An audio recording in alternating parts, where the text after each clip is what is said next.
Welcome to the Cultaholic Wrestling Podcast.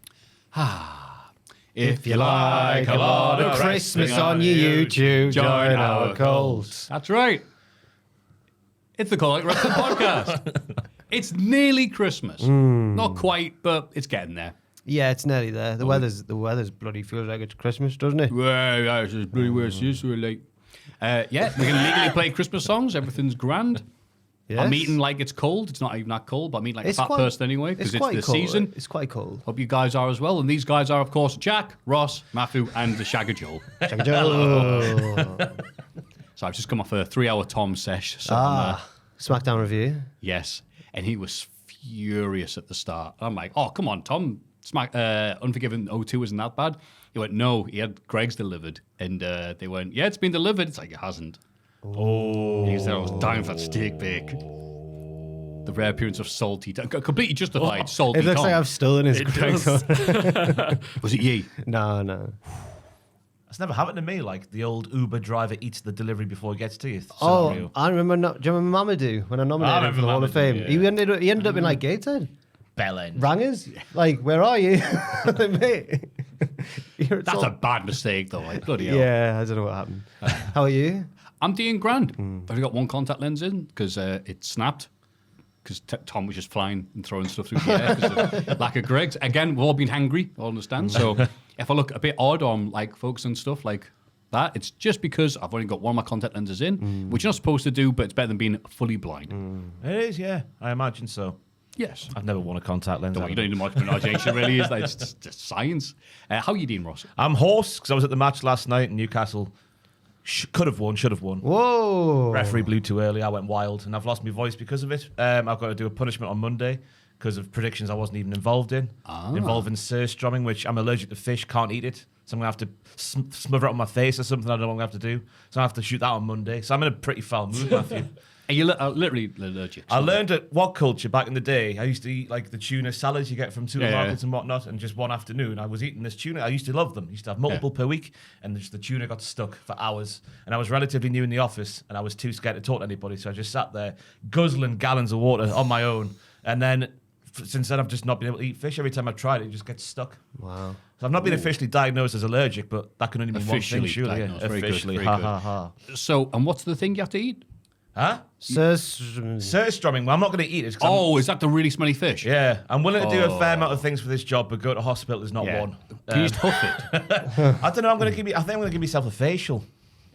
There's a quote for you to clip if you fancy it. So yeah, I think I'm going to give myself a facial. The smelly fish. Yeah, but you sign The up things for you these- do for love. What a match, though.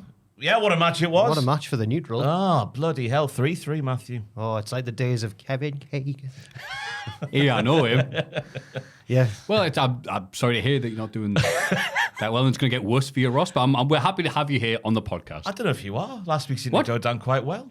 Well, that's okay. You don't need me. The week when every time, man. the week when it was just you two went down very well. Oh, yeah, we realised we didn't need you. Yeah, I'm of just course. saying, I just realised you don't need me either. Right. And the answer now we need to try without Maffew and see how it goes then. We've done all Every the time we're not on the podcast, we're just like, I hope they spent the entire 4 hours going, where's the other guy?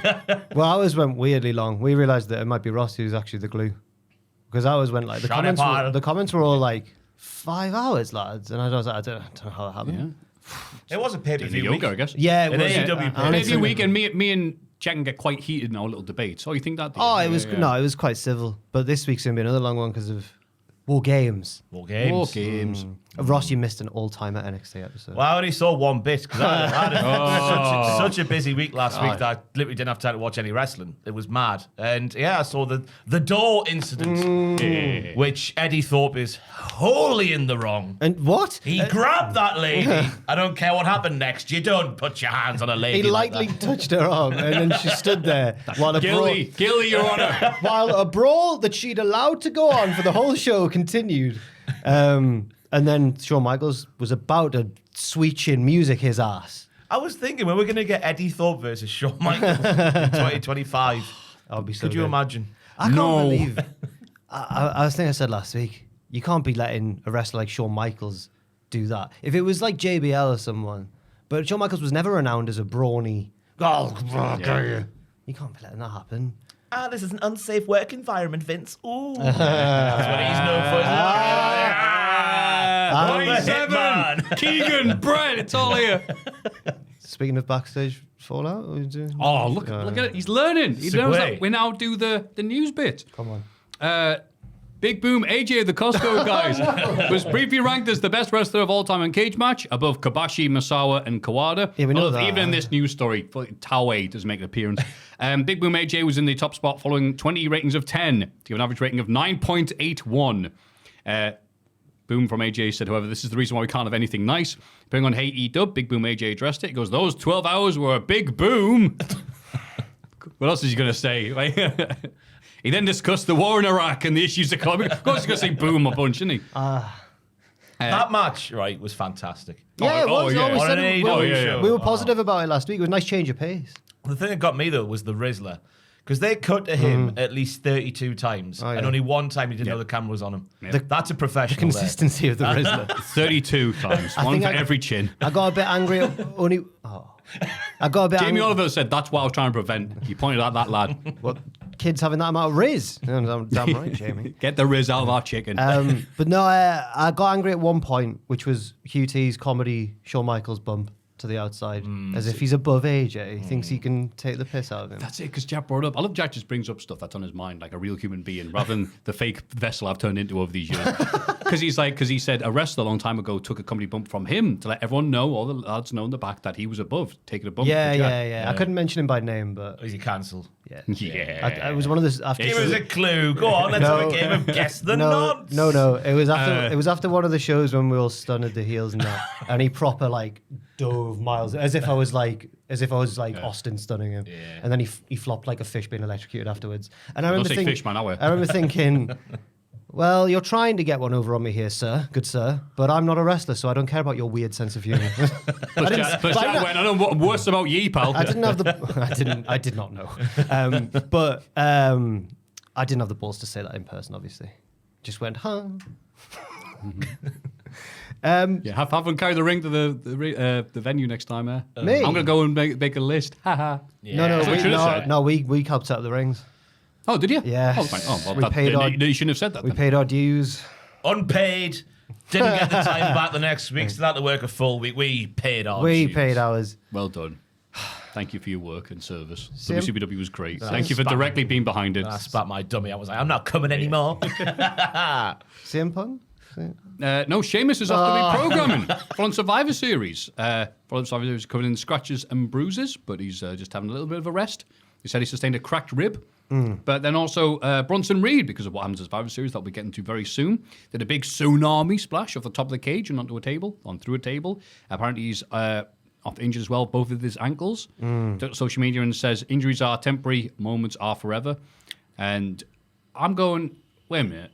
Last week we reported the reports that Jade Cargill should be out for anything from 6 months to a year with the bruised kidney, sprained MCL, tibular plateau bone bruise even, and facial lacerations. And then some have said, actually, that was all bollocks. She'll be out for a few months and she's back for Mania. Yeah. And Meltzer was very upset about being tricked and I like deceived. not knowing sometimes. Yeah, so I'm not going to treat these injury things until I see what's going to happen, because a lot of these are done with a touchy kayfabe. If that Bronson one was real, I wouldn't be surprised. Right. Because that is, I think Jimmy Uso also got an not as big a one, but an injury off his splash too. Yeah, he did. Was it his foot? His foot, yes. But if there's one thing we're learning, it's clearly the WWE is an unsafe, sloppy shop. And these kids need to learn how to hook a hold. Slow it down. In the War Games. Up AEW. This is not blood and guts, this is War Games. There are rules here. And then I didn't even bring it up, but you probably know all the story. Ryan Nemeth. I do know the story, right? Remember him? So Go this is all via a report that Fightful Select got obtained, and a lot of people were saying From Ryan Nemeth. A lot of people thought, is this from AWHR? That's a bad thing. You can't have an HR that's leaky. But then other people have gone, no, it's probably actually just from Ryan Nemeth, so that would make more sense.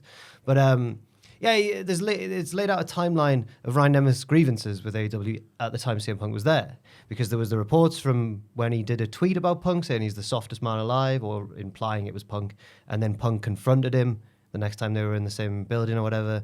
And then a couple months later, Ryan Nemeth wasn't booked for 2 months and then turned up to Collision, and Punk was he doesn't know who, but he got removed from the building. It was probably Punk's doing.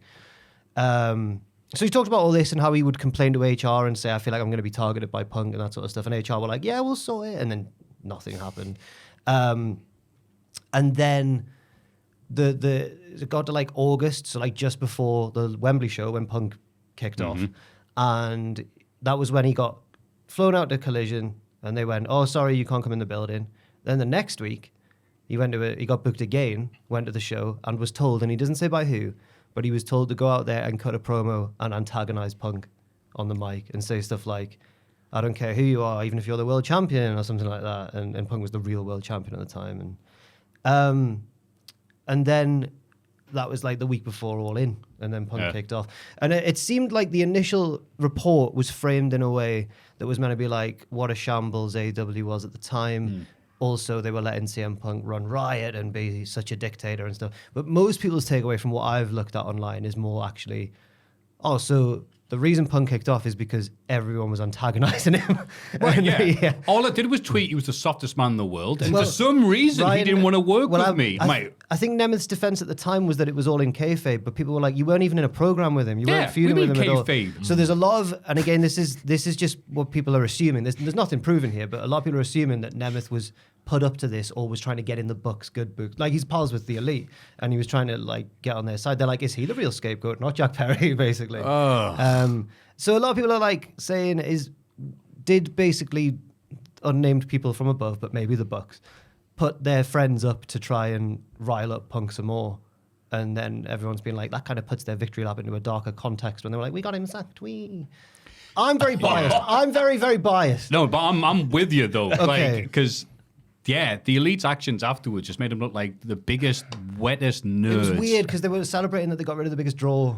Yeah. It was strange. It was weird. And obviously the kayfabe reason for, we're going to show the Punk stuff because the Elite are running the show and blah, blah, blah. But I'm like, yeah, if it was them going, look, here's the fight, that proves that Jack Perry was waiting to fight. That was meant to be Tony Khan. There were reports at the time that the Bucks thought they didn't want Tony to put that footage out there, possibly because it showed the Punk was telling the truth about the fight. Yeah.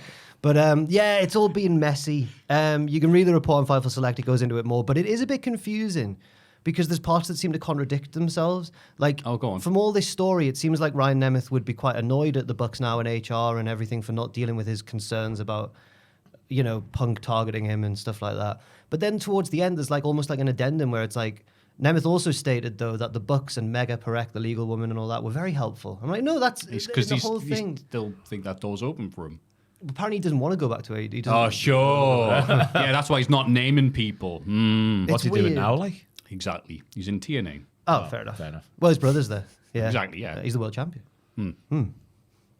I mean, I've paraphrased this. So do please read the actual report if you want. Oh, absolutely, because people are there going, God, do you remember Ryan Nemeth's AEW run?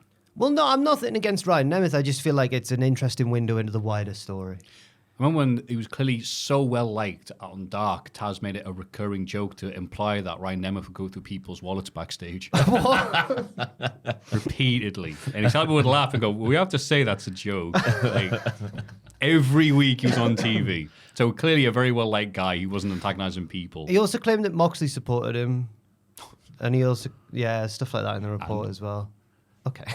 It's bloody high school, isn't it? Yeah. Like, I don't care about you. You're the little nerd we don't quite like, but like a little bit going antagonize the guy we don't like. Yeah. Outside the playground. Well, I saw a comment. If he put the sorting out was put on him, he'd like, get off me. I saw a comment that was like, I tried. I feel quite bad for Ryan Nemeth sticking his neck out for the Bucks and then they couldn't even get him a contract extension or something like that. And I was like, yeah, if that is true, that's, sad state of affairs. I don't know, though. I don't know. I'm not saying CM Punk... It's a slow news week, I think. I'm not saying CM Punk was right. But... No. Yeah. I will say, obviously, you can't be starting fights with people in the locker room and that. And he did do that, He's not perfect in this. He's not an angel. He's not an angel. It's the important thing. It's a shame for the timing of that story to come out, though, because there's been a lot, obviously, of AEW sorting backstage out from that time to now. And now with the backstage stuff from then's being brought up now. Like, just let them sort it out, for Christ's sake. Well, there was a lot of comments I saw on the Reddit saying, like, will we get the opening of this week's Collision be like one of the faces come out and do a promo like, this is where the best wrestle. Dax Harwood Restore comes the feeling. Yeah. They put food on my family's table, and my son's table, and my dog's table. Yes, he's got one. Adam Cole, baby. He's not been great on TV recently, but he had this amazing story. Oh. They should have told him Dynamite this week. Speaking to Chicago's Q101, he says, I was in high school, like a freshman or sophomore in high school. My best friend was there, and he had a girl that he really liked, and they were dating at the time. And the girl brought a friend who thought I was very cute. Where's this going? And we were all hanging out. Those two were smooching on the other couch, but we had on TV, No Way Out 2006, Rey Mysterio versus Randy Orton. To make matters worse, Cole actually attended the show in person. He'd seen the match already. I was at the show, I was there, I'd already seen the match, but I wanted to watch it on DVD. And she was trying to kiss me. And I said, hey, listen, not right now. I got to watch Ray and Randy. I was dedicated.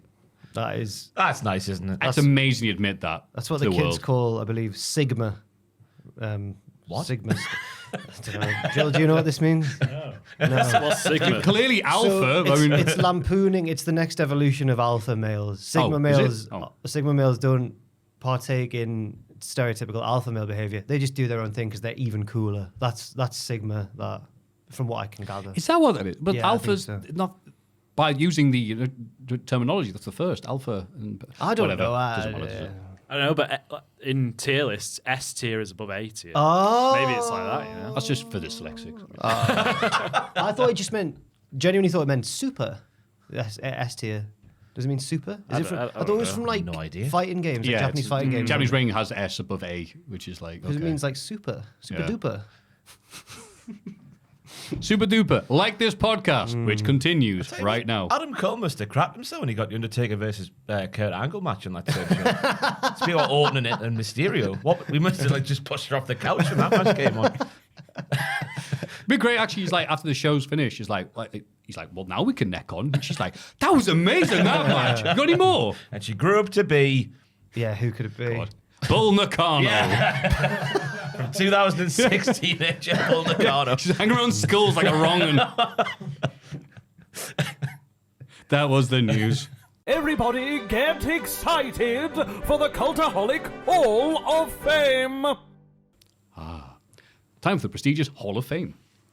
In condescending order from last week, Conclave, in brackets, haven't seen it yet, 7%. Jack is such a passionate film person. He put in a film he hasn't seen yet. He's excited to see it. I've seen it. How is it? Yeah, it was good. Thank you, Jack. I gave it 4 stars out of 5 stars. Fantastic. So it's an A, not an S. Yes. I like it. A really good roast dinner, yum, yum, yum, 41%. I really thought that would win. Wow. Devastated. The time for that and everything. How do you win the Hall of Fame? It's 3 times now, I ain't don't need it? to tell you, you'll never do it. I would thought it was argue, a Joe, shoe. you're going for basic, very vague picks. I thought that was thought that was perfect, pretty- though. I know, because you've gone for a drink, now you've gone for a meal. You need to be a bit more, like, subtle, you know? Just a little bit more. Je ne sais Yeah. quoi. Exactly, Ross. Like my pick. The noise that cats make when you stroke them, 51%. That's a reference. Come on now.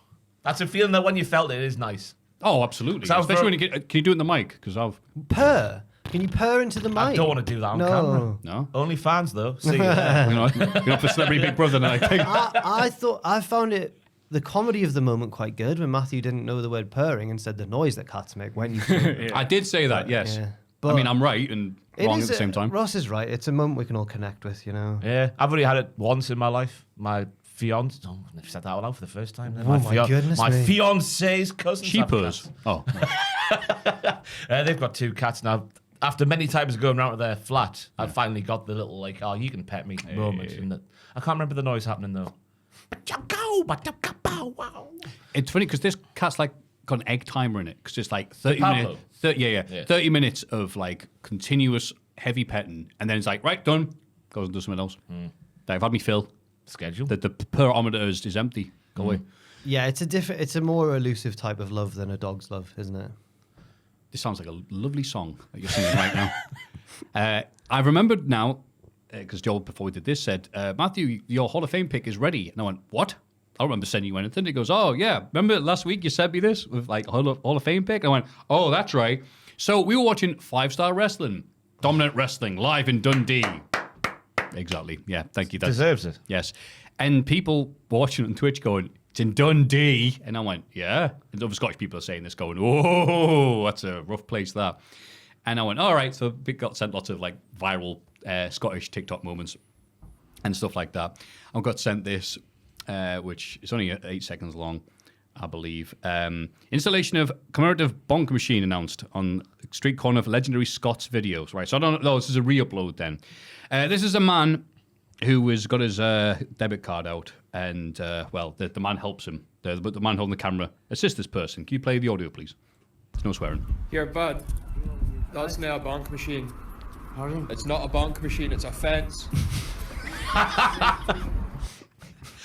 All right. So for audio listeners, This is a very Pachiti pick from you. I mean, a man who was clearly having a very Down on his luck. a Tom Campbell moment of life, is mistaken somehow a fence over a bridge for a bank machine, and is attempting to put it in, and so money will come out of it. And the man with the cameras had to politely tell him that's not a bonk machine. A bonker. And the guy is very politely like going, oh, okay, trying to pretend that he's not off his nut, as Willie Regal would say. Could play it one more time. Here, bud. That's not a bonk machine. It's not a bonk machine. It's a fence. The polite yet stern. It's not a bank machine. It's a fence. Is that a Scottishism then? A bonk machine? I think it's just they the say like accent. 30s. It's not a thing. football. It's not a Not a bonk. no a thing. I think That's it's lovely. I love Glaswegian hearing it. because I've heard people like comedians from Glasgow or ICW wrestlers say things like "that's near your horn" instead of hand and bank and bonk. Yeah. So that got me. I watched about 18 times over and over again, laughing harder and I was harder. worried that it was going to be the video of Ali getting hit by a bus. Classic. Ali! There's cursing, so I can't use that. But Yeah, Ali yeah. getting hit by a bus is classic because he was all right. Was he all right in the I end? don't know. He's Keep it very- lighthearted. He's very... Ali died getting hit by a 5-mile-an-hour bus. God, what a way to very go. limp when he falls because he's drunk, and that's worrying to watch the Ali Oh, he video. probably felt nothing at the time, then woke up the next day going, hey, I felt like a bus hit me. One of them tells him to F off at the end. F off, Ali. He That's does this such a all good the time. reaction. Oh, I got hit by a bus. You can tell Ali's that guy. He's though. done it. Yeah, we'll go on the friendship route there. Oh, it's Friday night, time to get hit by a bus. It's only him every time. So yeah, that's my pick. Oh God, I'm going to word that. Man attempting to use fence as ATM. You know what a fence? That's the ATM, wrong he's way, isn't it? marketed at the American audience. That's clever. That's the other thing I said. Like they said, bank machine. I go, ha, that's a Scottish thing, and people in the chat were like, no. Lots of people say that. What do you say? And I go, Cash point. ATM, Cash point, yeah, hole in cash the wall, Hole in the wall, yeah. Cash point's the one. cash machine. Yeah. It's not really a machine, is it? It's a computer device, but. Hard Fi song. So is ATM just an American thing? It's the I'll become ATM. Americanized. Bollocks. I'm sorry about that. You'd be saying sidewalk next. Trash can. Jaywalking. I do say trash sometimes. Soda. Garbage. Parking. Whenever there's a fight in the car park in wrestling, which there is a lot, every time, I don't know whether they put in the notes, car park or parking lot. I'll say parking lot Wrestler now. gets kidnapped and put in the boot of a car. Trunk, boot. I never know what to say. Yeah. Elevator. The car park brawl. The parking lot brawl. Parking lot brawl. Couch. Couch. It's a fair. Oh God, you're right. Couch is American. Yeah. Ed Sheeran mentions couches a lot in his songs, and I always get a tingle of hatred. I don't even hate Ed Sheeran, but just, Why not? he seems like an alright bloke. Yeah. Okay. Damn, that successful guy. That's you and the Costco guys. So that's mine. Scottish man attempts to use. Fence. We're sticking with fence. Fence as cash machine. Okay. There we go. That'll work. You can say ATM if you want. If you want. I want to win. Fair enough. So Joel, second place. So Ross can go. I was going to go for a serious one. I was going to go for Big E's article in the Players Tribune. really good. What a piece of writing that is. Makes you feel the feels. Have to read it. I can't do any justice by talking about it. But instead, I'm going to go for the potential of Big E returning and slapping Xavier Woods and Kofi Kingston around What a the face. segment. Yeah. Oh, but you want the future. This is the potential This is the future potential segment. of, Right, yeah. got 'Cause it, I think right. they did quite a good job in leaving the door ajar with Big E saying, when I get cleared, if and when I get cleared, I think came out his mouth. Kofi Kingston going, you're never going to get cleared, you dick. So I think they've left the door open for it. I don't know if it might be a year, 2 years, 6 months, who knows? But eventually it might happen.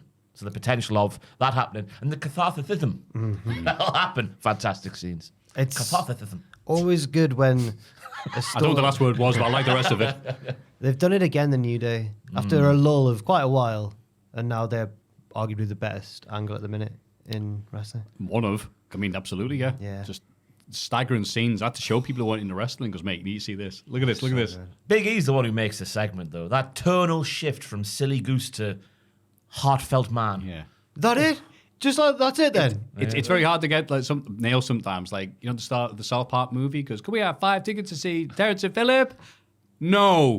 And it's like, oh. Anyway, what do you mean? And it's like that's really hard to nail. But when you do, it's like, oh, there's no reconciliation. There's no, and some of the stuff that we'll get to it in the Raw thing, but like some of the stuff. When you watch it back before Big E's come out and the crowd are chanting Big E, and knowing what happens, Wood's going, we miss him as well. Look, watching back, I'm like, oh, you look, oh. And there's the reaction because he says that and they move on. They're like, oh, he's not here then. And then he comes out. Oh, they tricked us. Well, they won't trick us twice. And what? Oh, bollocks. It was a big swerve, but a swerve that's very interesting. Not the same, yes. Y'all want to go big? Then say that. That's the start of his theme, I think. Oh yeah, I was hoping he'd do that. Oh, because at first I was confused. Yeah, but that's the only drawback of a wonderful segment. That's your friend Wale's tune. It is my friend Your Wale. friend in particular, Wale. My friend Wale. Who I nearly played Smash Brothers with one time. What But then I happened? didn't. Did you ask him to play Smash Bros? And he was like, no. Leave me alone, nerd. He was one of like, You're a year sucker old. MC. He was on Twitter one time. He just said, "Hey, want to play Smash?" And I went, "Yeah, I'll play you." But then he didn't see it for months and months and months. A year later, and by that time, one thing I hadn't played Smash, and 2, I didn't have the Switch. Right. I went, "Oh, sorry, mate, I'm busy this evening." Like, What I was was like, "Oh." What was the plan of action if he said yes? Well, I wasn't gonna. Well, obviously, he was clearly scared of me and had to wait 9 months to respond to me. By the time I'd sold the Switch because he married me with my ex, I went, "I'll get this crap out of my house." Yeah. Oh, sorry, that wasn't supposed to be like that. No, I'm over it now. I imagine Wale is a gamer. He probably would have genuinely just wanted, yeah. I imagine Wally went, "I'm got stood up by him." No. Wale is genuinely enthusiastic about stuff. I find there's no artifice with the man. He's just as he is. I once had a debate with him on Twitter about English breakfast, which he didn't understand. Oh, well done. Yeah. What did he? Was He he? was I just imagine you being very saying- positive He about just it. put like any of my English followers, just please explain what's going on. And I tried to. It was reminiscent of when Sasha Banks came over. Mercedes Moné came over. Oh, what she did at English breakfast is unforgivable. Well, she self-sabotaged. yeah, she changed the menu. She removed items, crucial ones. Yeah. Can't remember what it was now, but And she again, removed something. Weatherspoons. We know what we're getting with that. Yeah.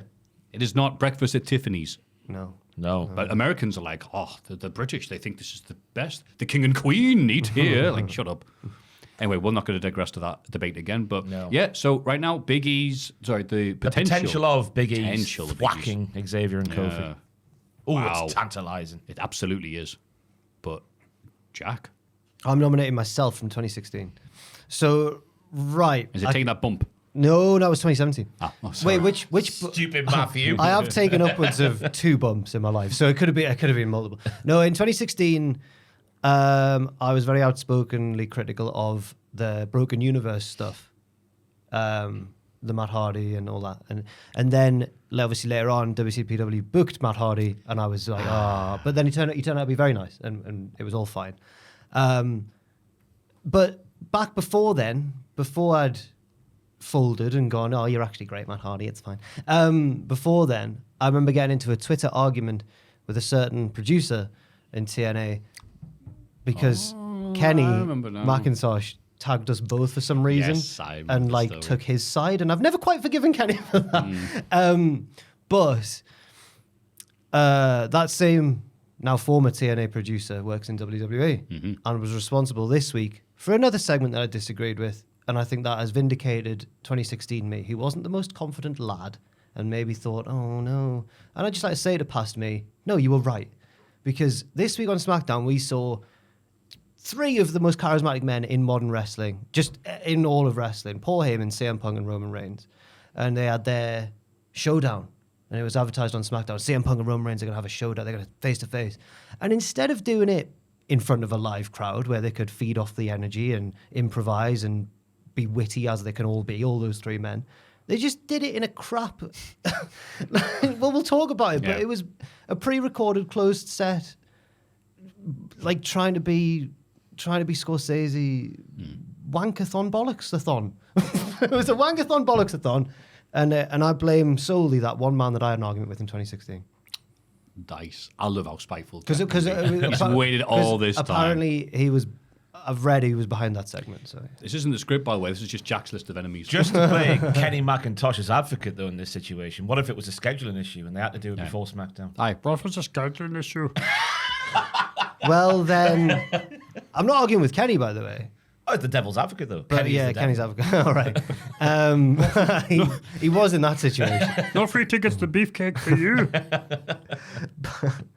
Then in that case, I've got no leg to stand on, unfortunately. But it reminded me of the lockdown thing where it was like the Raw reunion and Austin came out and then Vince just cut the whole promo and Austin didn't say a word and then stunned Vince and that was it.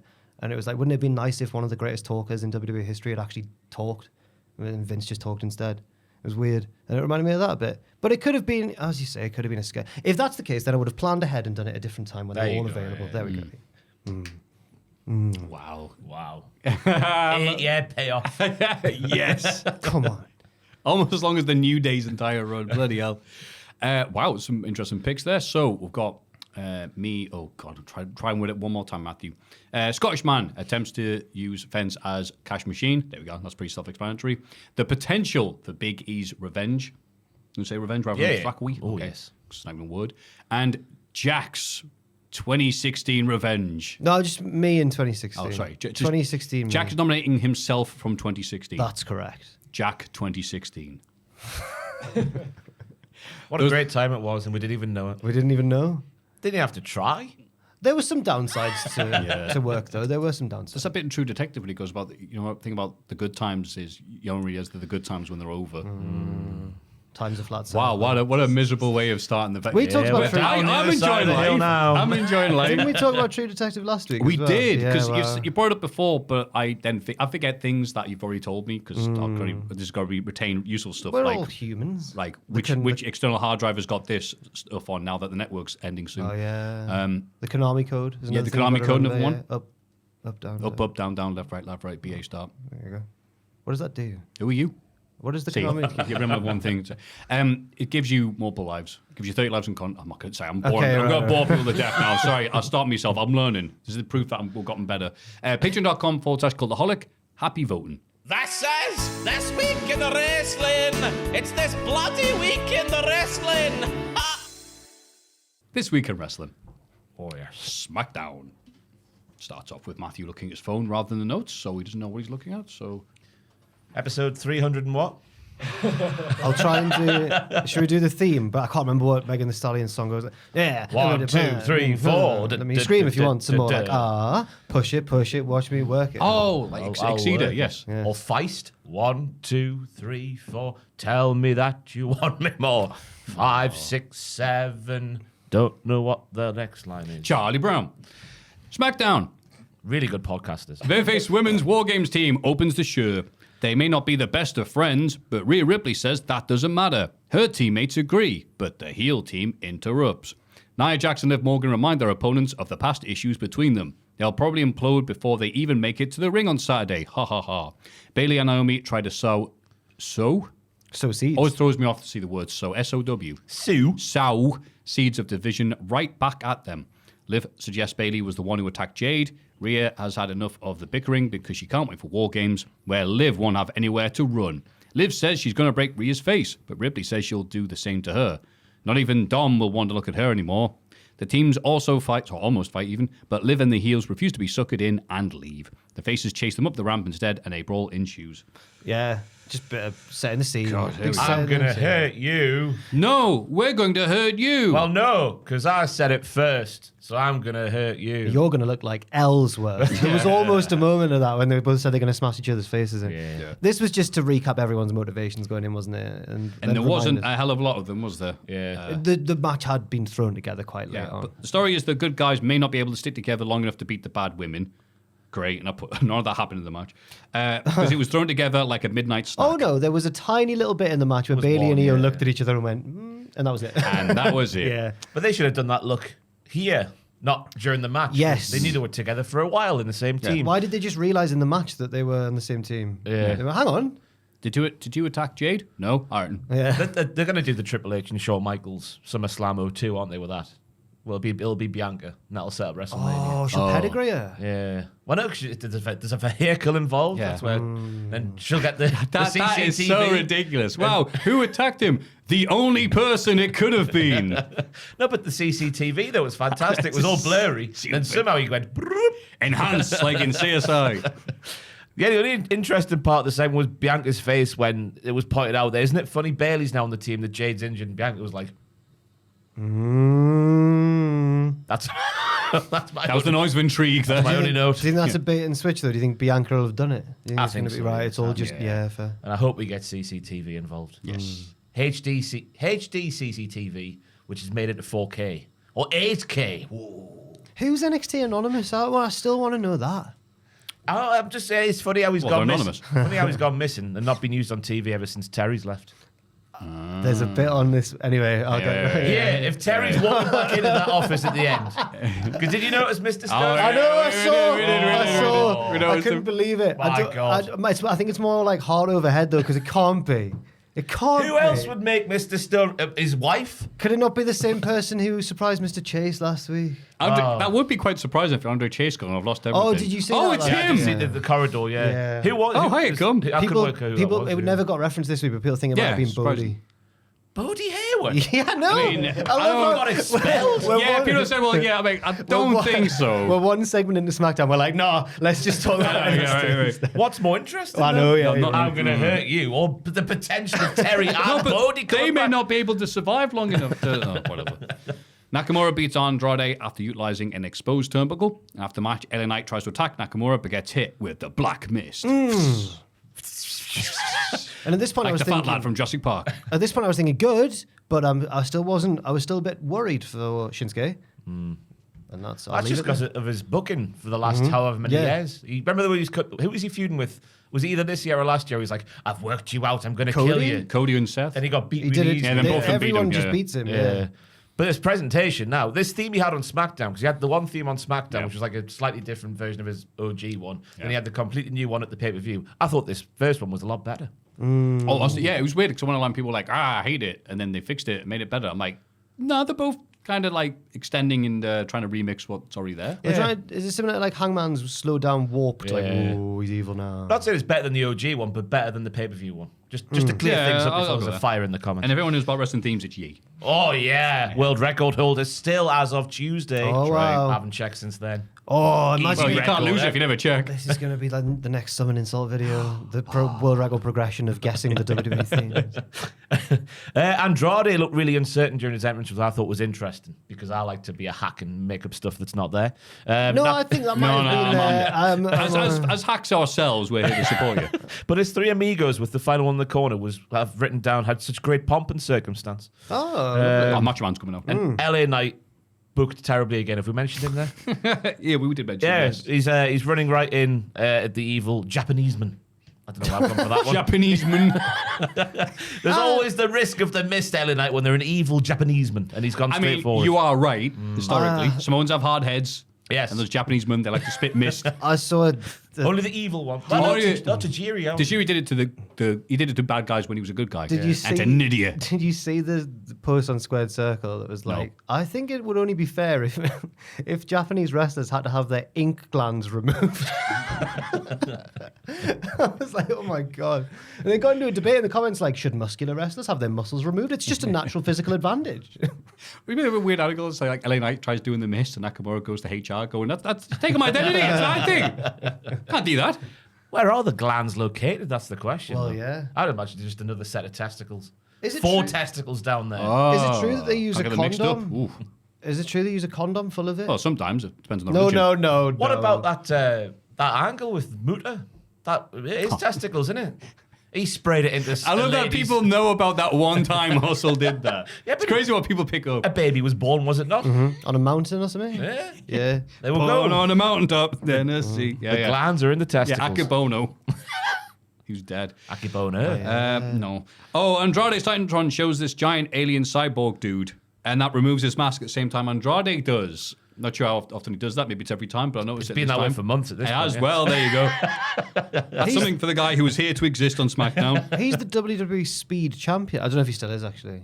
I've got no They idea. didn't mention it, so I don't think he is. They changed his theme here and then changed it again. Survivor Series, it should change every match. It's like James Bond. Sometimes it's Brosnan, sometimes it's Lazenby. Andrade again getting no reaction during his entrance, but then getting all the pops. We did stuff like the second chance moonsault because the crowd love him. He's Latin, no heat. No heat. I like Nakamura removing the pad to mess up Andrade's running knees. Nice. And sets up Nakamura's newer, slower gimmick. And then LA Knight gets missed. Did you missed him? I've put here. Oh, Wow, you were Christ. really on the quips here with this one, weren't you? That's what I bring to this. My Aldi sweater and coffee. Your what sweater? Aldi. Oh, little bullet. My God. This is to be looked at, not to look at myself. I thought for a second that Prince Nana was wearing little merch on this week's Dynamite. He was wearing the yellow and blue, yeah. If anyone from Lidl's watching, can you make more of the gravy boats available? Gravy. boat. Gravy yacht. I say yacht. Gravy yachts. They have these little gravy yachts which are bigger than a gravy bowl. Oh. And I've been to Lidl 3 times in the past 2 weeks and have not been there. Oh, disgusting. Do you need one Why is it before called Christmas? a gravy yacht? It'd be a good conversation piece. I'm dying south this Christmas for the first time, so if I rock up with a gravy yacht. Oh, yeah. Oh, Yacht, yeah. I can't talk. Yeah. Gravy yacht. But you are playing into the northern stereotype a little bit, though. Oh, northern Here comes boys Ross love from, gravy. Here comes Ross from the north with the biggest gravy vessel. Yeah. They're so good, though. I should nominate that for the Hall of Fame. Joel, get a picture of the vessel will you? In the background, though. Just type in Lidl gravy yacht. Joel is Googling. Gravy Joel Look is at that. Googling.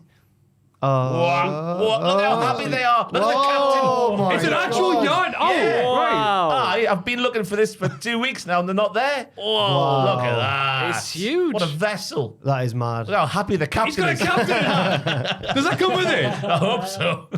Wait.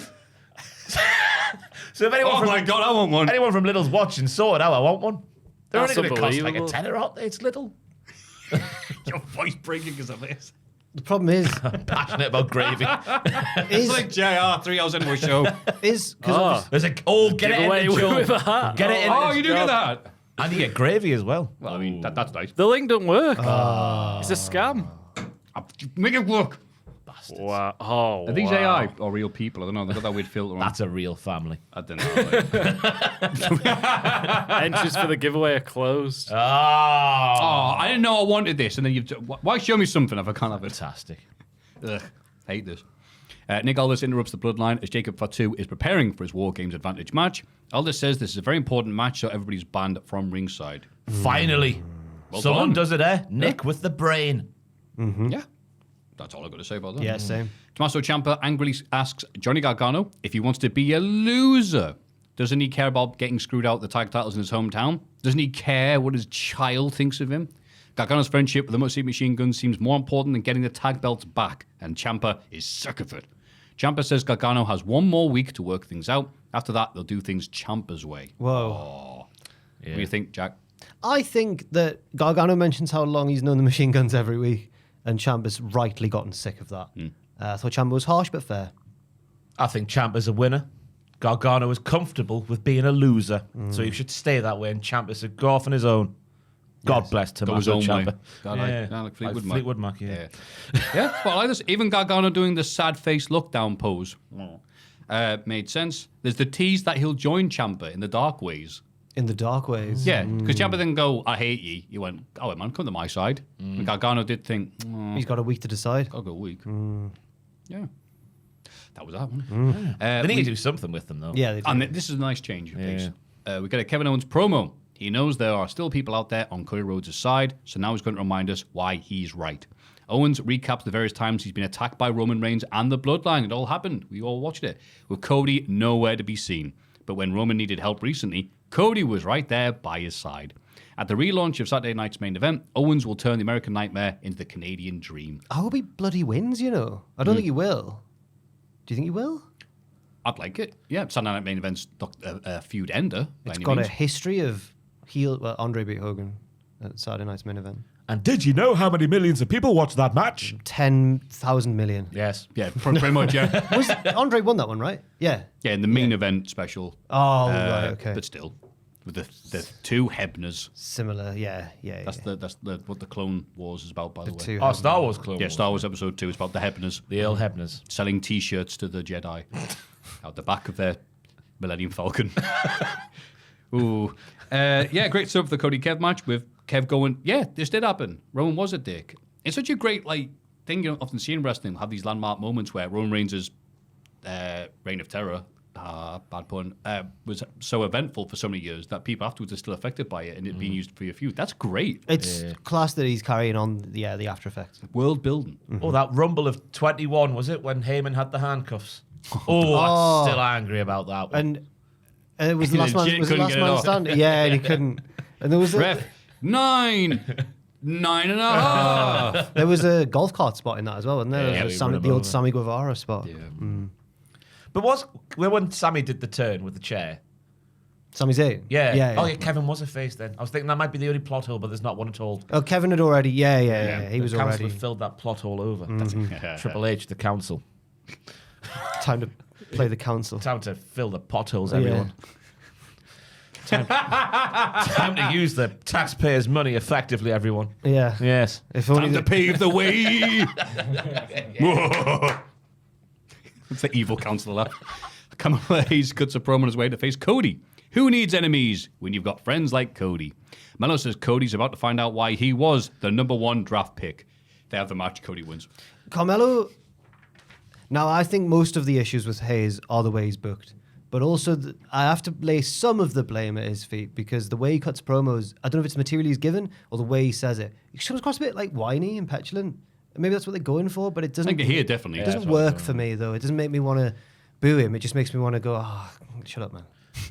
I think this match here will be looked back on at the moment where Carmelo Hayes Ziggler-fied himself. He nemothed himself.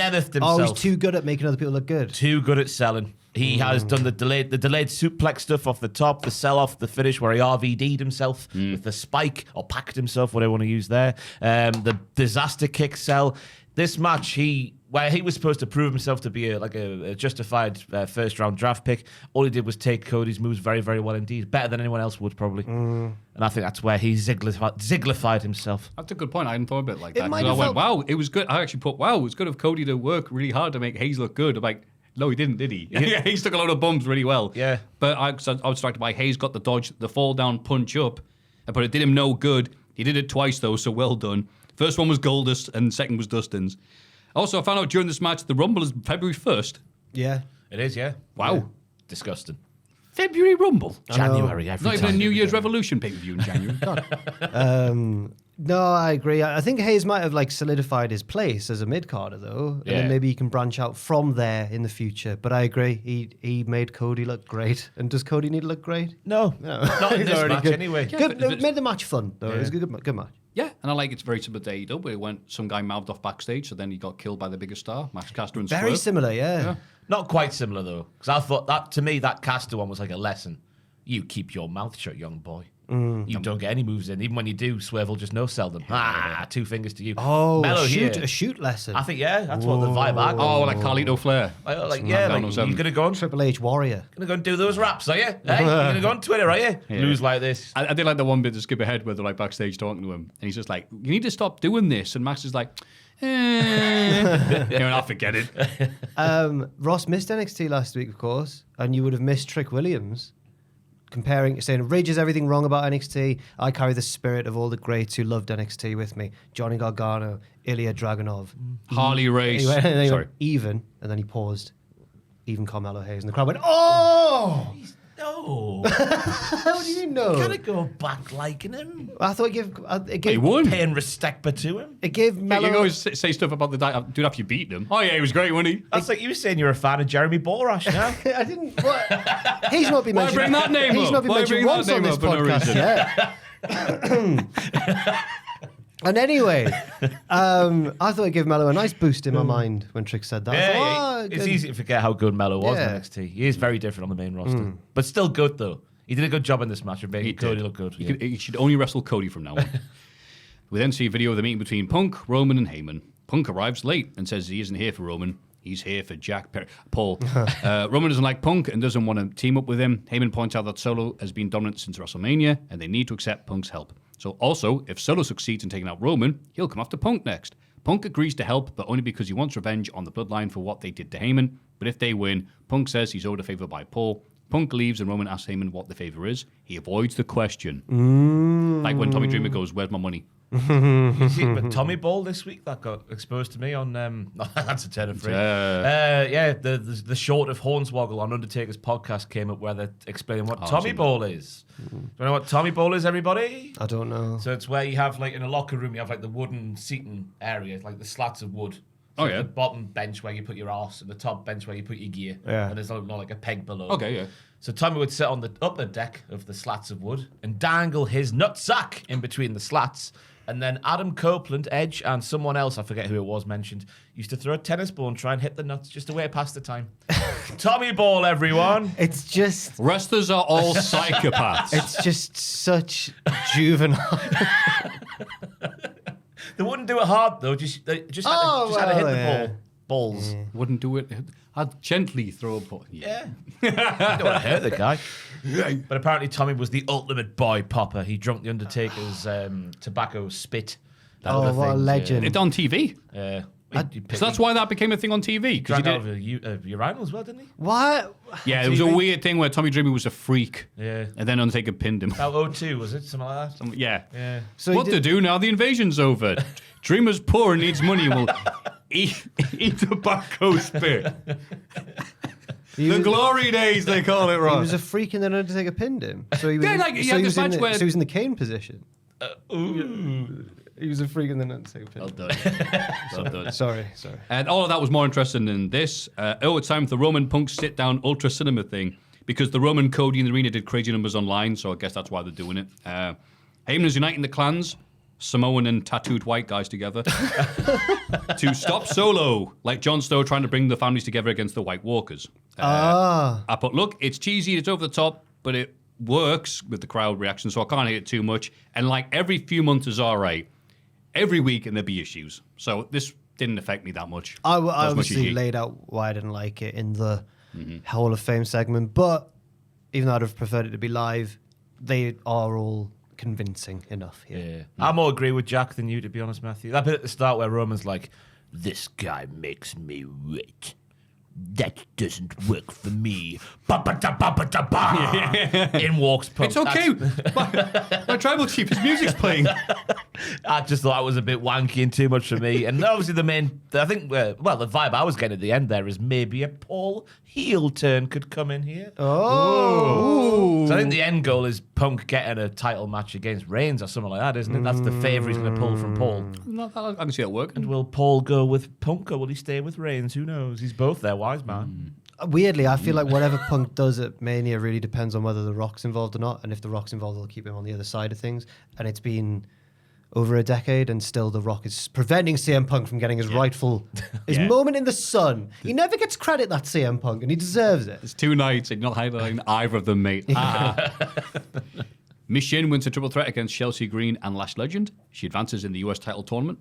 Yes, good win for Machine. Nice to see her get a win. She turned into a luchador here in this match for some reason. It was fantastic to see. Good on Chelsea Green for not waiting until the end of the match to get involved. It's a triple threat match. Just get involved straight away. Didn't work, but still I like the fact she got involved straight away. And then Lash Legend, stealing the show for me with plenty of power moves, getting the Lash extension on Piper again, who sold it well. And I think Machine's worthy of a little push here because of what she's been doing on TV this year. There was a really gnarly spine buster in a match this week, and I'm wondering if it was this. Did Lash have a match on NXT? Was she in the Last Chance? She was No. It was during this. She was giving all the power moves to Piper Niven. Maybe it was in this one, yeah. She's very impressive. Give a choke slam and lashed extension. No spine buster. Oh, well, maybe I was someone else. I don't know. How dare you. But no, it was good. And I would have thought that Lash would have won, just given the way they've been pushing the I thought metal that as well. But I don't mind that it's Mission. Yeah, Mission was like Brian Cage in Lucha Underground. Okay. She's a machine. Flying Frank off the top was beautiful. Frank getting blocked mid-Frank by Legend was nice too. I like abbreviating as Frank. Frank. The dude. The Flying Frank. The flying. Is that because the person is like, ooh, Betty. as in Frankenstein. Frankenstein, yes. Right. Oh, sorry, okay, yeah. I was like, what? Oh. Do you reckon we'll get away with playing that scene on the podcast when he's on the roller skates? I need to get that in the whole It must be in the thing. public domain by now. He did it every bloody week. Hey, that's cinema. Oh. That's cinema. Frank Skinner going for a shoot rollerblade Spencer. ride. Frank Spencer. Frank wasn't Skinner. it? Frank Skinner. Oh, yeah, God. I didn't even Frontside catch Frankie. that. Yeah. Bloody hell. He would go betai. It was Frank Skinner. Because he's from Birmingham. Americans, sorry. Sorry, Americans. yeah. Sorry, go back to complaining about our food. The story that Regal told that Dave Taylor didn't realise that Frank Spencer did other stuff other than some others do have them. So he went to go see him perform. I think it was a Phantom of the Opera. I think it was Phantom of the Opera or something. Yeah, he did that, but I forget the one he went to go see him at. But it was not a comedy, and Dave Taylor was just completely unaware and taken off guard like this. So he's giving this monologue about something like friends, Roman countrymen, lend me your ears, whatever. And Dave Taylor starts going, "Ooh, Benny! Ooh, Benny!" Like just from the cheap seats, I guess. And then there's like the security had to come like drag him out, and he's just there like, "Benny, Benny!" As he's been pulled off by I remember security watching man. a documentary on Sir Michael Crawford. I don't know if he's a Sir, but he should be if he's not. Is that Frank Spencer? Yeah, Frank Oh, right, Spencer. okay, right. And then he was in like some sort of play on the stage, and he had to do a tightrope walk and stuff like that. And he went to America to train because he used to do all of his own stunts. And it's just the documentary following him around, going to clown school and stuff like that, learning to do Wow. the tightrope. Yeah, talented man. He's like Crazy, isn't it? he's like our Jackie Chan, He is really. He is. but more versatile, probably. Probably, yeah. More Yeah. flexible as well. Yeah. I don't want to be flexible. What we're crap on Jackie Chan. I should've- Yeah, you know, there was a kick in You that. know, it's man. more Buster Keaton would have been a more apt, but no, he's our Jackie Chan. No, Jackie Chan, fake fighter. I thought Lashley was going to take this after all those power moves on Piper. Nice little four-way here, though. Very spirited. yes. Yes. Four-way. Triple threat. Three-way. Yeah. Four-way. Well, someone kept interfering, I guess, so I got confused. Brian Saxton interviews LA Knight in the trainer's room. He's adamant, he's a good singer, that he'll still be able to compete at Survivor Series despite the mist, and he'll retain the US title. Now get this off me. I need a shower. Yeah. Hell of a promo considering he was blind at the time, which can only tell me that his sense of speak was heightened because his vision was hampered. Oh, yes. You know So what they if say. you like get poked in the eyes, you'll start talking all right. Yeah. Like okay. Daredevil, Don't try. the superhero. That's right. He's blind and yet he can hear. Oh my goodness. You can Choked. He heard that burp. He He's can in his hear. podcast to work. He can hear really well. I know my superheroes. Yep. Yes. Tom Steak Bake coming up there. Dude, he was not legging that one on there. Like, oh, it comes Triple H time to eat the pasties. Oh God. Shut up, Maffew. Do you think he'd have got it by now? Hopefully. That really sounds like I've stolen it. Oh God. It I is hope fun. I'm it- only bringing it up because I'm not like trying to dig at him, but it is funny when you realize, like, hey, how you doing? And you realize your friends like shoot annoyed or mad or not in the right state. I'm like, oh, okay, right. I'll just change my gears here, pal. Oh, you normally just continue to antagonize, in my opinion. Some people you can play with. I won't say their names, but like some people are like, oh no, this guy's real bad. No, this is not going to work. Oh, here. so I'm not scary enough. Tom's scarier than me. Okay. No, it's because he gets sad. I get sad on my own later.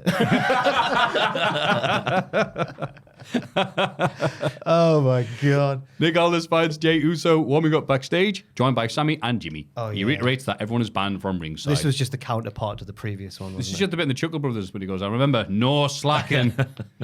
And the main event, Jacob Fatu beats Jey Uso to win the War Games advantage for his team. Of course he was going to win. It's Jacob Fatu. Yeah, he celebrates the bloodline on the stage. But it's a statement victory against Jey Uso.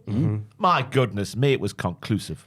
Yes, it was, because he is. If it had been Jimmy, and I was half expecting the babyface team to be like, we know we've got the right man for the job, Jimmy Uso. But they went for Jey. And yeah, it was a big win. Emphatic. Yes. And everything, Jacob's doing at the moment is just working the little bits of dialogue in between his stomps and kicks and whatnot. He was doing some over-exaggerated heelish selling here, which he's not done too much of in the WWE yet, but it's all working. Is this the biggest look we've got at Jacob Fatu since he started, really? In a singles capacity. In a singles I think, match, yeah. Honestly, yeah, I was going to say, like, You mean tag matches? he went Raj for a few weeks when he first started, but then obviously everyone else got this, get this stuff What was in. the first thing he did when he no-sold the draping DDT off Orton and just stood up? Oh, yes. But Simone's got hard heads, and Randy's like, oh yeah. Yeah, but his is harder than even the other ones. That'd be a good tier list. Just who's got the hardest head of all the Samoans. I don't like that stereotype. I feel uncomfortable talking about We it. mean stereotype. He no-sold the DDT. It's the rules of wrestling. It's funny when like TK Cooper good does racism. it at a North show because he's Samoan. He says it himself. But I don't know if we can really do it. You know? I think Matt's done a You good should idea. ask him next time you see him, hey, is it racist to say you got a hard head? No, I'm not going to be doing that. Mid promo. It's great to be here, but hey. Ooh, Betty. But yeah, no, a pretty sweet match on a pretty sweet SmackDown, considering it was just a setup show for Survivor Series. I thought they were going to half-ass it, but I really liked the big matches we got here. Hell yeah. Hell yeah. Hell yeah. You're saying it because I Hell yeah. Survivor Series. Oh, now this should be interesting. The show opens up with the Women's War Games match. Midway through the bout, Tiff Strats thinks about cashing in on Liv on Nia, who are both laid out. Raquel Rodriguez tries to scare Tiff out of pinning Liv, but Io Sky attacks everyone with a fire extinguisher before cash-in can be made anyway. I'm not sure why she did that, to be honest with you. Yeah, it would have caused more. Yeah, what do you care? Yeah. It's Cole. She's just mad and she's crazy. As Cole and Graves are yelling, how's this going to work then? There's a moment of tension between Io and Bayley due to their history, but Bayface team continue to work together anyway. They get the win after Rhea Ripley puts Liv Morgan through a table with an avalanche riptide. It's a little bit of Gennaro Gattuso, this match. The midfielder. The midfielder. First half may be bad. Second half may be good. Oh, that guy. First half was, I thought, I'd hate using this word because I can't do anything these ladies can do, but sloppy's the word, and I couldn't think of a different one. It was. Yeah, it was. I do feel like an arsehole saying that. People kept using that term online when I was having a look, and I didn't think it was necessarily sloppy. I just think it just wasn't very well put together. They had maybe the same thing with different ways. Cause they were calling it in the ring. You could tell until a certain point they had no plan. They kept talking to each other loads. They kept messing stuff up. I agree with both of you because I think it was sloppy, but as a result of them not having a concrete plan. People have mentioned before that Bayley and Nia don't have the best chemistry anyway, so it was a weird decision to start with the two of them. Yeah, because Bayley's like, hey, Nia, do this move that you're not really good at taking. I'm like, all right, cheers, Bayley. Why did the decision to have Nia start was baffling because she should have been, she's tailor-made to come in at the end and destroy everyone. I don't understand. Yeah, I agree with everything you said. I get why they're doing war games for women and the men, but it's not equality if you give the men loads of time to build up this thrilling story and you go, oh, it's going to be great, like layers upon layers of stories, like an onion or an ogre. And then you get the women, it's like, all right, all the women together. Yeah. They're the good ones, they're the bad ones. Go do stuff. And so there's little in the way of story. The cash-in was like, okay, like as always, oh, Tiff's going to tease and do the... What's a briefcase? Over self she couldn't decide. Yeah, okay. Ooh, I have to decide right now in the moment. I'm like, okay, right, fine. There was just nothing to get excited about until like, well, time to do the bin spot off the top, which is impressive. Not to sound like a sport wrestling fan. Oh, it's tradition now, is it? That you do that? Well, it's Io Sky. By the way, it's nice, but it's just like, if you're expecting it, it's like, is that what we watch your war games for? To see you do that? I like to think she's the only one to do it because that's must be ballsy. Like, you can't see. Of course. I mean, obviously, it's a crazy spot, but just like, okay, she's done it. Now it's the match, which doesn't mean anything. Yeah. And it's to set up Ripley versus Morgan. Again. And so I just didn't get it. I don't know why they didn't just do this as a proper Survivor Series match, because you can't have two war games things on the show. You have a real good reason to have them. So just before we get too deep in the discussion, I was going to suggest the big question this week should war games be paused? I'll go on then. Oh, I was going to go with like best New Day moments, but that was... They are. You bitch. Need crying Big E is going to do better for us. But I'm going to say it now then, since it's not going to be the big question. War games should be paused for all the reasons you just said there. Here. Whoa! Wow, it's Joel. How are you doing, Joel? I'm all right. I agree. Okay. I missed the tag matches. I missed the tag matches. I think there's room for both, isn't there, maybe? But I think, to Ross's point, maybe War Games should be treated more like Hell in a Cell. Yes. You know? That's what I was going to suggest. And the first 20 minutes of the War Games match is quite boring, isn't it? Especially here, where it's like... until it actually spit on the legacy of Dusty Rhodes. From the wing, Joe, before the header that is the match beyond. It was only boring in this match. It wasn't for the match with all the plot and stuff and like, oh, what's going to happen next? Exciting stuff like that. This was, let's set up a bunch of stuff out there. I saw one comment, I'm sorry I didn't copy your name, that said, I'm going to get whoever hid the weapons and stuff underneath the ring to hide my kids' Christmas presents because they'll never find them.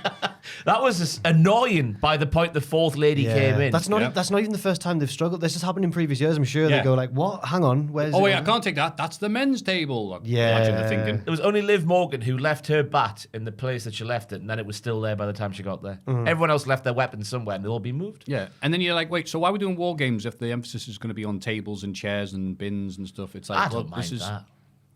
They're all inside again, but two in one night, you're like, okay, yeah, variety. Like I say, weighed up, go have variety, and it can't just be this is women's, this is men's. It's like, no, there's got to be a bit more to it than that. And especially again, the women did that. I think majority of women did what they could with what they were given. I'll say that because all right, cool, you all hate or dislike each other for the simple cause of Rhea Ripley getting revenge on what? Hang on. Well, When's that been the case? 3 weeks ago, this wasn't the bloody case. They've all got a little bit of history together, haven't they? That was laid out on SmackDown. But it was a bit tenuous in places. And again, no tension. Yeah. It also had the Between, big Ripley. the big problem that they always have whenever the faces win the advantage match. So now you've got two faces beating down a heel, and it just makes until the match beyond. It just makes it all very like backwards because you're like waiting for the heel to come in and even things up. It never works when the faces have the advantage. Yeah. It's weird. But, great chair shots by Nia. Well, I felt a don't bit blame bad Nia for her, on that one, Because they were going head first. Naomi did, especially for the first Oh, I mean, one. yeah, because usually she doesn't want to go like, yeah, they weren't in position for it all. It's just like, oh, yeah, come here. I will say, though, even if you try to change your course of direction mid-swing, just still swing hard. Because that doesn't hurt down there too much, does it? I don't know. No, I sound like Deirdre Barlow, don't I? Ken, what are you doing, Ken? Oh, no, you killed it. I agree. I don't think it was all Nia's fault, but it was all a bit messy. Crowd liked it, though. At least it wasn't like Death Mob. This is awesome. Oh, okay. Yeah. You're trying hard. Hey, the bin spot and the swanton from Tiffany at the same time was good. Yeah. I thought The Io lucha, Sky's performance saved the match from being a complete dud, in my opinion. Yeah. And she saved the press conference afterwards when someone That got... question. What Someone happened there? asked, so, It was on mute and you'll everyone be laughed. taking on Judgment Day, and they've obviously got people in their corner. Who will you have in your corner? And she went, I'm in Damage Control, right? Oh my goodness. Because Rhea Ripley and Belair to go, That poor guy. All No! all No, it's these- an awful question. You don't watch the show? yeah. They went, no, I know you're that, but like any of them particular in behind your corner? Like, Just be stable. yeah, all of them. Thanks. Have you heard me entrance theme once? Sorry, I'm a wrestling journalist. I don't talk to women. Oh. After slamming LA Knight into the metal division between the two rings, Nakamura hits to Joel's laughing Kinshasa as to well. become United States champion. Joel found that really You cute. sat think in a of room that with much? 3 studs, I'll have you know, Matthew. Yeah.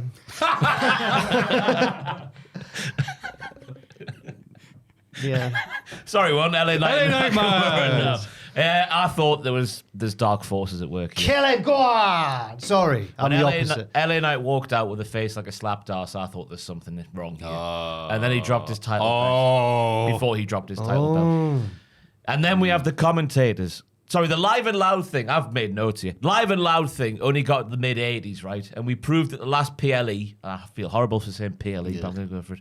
They can do whatever they want with that thing because that proved it was a WTF moment last time by having a quiet part. It was getting up past 100. They don't. That's not a legitimate noisometer, right? Oh, they're trying to make it look like he's not over. Yeah, Oh. Corey Graves on commentary. Speaking about LA Knight's blind confidence in himself while the rest of the world doesn't think he's as good as he is. Oh. Is the story not the fact this man was blinded 24 hours before he had this title match that he didn't maybe have Well, to that do? should Do you have think been, Graves is yeah. trying to force a metaphor there? Like I he's think- blinded, like eyes. Like he's just trying to force something that isn't quite there. Maybe. Because who's saying that? No one's saying that. Until the second half of the With all sentence, I these agree points with you. together, though, I'm like starting to think, And then Corey notes that LA Knight wants to be like John Cena, but not everyone can be John Cena. Oh my. And then they take the title away from him. And I'm just thinking, we all hear the things about LA Knight from time to time, maybe being a bit like, not above his station, but you know what I'm trying to say. Yeah.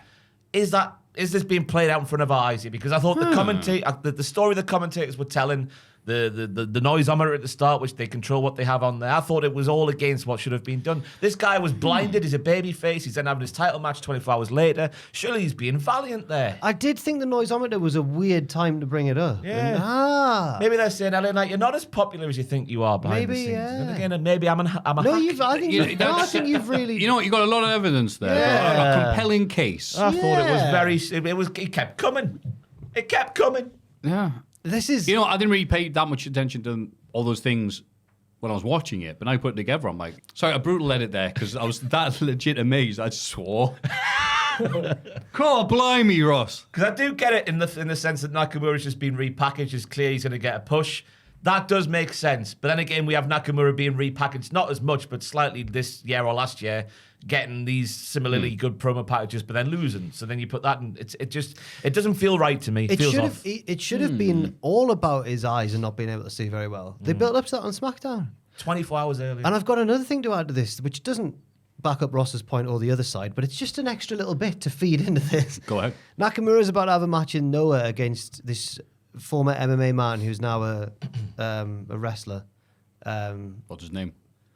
Tank I Abbott. can't remember, but he has had fights in the UFC before and other MMA promotions. Has he wrestled before? He started in 2023, so he's new to wrestling. But I think Great Buddha. No, I think he's a bit of a Matt Riddle character. Oh, God. Ulka Oh, hope not. No, but as in like he's transitioned from MMA into wrestling, and he's not that experienced, but he must be good because they put him in a match with Nakamura. And on the news with Tom, we were speculating that maybe they want the belt on Shinsuke for this match, and then it helps their partnership with Noah. Oh, so when the guy shoots him and kills him, Hey, Nakamura's got MMA experience as well. God, he has. Sort of. Yep. Sort of. I mean, yeah. He prefers surfing, though, doesn't he? And all that. But no, he's a surfer, isn't he? I think he chillax, dude. Yeah. I'm one as well. Whatever. So maybe that's another reason that they've taken the title off LA Knight so abruptly. But from what Ross has said, I would also imagine that maybe LA Knight's not too happy about it. And they've gone, well, you can look like a prize turkey then. Yeah. It's not as if you had a lot of offense in the match as well. No, it was comprehensive. It was very... To the point where I thought this was building up to a rematch where LA Knight wins and it's all happy again. But maybe that won't happen now. Ooh. Wow. Unless, do you think LA Knight's speechless. turning heel? Oh, he's Just be turning- foreshadowing Why that. would they do that? Why? Yeah, I don't He's know. LA Knight. The crowd is still 100% with LA Knight, despite how bollocks they've booked him over the last few weeks. Yeah, it's not Yeah, Knight's very fault true. they've done bloody nothing with him. The Best of Infinity series of Andrade and Hayes. Yeah. Yeah. Very odd. The match was okay. I think it was more about Nakamura's new gimmick than it was LA Knight. We need to send Ross to America to uncover this. I want to watch a documentary of you. If Adam wants to get the company car Yeah, now, yeah. I will go to America. First class. Ross travels Ross to interviews Connecticut. Sergeant Buddy Lee Parker, who makes Ross do brutal exercise. I'd like to see Ross like snooping around Titan Towers, just find out what's going on. What's going on with this LA Knight story? Got a magnifying glass. Yeah. I'm here about the murders. What? Have you murdered LA Knight's career? Oh, God. Oh, phew. Jesus. And Terry. And Bodie. And Snooker. Braun Breaker defends the IC title against Ludwig Kaiser and Sheamus. Kaiser tries to use weapons on several occasions, but Sheamus takes him out and faces Braun one-on-one. All Pepper almost gets the win, but Kaiser pulls the ref out the ring. Braun spears both opponents and pins Sheamus to retain the title. Now, was this, Ross, I'd like to ask, because we know Call the Police 1, we all remember it. Yeah. It was one of the best WrestleMania matches of all time. Call the Police 2 in NXT this year. Was this Call the Police 3? Not quite. Ooh. Not quite. I'm calling. What's the not? The 1, 2, 3. Oh, Yeah. 1-1-1 is Yeah, it? not an urgent instant. yeah. 1-1-1. I'm calling 1-1-1. It was very, very good. I would even say this match absolutely fingered. Oh, you brought that I back. hate that so much. Thank you. Creation. I hate it so much. Merchandise pending. People have been saying it on the Twitch streams I do, and I hate it. Why? It's vulgar. Great. Ew. That's what we're here for. Gross. It was a great match. It was a great match. It has my move of the weekend as well. I'm going early this week. Oh, baby.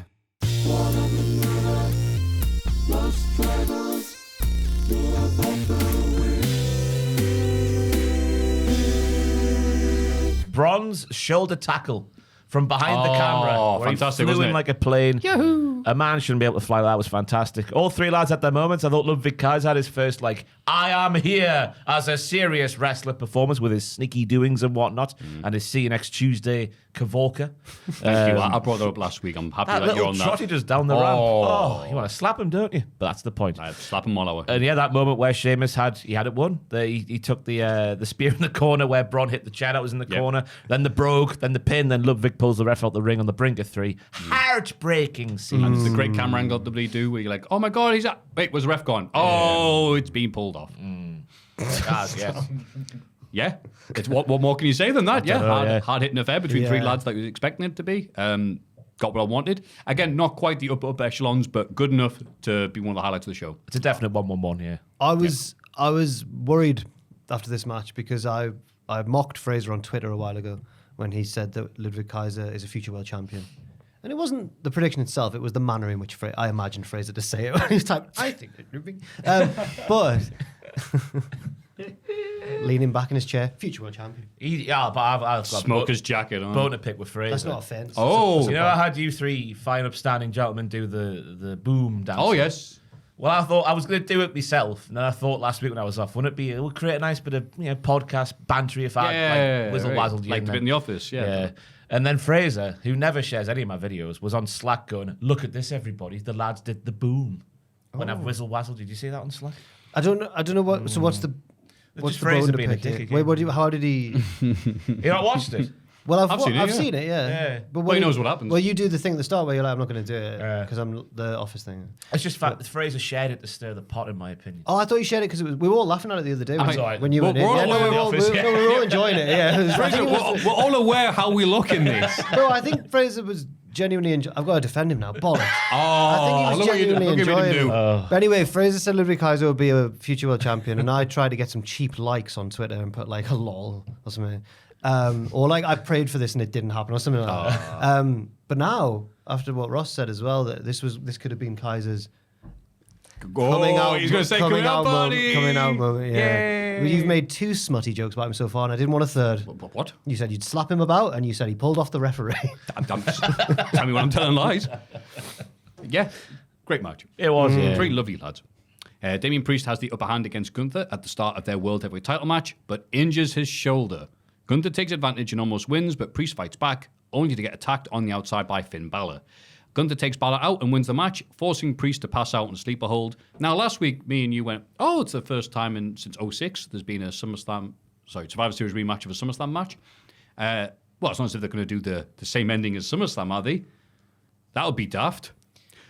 Well, we got the exact same finish. Well, same, not the exact same, but Balor interfered anyway, Yeah. even though the Priest-Balor feud is our. But it's not, he was just waiting until he forgot. That's what Balor said on Raw. And he did say that. What a way to phrase it. Yeah. I thought the action was good between the two men, but it's one of those booking decisions where I don't think it helps anyone look good, because Priest lost, but Gunther got lucky because not only did his opponent get injured early on, and then he got help from Balor as well. So it that's doesn't it. help Gunther either. Yeah, I'm with you. I don't know why. No. I liked when Priest had the advantage on Gunther because it's like, oh, Priest has got Gunther's number. What does this mean? No one's ever done this to Gunther. And then Priest injures himself. Oh, yeah, he injured you're like, himself. what? Yeah. Oh, okay. Now I really care about him. You wazzock. It was weird because normally, obviously, a title match is like the end point or like a tentpole point of a story. But this world title match was like just another chapter of a story, because when you get to Raw and you see like, oh, Finn, I didn't want your help. I was trying to regain me confidence. I needed that win myself. I'll go and batter Dom and I'll eventually batter you. It'll be a bigger part of that story. So that's the way it's a bit weird for I me. get it. Yeah, it's an ends to. It's a means to an Means end. to an ends rather than ends to it. Yes. Yes. Well said. Because I thought there'd be a lot more doubt in what Gunther was doing in the match, but Right. like as soon it was like the shoulder injury was a wake up call, and he was like, "Meh, I'm a shark. Oh, I know how to wrestle. Let's go and bite the shoulder off." So yeah, I thought there'd be a bit more doubt in his performance, but it was just a standard Gunther match in the end, wasn't it? Really, with a shoulder angle injury. as well. Yeah, with some other stuff added on. Yeah, I like the, putting in a Kimura on stuff like that. Oh, good, Gunther can wrestle. Yay, we know this. But yeah, it didn't quite land for me. Nowhere near as good as the SummerSlam match for that effect. And I thought Miz versus Gunther last year was better than this. That was a great match. Crowd were really into that. This was like, okay, what's going to happen? Hey, let's not. That's sort of shade at the Miz there. I like the Miz. I don't. People are like, oh, this is something you'd book like as a joke on 2K24, and then that actually happened. It's like, crowd like, go on, Miz, get him. It's like, wow. That skull crushing finale when Gunnar had to Yeah. roll out the ring, I was like, it's like Punk Cena 2011. I couldn't believe it. The main event is the men's War Games match. Roman Reigns forces Punk to wait as Sami Zayn enters the match, so Punk later barges his way in front of Roman to return the favour. It's so much. There was so much sassy bitchiness in this match. Yeah. Yes. Solo locks the cage door shut before Reigns can join the match, so he just climbs over the side instead. Punk and Roman still aren't getting along, but Heyman comes out to give a fiery speech from the outside. The heel team take control, and Bronson Reed tries to hit Reigns with a tsunami from the top of the cage, but Punk pulls Roman out of the way the last second in a spot that looked wonderful. The face team win, with Roman pinning Solo. As the winners leave, Punk reminds Heyman that he owes him a favour. Ooh! Can you help us move this fridge on Sunday? Either two main bits for me. The one was with the arc of Punk and Reigns, so they didn't like each other at the start, and then Reigns is helping all of his teammates up back to their feet apart from Punk, and then Punk does the save to Reigns, and then they're friends again at the end. Meh. Yeah. I think it mostly worked with what the story they're telling, because I like that the new bloodline just got to look really dominant, and so neighbors all get their cool moves in, and Solo just going ha ha, because people are like, oh, Solo thinks he's good, but I don't think he's that good. I'm like, that's the point. He's that's playing good. into it much better now. Yeah, absolutely, getting the hammering up. I'm enjoying him more. Jacob Fatu just looking amazing. Ditto for Bronson Reed. And then, it's like, right, we have to outsmart them. What we're going to do is like, well, we'll shut the door. I'll climb over the cage wall. And they go, all right, let's just wait for you to come in. then the bit where Punk saving Roman Reigns, like, all right, that's fine. But then Roman Reigns stops what he's doing to go, thank you, CM Punk. I really appreciate it. I'm so glad he got hit in the back. It's the cinema aspect, Maffew. Like, I'm right here, you kid. It's War You Games. see your big lad that Triple H looks like in the superhero films doing his handshakes with his friends. Yeah. Kratos. Like in the middle of a War Games match. Wait, don't attack him, Jacob. He's letting him up. Like, So my girlfriend, who used to be a wrestling fan but doesn't watch it at the minute, she said that she saw a TikTok or a short or whatever of a girl who was watching it with her boyfriend, and it was annoying him. Adam because- Cole. Oh, sorry. She was watching it with her boyfriend, and she ruined the match for him because every time something like this would happen, she just kept shouting "kiss" at the camera because there were so many moments of like caressing the face, helping each other up. It was a little bit too much for me. I think too much story, not enough fighting. There was fighting in it as well. People got injured in that, but there was More injuries. I know. But it was a bit hammed up a bit too much for me a little bit. But we've got to get the B-roll footage for the promo Yeah. package when Paul turns on Reigns and lines with Punk to get the favour, you know? We've got to get the B-roll in. Yeah. And the other one for me was the finish, because obviously Jacob Fatu takes the big splash from Jimmy off the top where Jimmy shatters his ankle, and he's dead. He's dead for like 5 minutes, but Sami Zayn, instead of pinning him, just goes around and helps They all him. started helping each other up. I was fuming.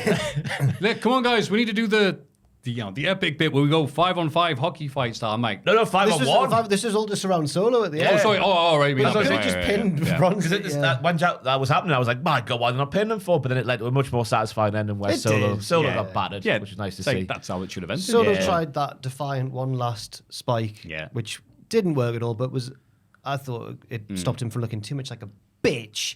And yeah, it was all right. Just more cinema, guys. Yeah. Yeah. Lots of cinema, but I enjoyed it on the whole. I But you know, think. that's what I was expecting from this match, and I got what I wanted. I got all the big bumps. Every wrestler got to get their stuff in, which I thought was nice. Oh, Tama Tonga at the start, waiting for the babyface entrance. He just climbing around the inside of the Then we cage. went for the pin by mistake, and he's like, Yeah. and then you effed up, Chan. I haven't heard that in years. I thought we just moved on. But he, It worked though for him because Yeah. he's bloody crazy. And if he tried to pretend it didn't happen, it wouldn't have worked. But the fact that he went, God. He's like Danhausen, but booked. Oh, my goodness, man. It's not my fault. And then I like him. I like Punk at the start when he was putting the needle in the cage. I thought it added a bit more tension to the match that was needed for me, anyway. To give Fraser some props after I was nasty to him before, he did a good tweet, but then some people took it seriously.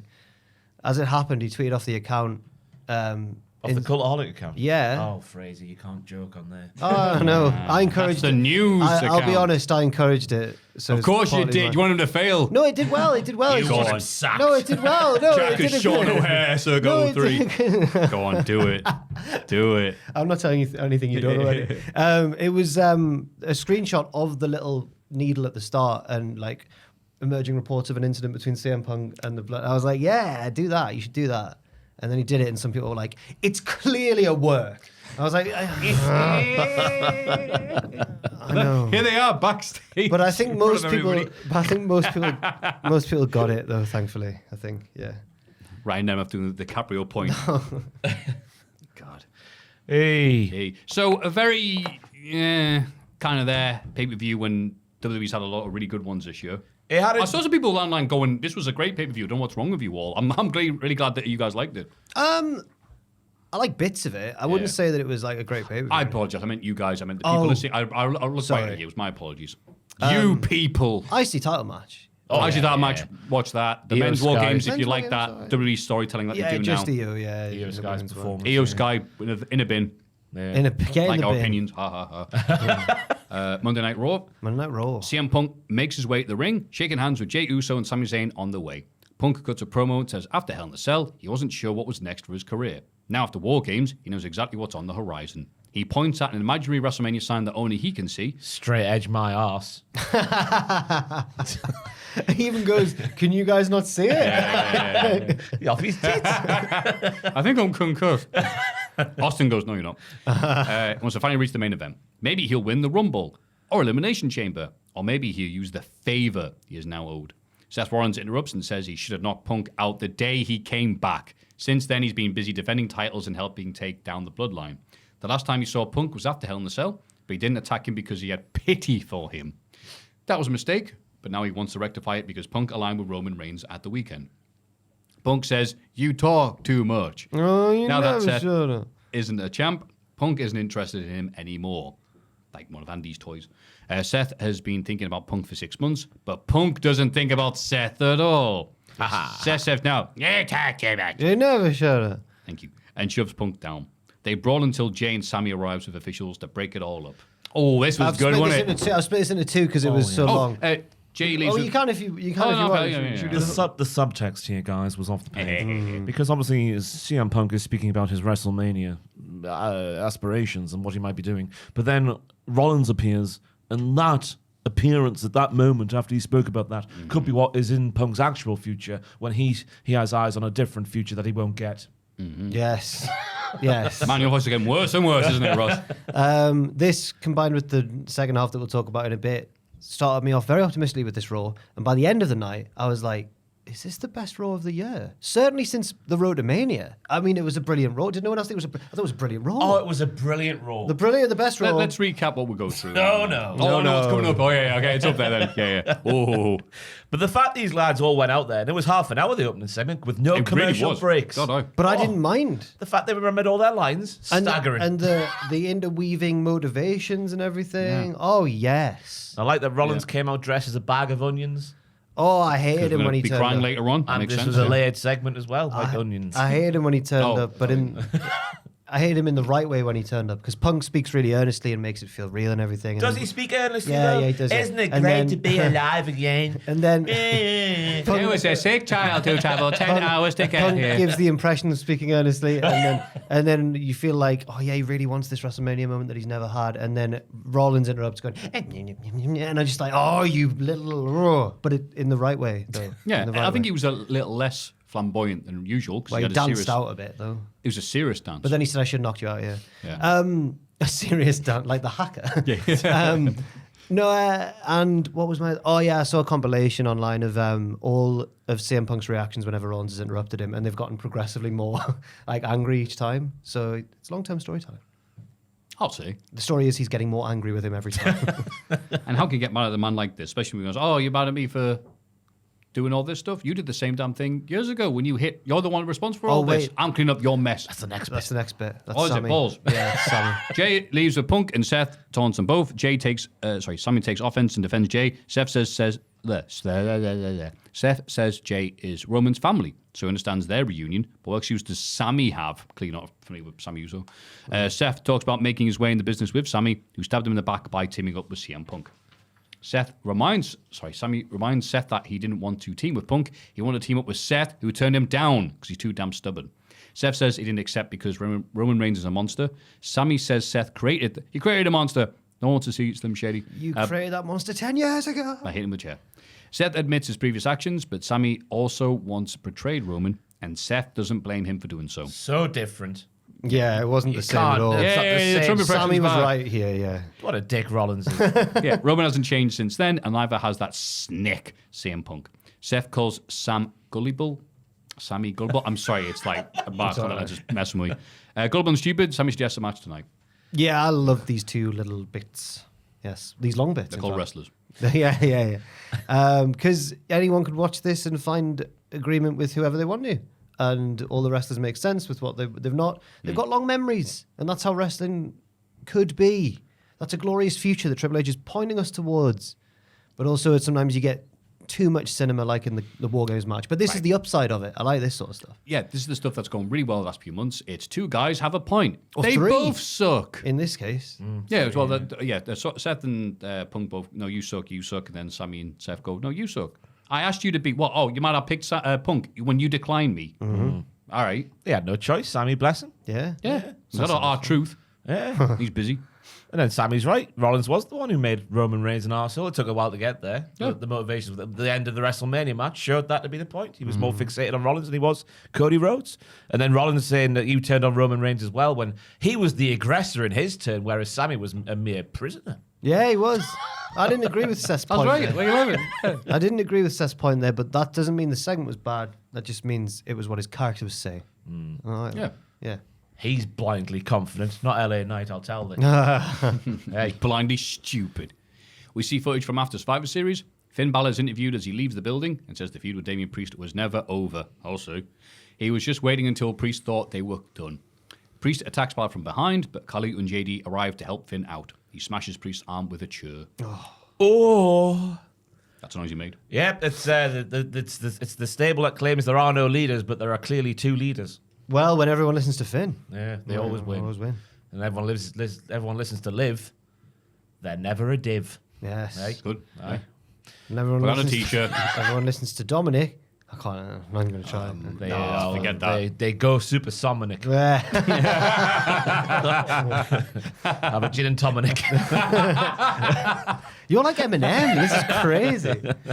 Because everything's falling apart now. It looks maybe half the faction will go with Liv, half the faction with Finn. Who knows what might happen next week? Dom's face in all these Clubhouse segments has been so sour. Don't you dare be sour, but he is being sour. He's daring. In the JD's Clubhouse, Liv asked Balor why he attacked Priest after, I think we recapped that, even if we hadn't. So, Oh, no, it's a new segment. Balor says he took matters into his own hands because Dom couldn't get the job done. Maybe if Liv listened to him, she wouldn't have lost at War Games. Oh, that's a nasty jibe. When they listen to Finn, the Judgment Day winners, you say. Balor walks off and Liv asks Dom to keep an eye on him. When we all listen to Finn, we always win. I think he's getting too above his station there. Yeah, 'cause he's not won out. Yeah. Oh, sorry, the tag. He's not even got a win over Priest. Yeah. As it's later pointed out Yeah. to him. And if I was Liv, I'd be keeping an eye on Dom. Because you know what he's like. He's telling her to go and keep an eye on Finn. I reckon he might fall in love with Finn. I reckon He does have that wandering eye. He does. Yeah. He really does. I think you're right. I think a split's coming. But it's hard in WWE to tell because every tag team is on the verge of breaking up all the time. Yeah. It's hard. Again, tag teams having to wait their turn. Has Triple H Like waiting at got- Argos. Triple H got any friends apart from Shawn Michaels? No, and they've turned on each And he other. betrayed him multiple so many times. times. That's yeah. why everyone's turning on each other, yeah. Yeah, he's friends with this business. Take a bump. You've got a ball hanging out your shoulders. All right, Tommy Dreamer. Tommy Ball. Not Tommy. Liv and Raquel win a tag team match against Damage Catal. They try to beat up. Try to beat up down afterwards, but Rhea Ripley makes a save. The fight spills to the outside, where Raquel throws Ripley face first in the corner of the announce table. Officials arrive to break it up, and Rhea is hurt. Yeah, she wanted to keep fighting, but she was also like, my bloody face again. She might be blind. Like Barry McGuigan in the jungle. Or like LA Knight. Or like, no. He wasn't, he was Yeah, just yeah. arrogant. He was just overconfident going into that match. I thought after a bit of an iffy performance at War Games, Raquel Rodriguez looked very good in there with all of her big kicks. Like she's like prime test in there. All her big throws, the finish with the deadlift powerbomb. It's not powerbomb, is it? What should you call it? Oh, yeah, the... Pump handle. Yeah, I know what you mean. No, it's a powerbomb. It's Raquel. No. What does Raquel call Is her it the finisher? one where she's got one arm? Yeah. Oh, I don't know what it is. Oh, yeah. Tiana Bomb. Tiana bomb. Yeah. Titus Bramble bomb. The tightest bramble bomb. That with the deadlift was very nice, although she got back on form in this match, and it didn't go the way you would think with it being, the SNME match against Io. You maybe think that Io would get the win, but no. She also hit the John Allen boom bomb. No, it doesn't matter. I'm trying to think of a Newcastle centre back. I like Raquel stopping herself going at the turnbuckle because she's bigger and able to do that. It's like, no, wait, you're much more than me. I can just, not much momentum there. Yeah. I didn't like Raquel winning, especially with that gear that she's got on that looks like it's a big dirty poo right in the middle of it. Her gear looks like it has a big It's dirty rubbish. Joe, can you get a picture of Raquel Rodriguez from this week's Raw? big dirty I need to see this big dirty Yeah. poo that he's on about. And then I put, why are you looking at that? Why build up Raquel if Ripley's going to deck her immediately after the match anyway? She's the build hench- up Liv versus Ripley again. Well, she's the Mr. Stamper to Liv's Elliot Carver. There you go. I put end this already. I know it's over, but come on. A big dirty poo. A big dirty poo. Joel is Googling. Don't actually Google the thing I just said, by the Go way. on. You- Yes, my- that's oh, the God. one. There he goes. He knows where to go. Gallery, You get the gallery, Raw album. Yeah, he's a pervert. Here we go. He'll get to the. He'll get to Monday night Joel, Monday night Joel, like Tuesday night Joel, but the day before Joel. Joel's Wait, is gone this it? past it. Yeah. Slow down, Joel. He was just into the song. What do you mean? Where's the big dirty poo? Look for afterwards when she's celebrating she won. That'll be the time What to part look of at the that. anatomy are we talking about, Maffew? That's they've edited it out. They realise how bad it is. They've edited it out. Big. Oh, sorry. Yeah, it's big, awful. Big poo down the middle of a torso. Okay. We'll have to Cleveland Steamer.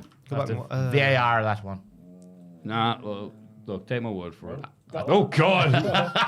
Okay, I'm not going to look at that.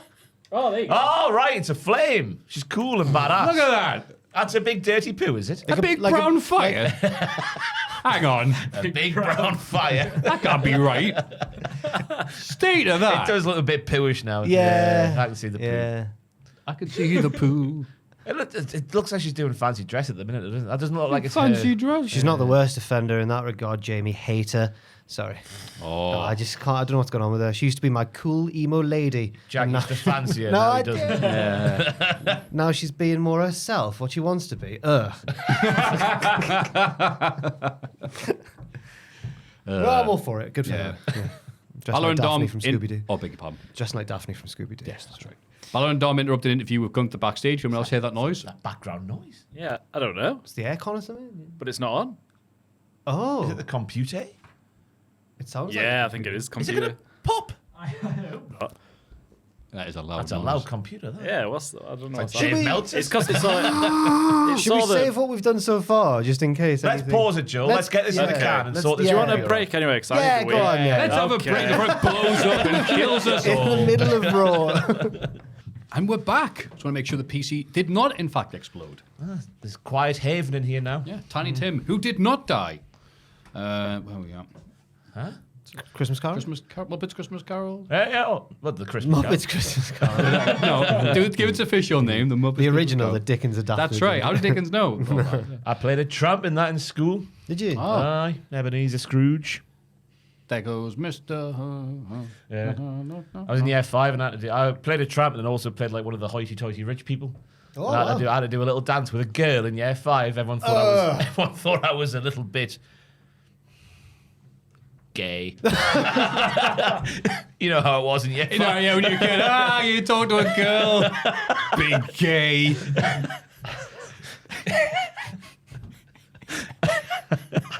That's why the reporter's all nervous. I can't talk to your Sky. What people say about us? Cooties?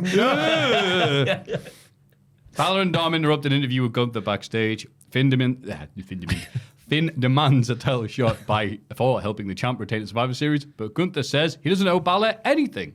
He never asked for help and wanted to beat Priest by himself, but Finn took that away from him. Gunther notices Dom being a wee rascal in the background and asks why he feels so confident. Maybe it's because he actually has a win over Priest. Unlike Finn, Gunther decides to get Adam Pearce to book a title match against Dom tonight. Neither Balor nor Dom look happy about this. Now, this is what Ross said, and it does make me feel a bit better about how their match went because it does further the story of Gunther's loss of confidence. And he even said, I wanted to do that by myself for me. I thought, ah. And I'm on Gunther's side. He's completely right here. He's in the right. Yeah, 2 notes from me. Dom thought this promo fingered because he kept throwing up the 2s, didn't he? Yeah. And then also, it looks like we're having the really rare occurrence of someone turning babyface while wearing Stone Island gear. Gunther was getting the badge in right in the side of the camera there. He's in turning Gallus. He's face, a member of Gallus. I think face turn might be happening for him because Ludwig as well, as we'll see later on, acting a bit shady or being told shady things. That's because he's in the shadow of Gunther at the moment. He needs to step out of the shadow and not be shady. That devious Braun Breaker pouring poison in his ear like Iago in Othello. Yeah. Hey, Ludwig. Not that Iago. Oh, Iago. Dakota Kai beats Shayna Baszler and Katana Chance to do progress in the women's IC title tournament. Hey, good on her. Hell yeah. Go on, Dakota. Yeah, well done. Bishop Auckland's very own. What? Wait. From Bishop Auckland, New Zealand. Auckland, New Zealand. So proud of the hometown girl. geography. Don't have their accent like, but whatever. No one's perfect. The minds do weird things to accents, don't they? They, Bishop Auckland. they certainly do. Not been open since the 80s. Nice, fast-paced bump-filled match, and I'm glad they're riding Kai's natural momentum from her return. Yes. Yeah. Good for her. They all had their moments. The spot of the match for me was the shoot Frankensteiner from Katana to Dakota, who did a swanton bomb onto Shayna down below. Easy for me to say. And also, I was glad because I was worried at the end there where Shayna and Dakota were doing their nice back and forth, their nice tete-a-tete. And it looked like Shayna was going to lose the game by having the coquina reversed. I said, no, don't do that. Thankfully, they didn't. No, it was timed really well. I thought they were going to miss the breakup of the pinfall, but they actually nailed it. It's like the pros. It was interesting to see Katana on her own for a bit without. It did feel weird, didn't it? Like, Just- oh, yeah. Where the cowie go? Where's Caden? Yeah. You're not winning. Keyholed in the corner. Stuck in a festival chair. Can't move. Trying to put a bank card in a fence. And now, just to change gears Oh, dramatically. Jesus Christ. After a video package of the New Day's greatest moments, and what a video package it was, by the way. I mean, yeah. bloody hell, I'm like, yeah, remember all them? That was 10 years. Yeah. Wow. On that lonely road of faith. Adam Pearce hosts a 10-year anniversary celebration. He brings out Woods and Kofi, who seem happy as they admire some old props on the stage. Well, the last time we'd seen them, they were at each other's throats. Oh, well, another great segment last week. Yeah. They talk about what an amazing 10 years they've had. They thank the fans. We're about to announce the end of their time together when Big E interrupts. Hey. That was the first crucial part, though, because the fact that they're going, there's so many people we could thank, and then the crowd organically start going, Big E or Odyssey EE. Jones. And they're just like, oh, yeah, we can thank all of you. Yeah. But not yeah. Big E. Oh. Yeah.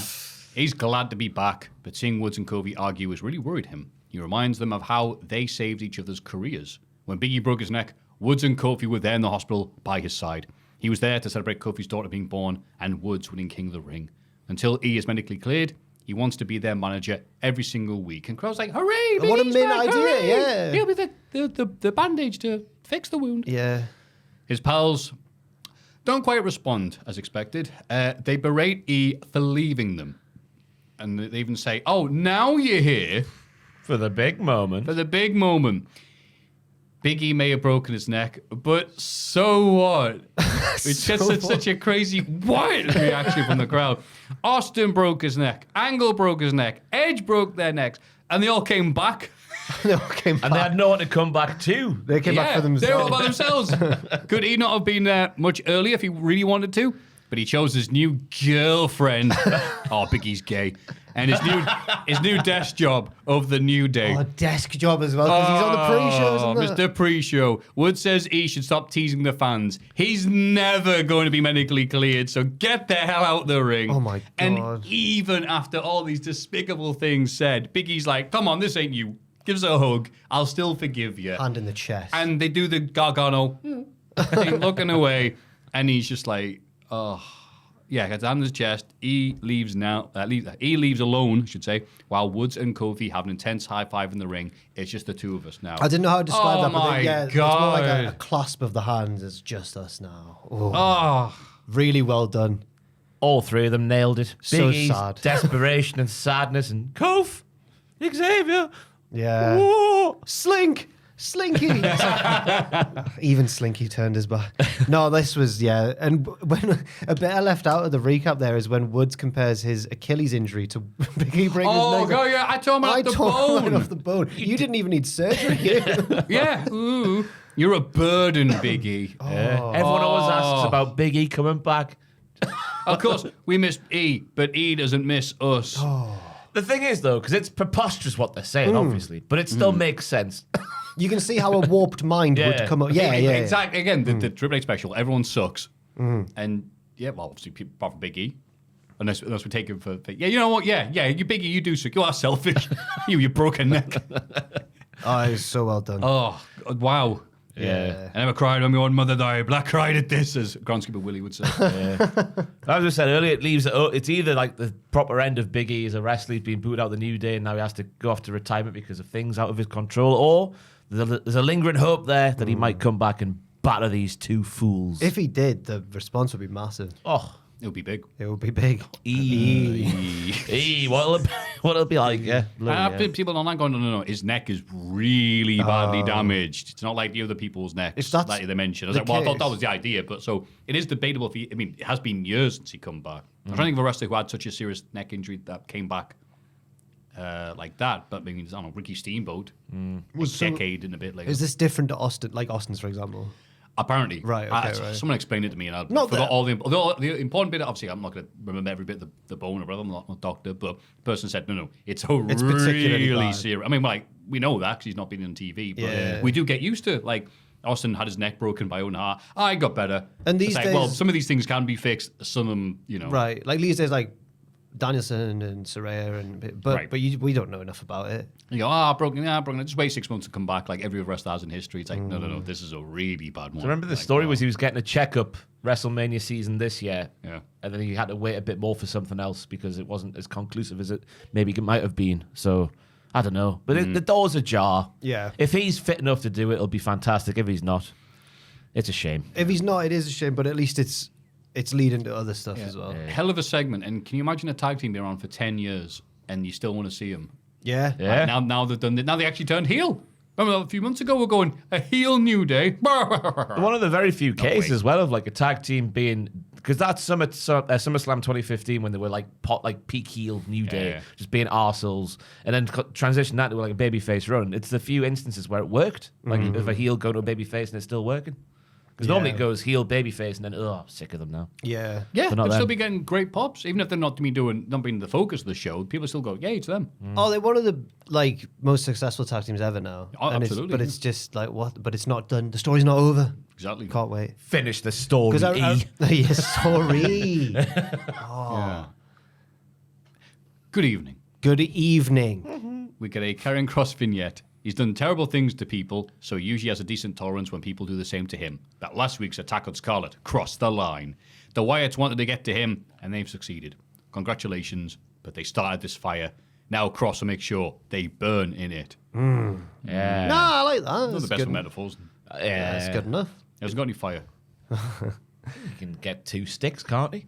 The Wyatt sticks. Oh, Rub yeah. them together. Create a fire. The Wyatts. I don't mind it. Cross has been much improved. Go away. New Day have died, you awful man. Right, okay. Or some people's opinions may differ. I suppose.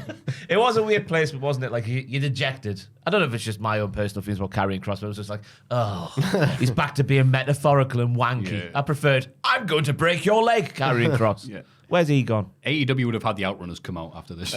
It's only 1 week, though. We'll get him bullying the Miz again soon. Hopefully. Every week it should happen. Gunther successfully defends the World Heavyweight title against Dirty Dom, but Finn Balor attacks him afterwards. He tells Dom to watch and learn, hitting Gunther with a trio of coup de grace. Balor mockingly lays the belt over Gunther's prone body. That's how you do it there, Dom. That's how you do it. As he's walking up the ramp, he says it again just to make, because he realizes the camera's on him. He needs to watch and learn. That's how you do it. That's how you do it. Dom going to cost him against Gunther? Or is Potential's there. But then Gunther will be even more annoyed. Can I not just win on my own? Oh, great. Dominic helped me. Yeah, Dom help. And then Dom can be like, I saved Gunther. Hey, Gunther, how you doing? We're going to try and gallus together, me and you. Dom starts, he thinks he's an Imperium. He starts it. Here, we should. You know what? I don't mind We that. should write this show. We should, the three of us. easy, this. And Joel can help. Yeah, I'll help. Yeah. Because it was the first time I think I've ever heard organic, like, pro-Dom chants. No, in a wrestling context. Because Dom was getting loud pops for all of the stuff he was doing. Because the start of the match I thought was fantastic. Dom Gunther was, lads, don't worry, I've got this. I'll go alone. Then there's a pat on the head from Gunther. Then there's a big slap from Dom. Then Gunther's like, whoa, I've remembered I'm a big hard boy. I'll chase you around for a while. But then Dom's making Gunther his bitch. For a while there in that match, and then Gunther eventually gets that one powerbomb for the win. But I think it was the performance of Dom was tremendous. I thought. Yeah, played the role well. I've not been on Dom's side so much since he got screwed out at NASCAR race with his dad. Which is a travesty. Yeah, Gunther cheering us up with this comedy routine of pretending to sell for Dom. Cheers, mate. We needed that.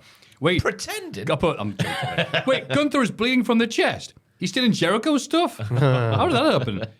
Dom cheats for low blow and teases a quick win to get a crazy reaction from the crowd. We're like, oh my God. You know what? Dom winning the title on Raw randomly might be more interesting than loser Balor right now. Who lost to Priest, the guy Gunther beat. Loser Balor. Yeah, and I put, okay, so then it's Balor versus Gunther. Who's the face?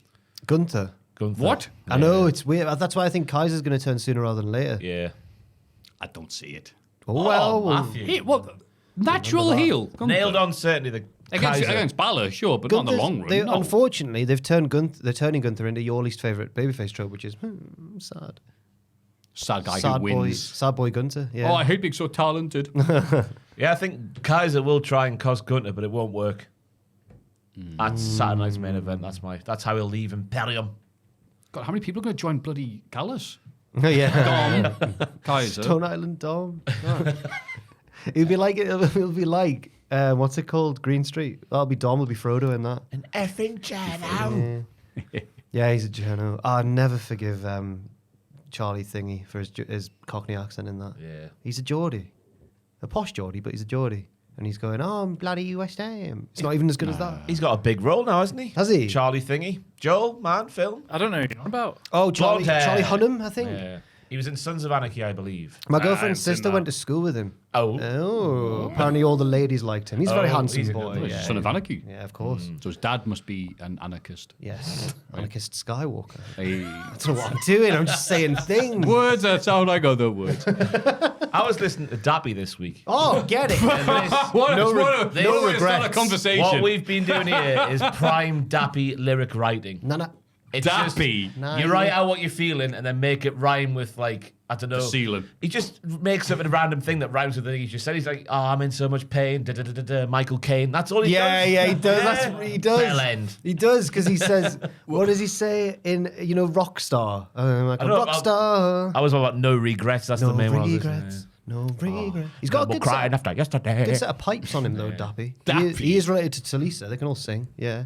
Dappy can sing. He can't sing. He He can't sing. write, though. He can't Oh, write. No, about but Dappy can sing. The lad from N-Dubs, right? Yeah. The main man. Nay. Nah. Papa, if you can hear me. I'm playing with fire. That'll be carrying cross No, I next did week. it. Yes, you did it. No.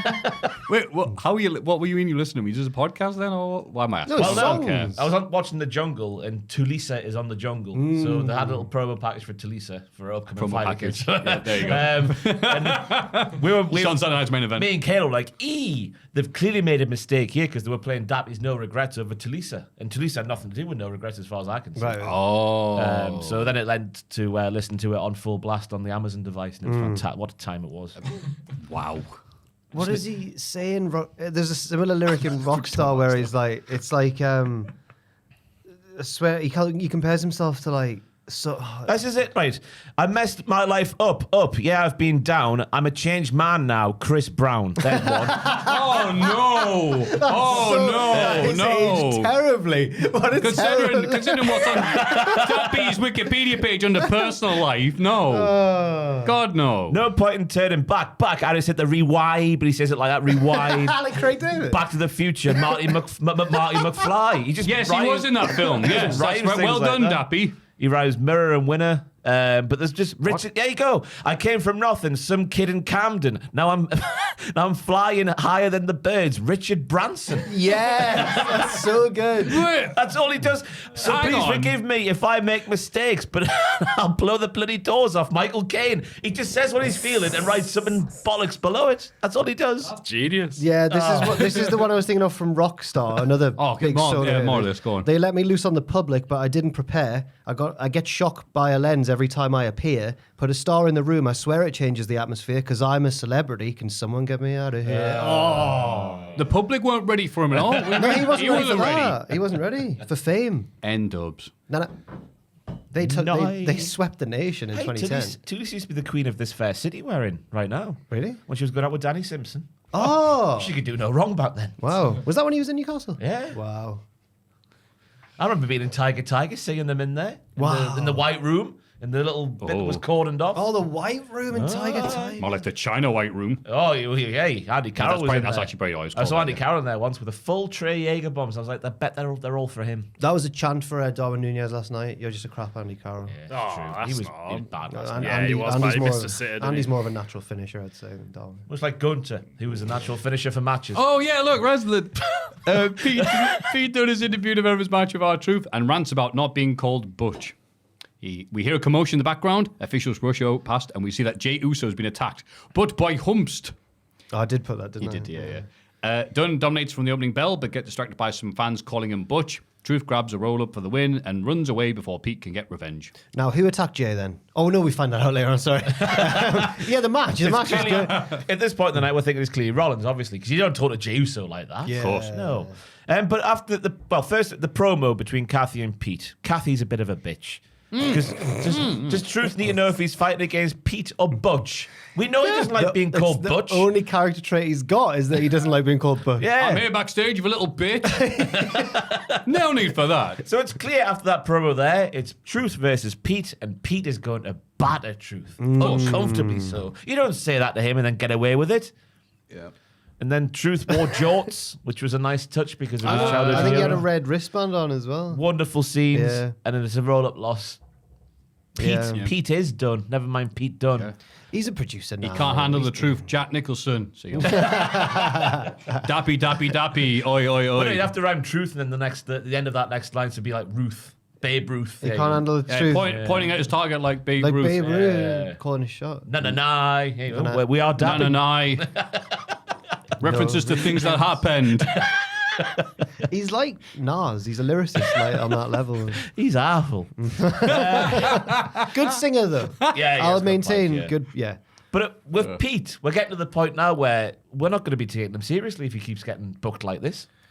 You're quite right. Yeah. I don't know if is he starting to, because we know he was producing on WWE Speed and stuff. Does he not care as much anymore about his in-ring? Is he more of a behind the scenes guy now? WWE of like, He must be what about now? 21, 22 now. He's, So he's not got much time to put it right, has he? he is younger than us. He's still isn't got he? time for his chimney sweep career to go. I know Tyler Bates younger than us. Pete Dunne is as well, right? He must be. Oh, I think they're Oh, similar age, aren't they? yeah. 2 or 3 years, isn't it? They still get ID'd for bloody Red Bull. We about. But I couldn't believe the way the match went after that promo. I know Truth's beloved and all that kind of stuff, but having someone like Truth take an uncomfortable beatdown. Speaking of uncomfortable, has R-Truth been wrestling longer than Pete Dunne's been alive? Maybe. Pete Dunne is 31. Oh, it's 31! Oh, okay, maybe not. He was born in 93. All right. He's got a child. Yeah. What? Tyler? Kids can't have kids. Tyler. Trent Seven's the mother. Braun Breaker was interviewed backstage, but Ludwig Kaiser interrupts in his lovely winter coat, and I put even Kaiser's jacket is serving. He says Braun was lucky to win a Survivor Series, but Ludwig is satisfied because Sheamus is out with a cracked rib. Now there's nothing in Kaiser's way. He'll win the IC title. Braun, turn the page, would be happy to have another match, but says Kaiser is on his way to escaping Gunther's shadow. But maybe he should do it faster because his leader's stock is plummeting. Oh. He's world champion, mate. You on about? No, but well, Man City are the champions, and look at them. You know, But they are losing multiple matches. Gunther's still winning. yeah, Gunter's that's still true. winning. Yeah, that's true. I thought that was out of turn from Braun as well. But yeah, that's the promo there that signifies to me that Kaiser's going to do something to Gunter, who's been slowly turning babyface, and that'll be a feud heading into Rumble season. Rumble. Yeah, Yeah, welcome to I Rumble. think so We've got as fun and well. games. It's weird, isn't it, that other big stipulation matches are full of Triple H cinematic moments, but I don't feel like the Rumble's quite had that yet. They've not, obviously, everyone says that it was Pat Patterson who used to be the master of putting together Rumbles and stuff. And apart from the one where Lesnar decided to eliminate everyone for the first half of it, they've never really had one that's had like, that's the action all stops and things happen. Well, I I'm thought alright with Triple that. H would have loved that. Oh, no, I miss it, you know. Logan Paul and Ricochet. Well, yeah, Oh, okay, yeah. yeah. Well, they're all down, so. To be They'll fair, break the internet with a springboard. he has kept the drama on the shows. It's just not in the Rumble match, is it? It's like when Sammy and Roman I with wonder chairs. how big a difference does it make to Rumble matches, the downturn in theme music? Maybe it is quite a big thing. Oh, it's massive. Yeah, big impact on the quality of the match. When you've got Seth Rollins in the crowd going, "Who's coming out?" So great. Huh? Wait for the names to appear. Oh, yeah. Yeah. Because that's how it was at the Rumble when we were doing it live. Dan Seth. Oh, you were Oh, the it's- thing, weren't you? Chiron. Oh, Chiron. Chiron Cross. Caden Chiron. Sami Zayn finds Adam Pearce backstage and wants to know who attacked Jey Uso. Pearce doesn't know, but Sami has an idea who it is. His opponent in the main event. I mean, I can see why Sammy would be pissed off with Seth. He can't see the forest for the trees. Yeah. He's got poo on his knees. That's that lyric. he didn't dappy there? Yeah, that was like, yeah, that was. I Marilyn was surprised Manson. that I was Oh, playing in my Marilyn- head and went, you won't know that. But you did. The beautiful people. Because it was the theme for, SmackDown 02. and also Raw 97 very Yes. briefly. Ross is a rocker. He knows the rock music. I've got traditional tattoos. I know my rock.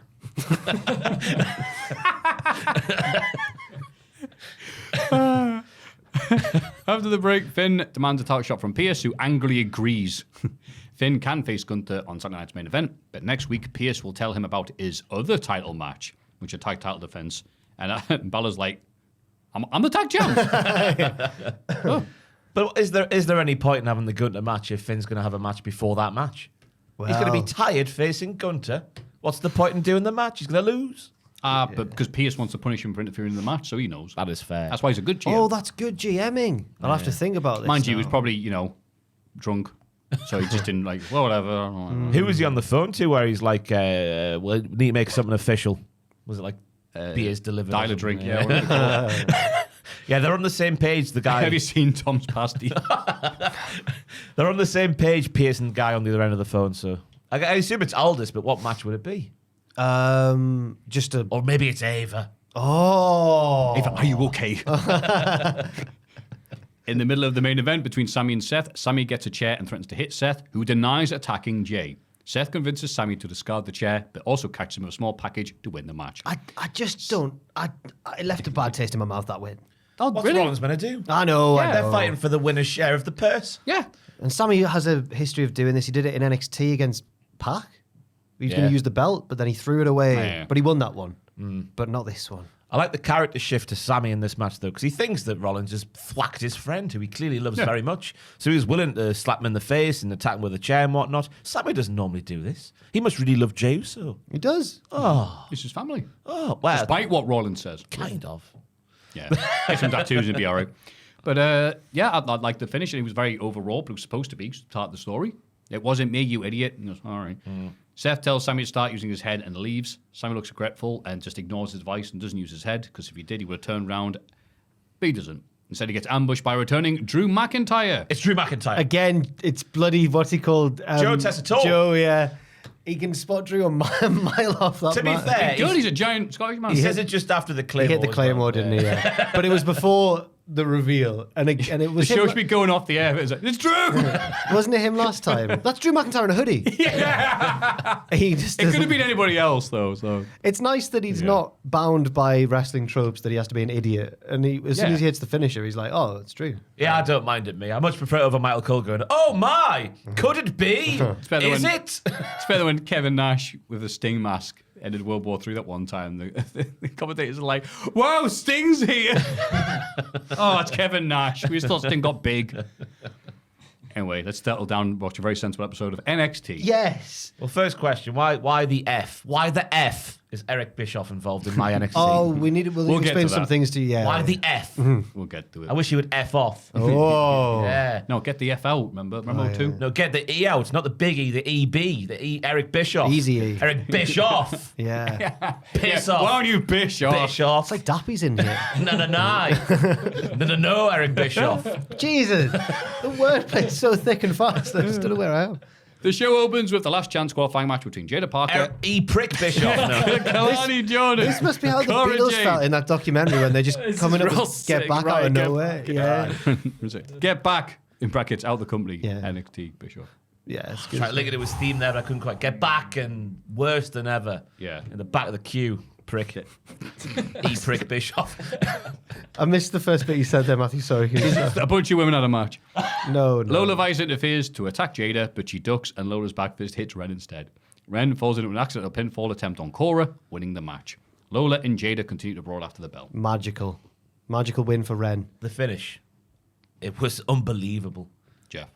It was Jeffrey, because we have Lola Vice aiming for one lady. That lady ducks. She then hits Ren right in the chops. The shoot shot that knocks out Ren Sinclair straight into a pinfall and she wins. Yeah. And, Sorry, go on. and just on the back fist itself, it was slightly aimed directly at Ren, but that's okay. No, You see Jada go, whoop, Yeah, she did. whoop. But I would suggest Made that noise. if Jada hadn't moved at all, it would still have hit Ren. But we'll never know. Such is the ferocity of the strike. That's a Yeah. real cage fight you're talking about there. That's She right. would never miss. But Lola and Jada clearly need to go somewhere deeper and darker than the underground. Oh, deeper underground. Sunderland. Oh, right. Hey. NXT's Sunderland match. God, I love you telling me last week about bloody... Because I didn't see Geordie Shaw when it was on. Oh, yeah? Because the amount of Mackhams they had on the show. They had What- to do the storyline oh, where they went... They went- Anti-siders. That was the thing, that it's all these Mackhams going, Shay's not a Geordie, Shay's from Middlesbrough. And the one from Teesside's like, should have gone, neither are you. You're not a Geordie. Yeah. Right, cut that out. Vicky Pattinson's, that's where it's at. Oh, she was a Geordie. Yeah. Aye. It's also sad, by the way, just get away before it happens. When you said Lady Ducks beforehand, I was like, what? Do you mind my puddle duck? It's there, Nick, isn't it? Anyway, carry on. Jada Parker duck. No, that doesn't quite work. Jada was the queen of NXT this week. She had so many moments. Oh, yeah. She runs the show. Ava, does. we don't need Ava. We just need Jada Parker barking at the ref. My at the tiny ring. baby. Match was a bunch of fast-paced moves, not much else. They were executed well, though, so well done. You're in the same place you were a year ago, Corey yells at... Well, it could have been anybody else in the match apart from Kalani, really. Also, a vicious amount of fake crowd noise here. Not usually that noticeable in NXT. They're bloody... It sounded like the PC earlier. No. That's a real crowd, Maffew.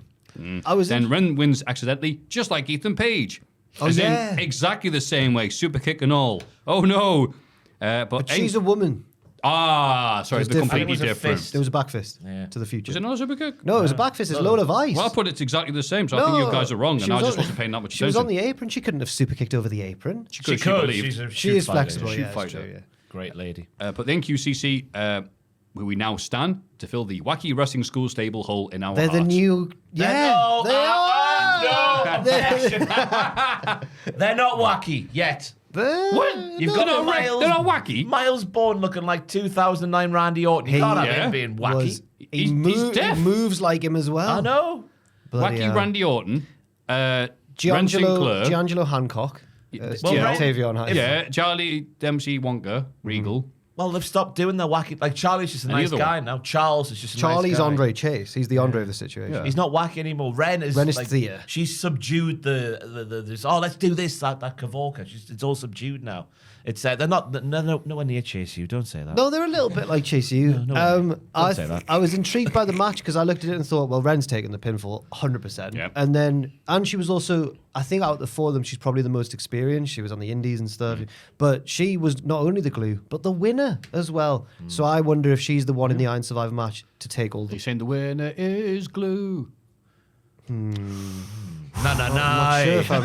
not sure. I think I'll be quiet for a few minutes. But I think in the match itself, she might be the one there to take all the pinfalls. Oh, no. Not the shooter, Ren Sinclair. Maybe. Important note to make as well is when we see Kalani do the shin first moonsault on the Cora off the newly glassless barricades, which explains why Tatum Paxley has moved house. They've taken her windows away. Oh. I thought you said Sinn Féin for some reason. The Sinn Féin. Not again, Jack. He'll go 1 week about the troubles. I watched the day-to-day sketch where he has to take helium before he speaks on this. For a legitimate political party. And there's not many uploads of the stuff that they had to do during that time. So that's people go, what? Oh, this is what it was like, was it? Yeah. Oh, what, the Jerry Adams stuff? But he wasn't allowed to use his real voice. You can't hear his voice. Or was it Martin? One of them. Anyway, and we'll move on. Eddie Thorpe is interviewed backstage. He's been allowed to compete tonight because Shawn Michaels and Ava reviewed the footage last week. They realised it wasn't his fault. He started it, though. No. He grabbed her by the arm against her will. Ross, you didn't see last week throughout the brawl between all the tag teams went on for half the show. And I do not doubt that. And then Ava decided to stand near the brawl. I don't know if it was Eddie's fault. She's a general manager who towers over 9/10 of that tag team division. Yeah, what? That's a hell of a door, isn't it? Doesn't it just smash over? Yeah. Lexis King interrupts and advises Eddie to keep his emotions in check. Eddie doesn't want to listen to someone with daddy issues. Lexis says, he's proven he isn't his father's son. Now he has the chance to do something his dad never did, win a major singles title. And I'll put, how dare you? Your dad was WWE Light Heavyweight Champion. Twice, I think. Yeah. I looked at this as well. Okay, Lexis was right then. Yeah. And he wasn't upset with a tree getting chopped down. Who gives a toss about a tree? Daddy issues are real. Trees. I wondered if this was Eddie about to be... Is Eddie a face again? Because he's never really turned heel, but he's become whiny. But I was like, is he face again? Because just at the end there, he says, like, now Ava and Shawn review the footage. It wasn't my fault. And now I'm going to win this match for my people. And he got that in again. I was like, we're going back to that now. He's like Stone Cold Steve Austin. How Who was he fighting for? Which people was he fighting for? No, not well. He was fighting for the everyday man. Oh, he's got electric chemistry with a pillman. Yeah, and a boss. Oh, right, I see. Ava's the. I see. Now. Ava's the name redacted of the piece. Yeah. No. And Eddie Thorpe is Stone Cold Steve Austin of the And modern day. a new Attitude Era is incoming. Yeah. Who's the Bret Hart? Who got Andre Chase? Andre, yeah. He's gone. Or Terry. Yeah. May he rest in peace. Yeah. All right. Or LA Knight. Getting screwed. Yeah. King puts a hand on Eddie's shoulder, who shoves it away and storms off. Lexis says tonight it is all about himself. I'm glad about that. Well done, Lexis King, for remaining the bigger man. Yeah. He's a great guy. Jam-up guy.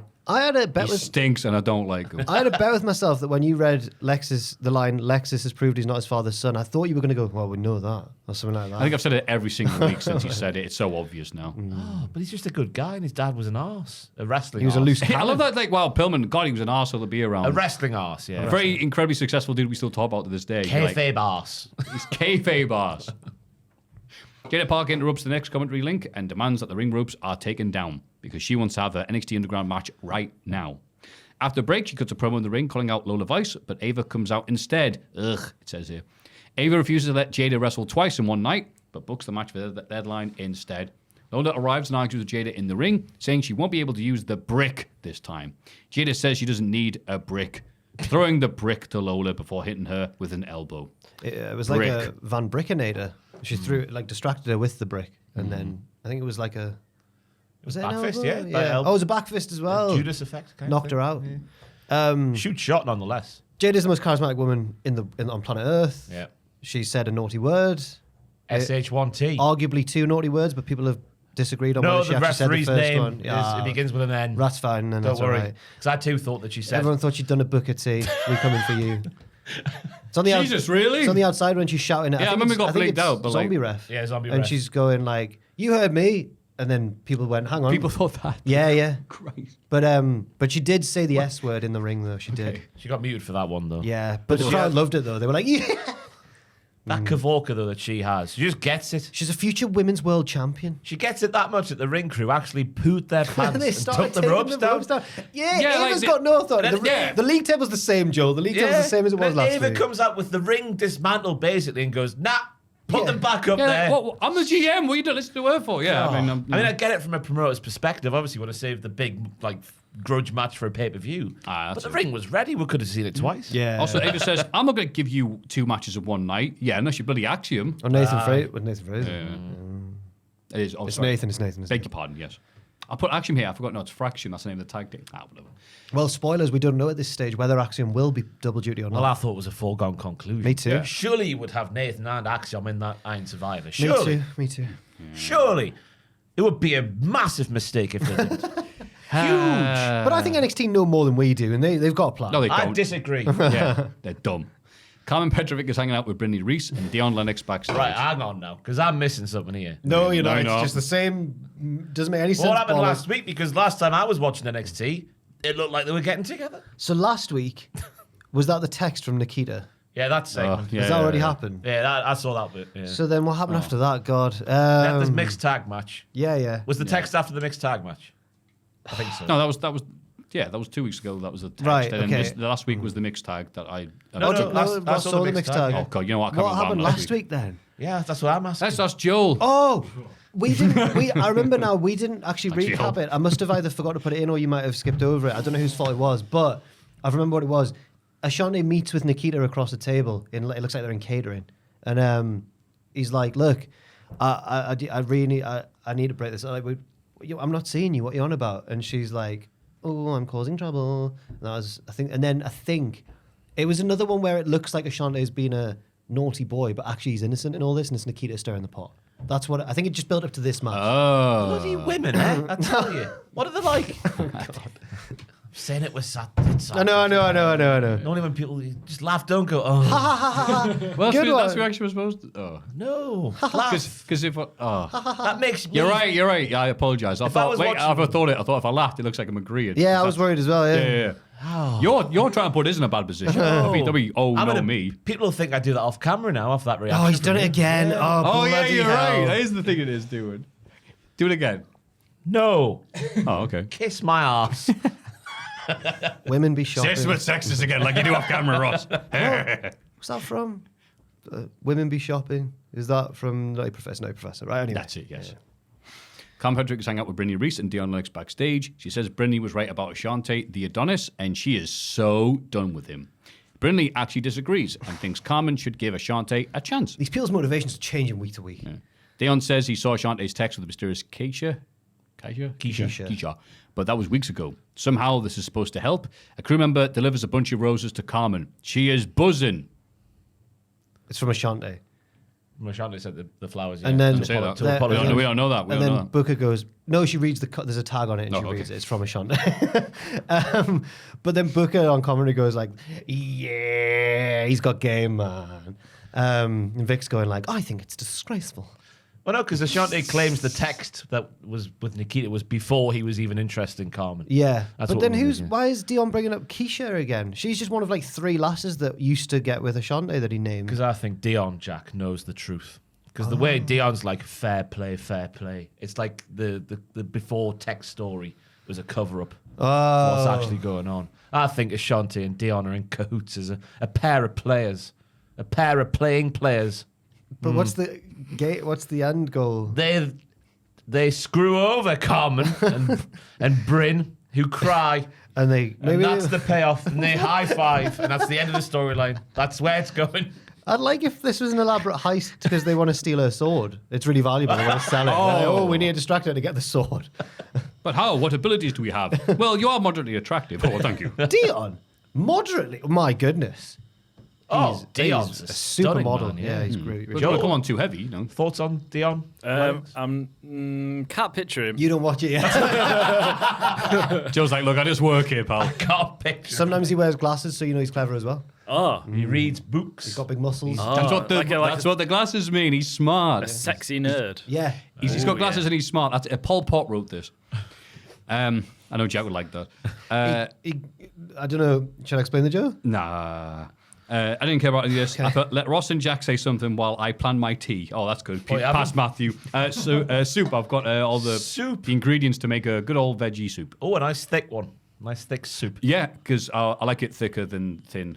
Well, Got it in So the- put less Otherwise, it's water not a in. meal, Got is in it? the slow cooking it, or how are you doing? Nah, just on just the normal Oh, you've cooker. not done I haven't it. got the slow cooker thing set up. Fair. Sounds good. Yeah. Better than this storyline. That's the downfall of soup, though, in my opinion, because soup on its own is not a meal. You have to have the bread with the soup. That's why I've gone to the lovely, lovely Ernie's and got some sourdough bread. Oh, the shop that's like 5 miles down the road that way. 5 miles. Yeah. Yes. Oh, yeah, that one. Yes. That's right.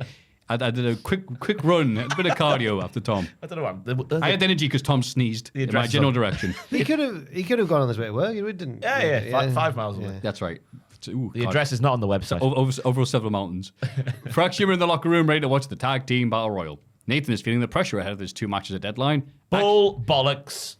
Not just bollocks, bull bollocks. Bull bollocks. Axiom says he's in the same boat, but Nathan says he has to qualify first, which he will, obviously.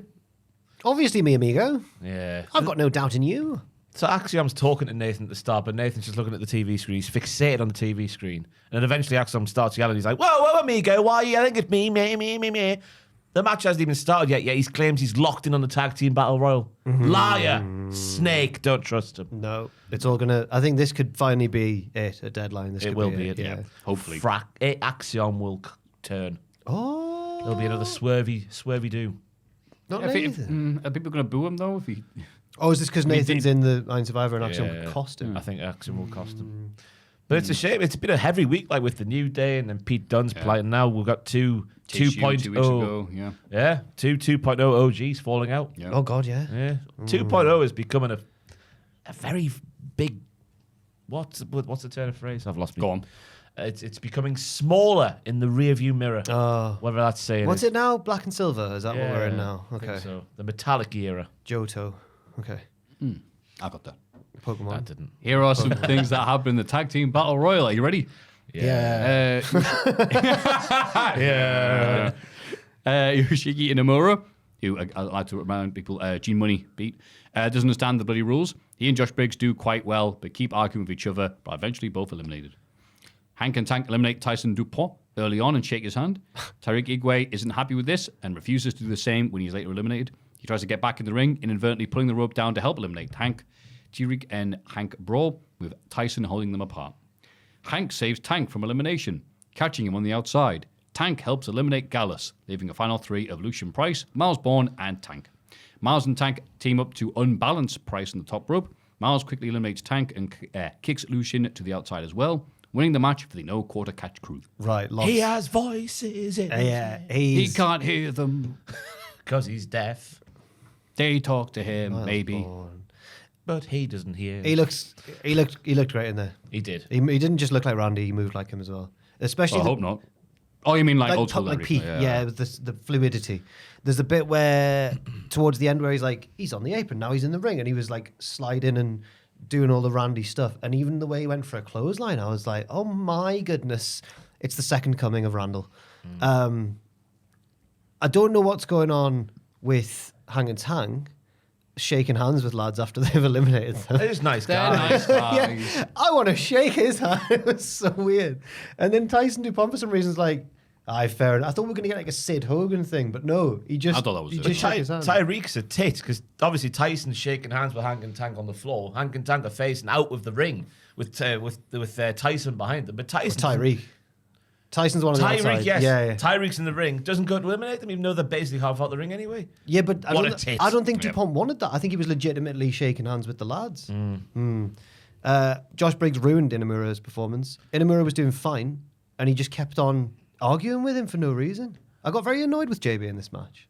I got annoyed with Yoshiki Inamura, because he has the explosivity of Goldberg and the body of Festus, and that's fantastic. But he doesn't. Why book him to not know the rules? I know he's from Japan, and They don't have battle royals. Battle Royals? Yeah. What do you mean? and they get him to shout. Do you mean like the film? It's like, come on, Shawn Michaels, it's 2024 now. Yeah. England's got a German manager. Anything's possible. Yeah. Another joke. See, we laughed at that one. That was, yeah. And this one hates women like Ross. Yay! And then obviously we're asking as well, why didn't Tyson catch Tyreek later on like Hank did to Tank just after them? Tyson and Tyreek had a terrible outing here. For me. Yeah. Terrible tactics in their tag team wrestling. Yes. Easy for me to say. So much That was all alliteration there. Wow. Yeah. And fair play to the Legal Eagle for selling Inamura's chop over the top rope like he did. It was like he got hit by a bus and his name was Ali. And Stacks and Legal Eagle being eliminated as quick as they were was very interesting booking as well. I thought they were a force to be reckoned with. I but thought they clearly might not. even win. Yeah. Clearly not. Work to be done there by Tony and the Famalam. But it's. Oh, hang on. What? I've just realised, though. I was quite confidently there saying that this would lead to the breakup of Fraxium at Deadline. Does that mean that. I can't see these lads beating them, though. Miles and Giangelo Hancock. Do you think they will? D'Angelo Hancock. Giangelo Hancock's the name of the real name of Tavion Heights. You know when I told you, I was like, real you name. like shoot names, and then Yeah, you were yeah. like, it can't be as good as Tavion. But then I read it, and it was a shockwave. That is a delightful name. Giangelo Hancock's great. Yeah. Will they beat Fraxium, though? After this performance, I can see it. Yeah, maybe. And as you say, the NQCC are apparently the new Chase U, so that would make sense to give them all the gold. Yeah, exactly. All of it, including the women's title. Yep. But I've compared the moment when Gallus, the only full team left in the match at that point, when they were both eliminated quickly, one after t'other, I've wrote down, it's like when the statue of Saddam Hussein came down. That's an unbelievable. So I was like, All the tag teams throwing their shoes at Everyone's rejoicing. Yes! these lads can't win. And then they don't. It's a really good moment in NXT history. Slam took a good bump. He did. Oh my god. Saddam took a good Oh no. No, that's such a good comparison because the relief was astounding when Gallus got him. Phew. Oh, Yeah, so we are between a rock and a hard place now because I just wasn't surprised. I thought Hank and Tank were going to win. Like, I'm glad Gallus are dead, but like I thought Hank and Tank was there for them. We got this momentum. Face. Oh, it is still face versus face with the NQCC, Yeah. of course. Okay. less facey though. There's more blurred lines with the NQCC. I guess Hank and Tank have got to win this feud with Tavion and Tyson and Tyreek, and that'll build them up to a title shot in the end, I guess. Yeah. Eric Bischoff is sadly here. He talks about the revolutionary nature of his creations. Nitro and the NWO. He then says NXT is just as revolutionary. Yep. Okay. No lies detected here. I want to disagree with both sides of that, and I can't work out which one I hate more. It's the line, you see, Bischoff's, it's funny because he has got a lot to be proud of, but then he says it in such a way that makes you hate him. He's so proud You know, of it, I'm though. always on the cutting edge. Yeah. I'm always ahead of the curve and all this. You're like, you haven't been involved in wrestling for years. What are you talking about? He's on a podcast. Do you reckon Eric tries to mortgage house shows now? He brings out Ridge Holland and Trick Willie. He compares Ridge to wrestlers from his childhood, like the Crusher and Dick the Bruiser. Yeah, there you go. That's all the kids want to see. Dick the Bruiser getting a mention is always a good time for me. Dick What a great name for a wrestler. Holy Christ. Dick the Bruiser. Fantastic. I googled them to remind myself what they looked like. You Google Joe, Dick the Bruiser. Google Dick the Bruiser now, please. I don't even know what he looks like. I think he was chomping on a cigar in the Oh, I mean, picture he's got a saw. hell of a look, and he's a legit legend in his area. He's like Miles Bourne. It's just, oh my God, They yeah. don't make them like that anymore. He is a bruising. I'm Dick, and I'm more bruised than ever. That's a tiny title belt, though. How pathetic. He's just really big. That's not even real. Look at them traps. That's impressive. You could put a little gravy boat on them traps. Look at Dick. To my what? Dick. He can't smile. He's physically incapable of smiling. It's a grimace even when he's trying to smile. That's who Ridge Holland's like. No, he's not, though. Ridge is really good, Ross, and you need to accept it. Oh, sooner no. or later. I could not. I've never agreed with a promo more so than I did with this one. No. So, Trick is the future, a collegiate, can I never say that word? Collegiate. A college athlete with power, size, looks, and charisma. Ridge calls Trick an insult to the vision of what NXT should be. Once Ridge is NXT champion, he won't have to listen to has-been podcast hosts or the fans. Go on, Ridge. The future of NXT will be in his hands. We're included in that, by the way. No. That's fine. No. Trick says Ridge isn't original. He's bland, vanilla, and boring. He wishes he had what Trick has. Ridge says he doesn't need what Trick has. They have different backgrounds.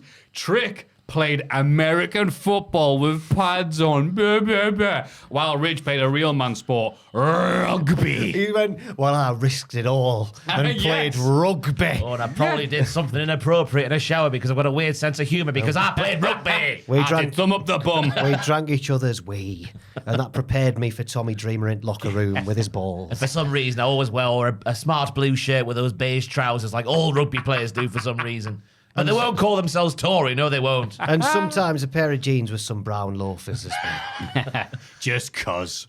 I don't know if he played rugby league. That's different, Yeah. and I'd like to apologise to Ridge. But he risked it all playing rugby, which I find did. funny. Do Americans see rugby as like this? Oh, Did. not rugby.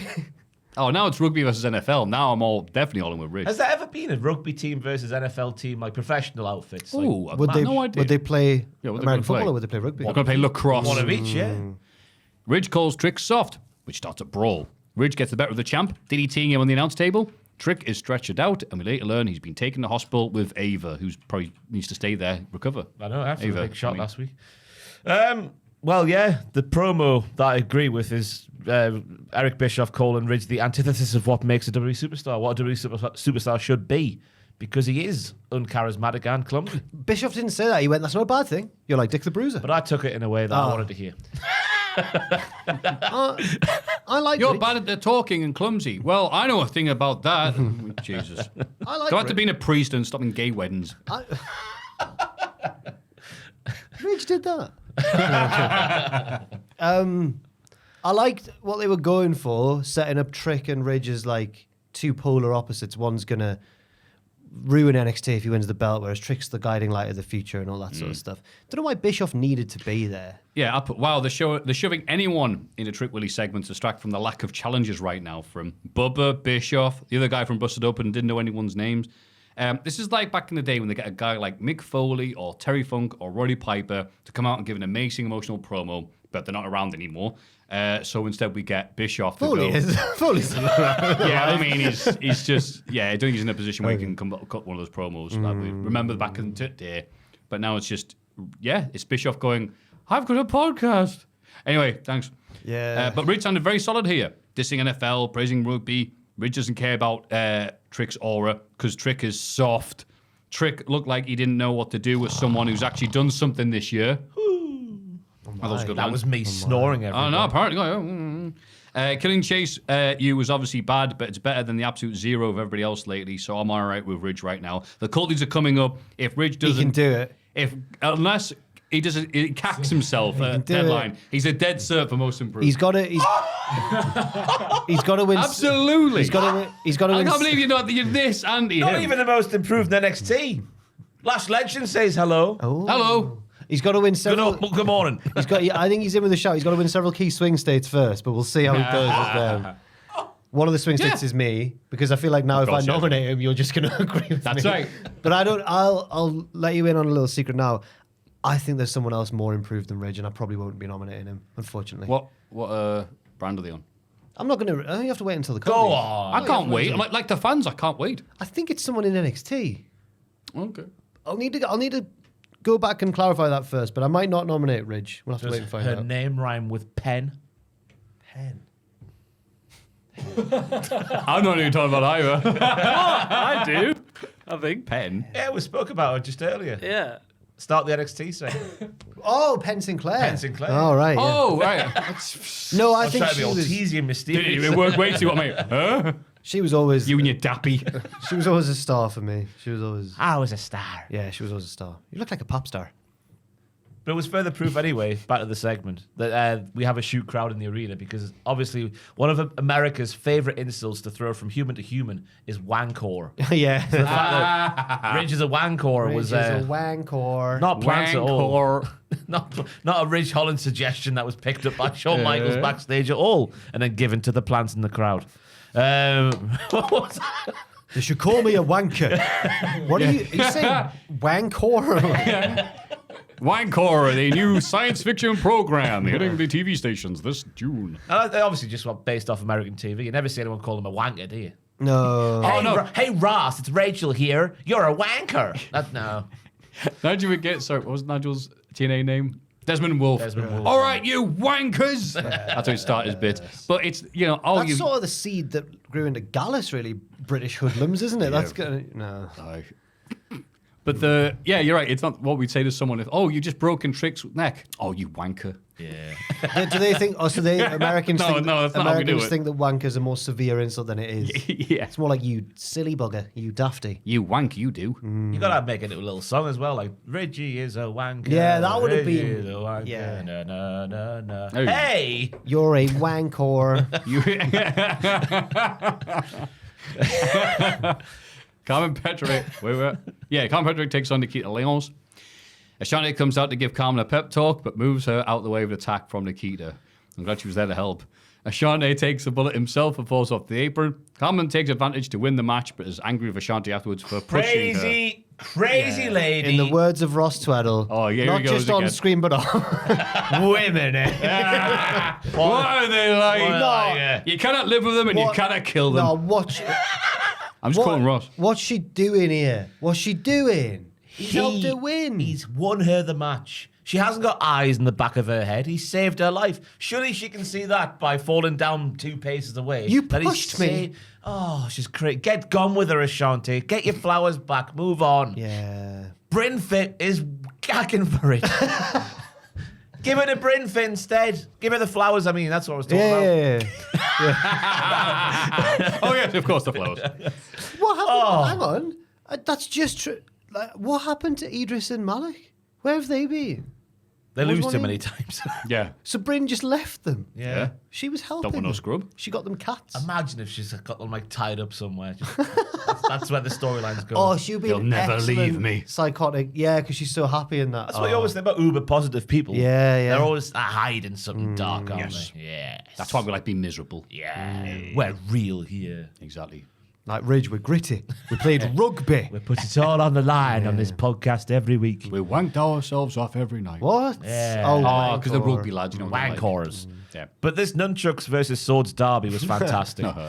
Pure Power Rangers at the start with the swooping kicks and the high R's and whatnot. Thought there would be more brawling because of the storyline that's being played out Yeah. with Carmen not liking Nikita doing stuff with her, well, at the time, her man.